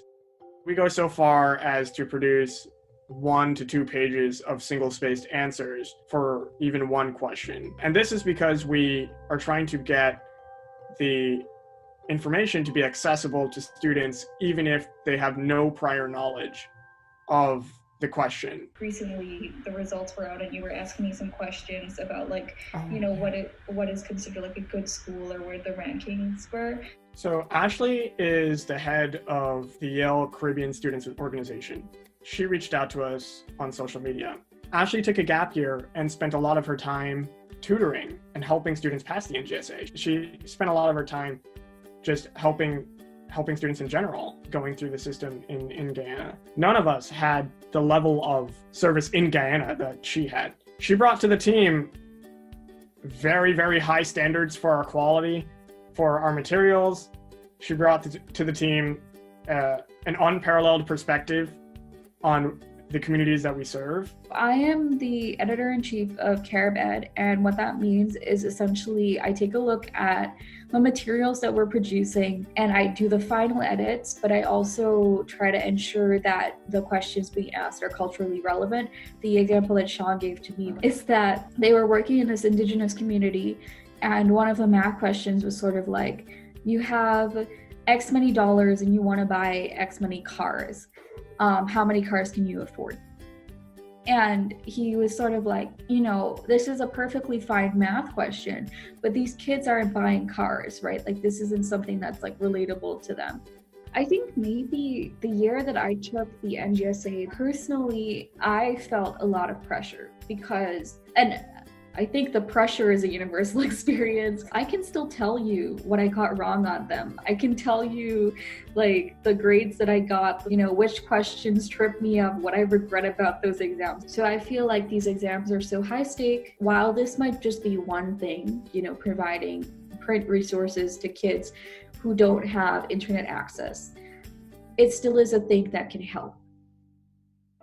I think COVID made it particularly difficult for teachers to maintain contact with students. We found that there were teachers who were trying to create WhatsApp groups with parents, trying to get in contact with students who were at home. And a lot of times parents didn't have the resources to maintain the data services on for their phones. And as a result, a lot of students missed out on what teachers were trying to convey. It was really, really difficult for teachers. It is difficult for students who don't have internet access for several reasons. CaribEd have played a very special role to assist those students. The material also is very simple for parents or guardians to follow and guide their students while homeschooling. So our daughter Rachel, who is 10 years old and was in grade 5 at the time, was starting to prepare for the National Grade 6 assessment. Because of the closure of schools, because of the pandemic, we were working with her at home to keep her involved and keep her learning. A former teacher of hers sent me one of the CaribEd guides, and in that guide, there was contact information for the group via Sean. Sean was so keen to keep helping, so he kept reaching out to me to find out how the guides were being used, what improvements could be made. The pandemic has posed all kinds of limitations, and because where we live, internet is restrictive in the amount of bandwidth we have, so communication isn't always easy, but he never lets up. The work that Sean has been doing with CaribEd has already had an impact on our children's ability to continue learning through this pandemic and will have a continued impact. I think an important thing is that students in the US who are not of Caribbean descent feel a similar way with the students they're helping in the Caribbean. During the pandemic, it's very difficult. My hope is that students that are preparing for exams, they're trying to stay engaged in the Caribbean without internet access, look out for each other and band together, because there are solutions to this. Our Across America journey here in Louisville, Kentucky, Cleveland, reporting on an America rebuilding after the pandemic. How narrow a window do you have to really get kids back where we would want them to be? NBC Nightly News with Lester Holt.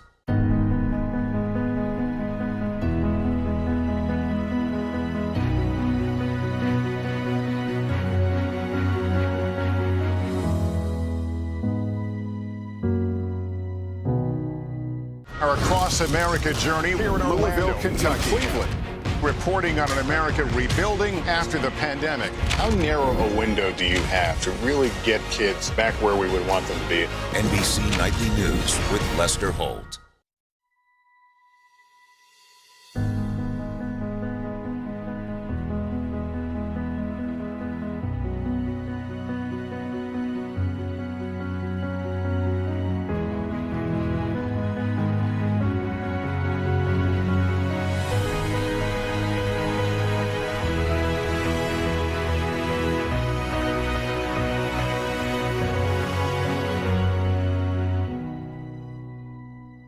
The Meet the Press Chuck Toddcast, free wherever you get your podcasts. For breaking news in our changing world, Download the NBC News app. The Meet the Press Chuck Toddcast, free wherever you get your podcasts. We're back with some new details on a story that we've been following for a few days now, and it's fascinating people all over the world, Savannah. Yep, we are literally following it, guys. That herd of wild elephants on a mysterious journey, wandering hundreds of miles across China. Cameras just caught up with them, taking a power nap. And this morning, we could be closer to an answer on why they're walking. Here's NBC's Janice Mackey-Frayer. This morning, that herd of wandering wild elephants on an epic journey in China is now among the most watched tour groups in the world. Every antic captured by surveillance cameras and a dozen drones, including this, a rare stop to rest. The massive mammals all sleeping together within trunk's reach. The herd has been on the move for over a year now, trekking 300 miles north and still going. No one is sure why, but it could have something to do with finding a lot of new tasty food and liking it. How do you get a herd of elephants to turn around and go back home? If you have a child in front of ice cream shop, can you easily get him out? Maybe not easy. If I was an elephant, I would stay. More than 400 emergency personnel are trying to steer the 15 elephants using roadblocks and literally tons of bait. The big concern is that while the elephants may look cute, they're actually dangerous. People have been evacuated, and a 24-hour command center is keeping a close watch. So far, this pack seems content with its buffets and internet stardom, with reports now that a second herd may be on the move. For today, I'm Janice Mackey-Frayer in Beijing. Wow, that's amazing. The elephants now have They're so agents. They're all represented because of all the attention. They're now. so cute, but look how they sleep, you guys. They Yeah. really spoon. Wow, They really that's very snuggle cute. up and get in there. It's a big spoon. I'm impressed that the parents are able to get the kids to sleep that long, too. That's impressive. Yeah. Maybe they're on their way to a trunk show. I was wondering how long it was going to take you to get us one of those. Wow. How does an elephant hide in a bag of M&Ms? How? Paints its nails different colors. Welcome to Today All Day. All day? Today, all day. All day. This is a long way of asking who's your favorite character you've ever played. The unicorn. The unicorn. You gotta have the unicorn. What is she right there? That's why you're saying all these nice things? Yeah, she gave me the look. Sorry to disturb your day. Everyone's mad at you, Willie. Better make this fast. I don't want the wrath of Luna. When I see you, I always think, I wonder what his quote would be. Give us 6 minutes and we'll ask as many questions as we can. Welcome to Cold Cuts. Cold cut.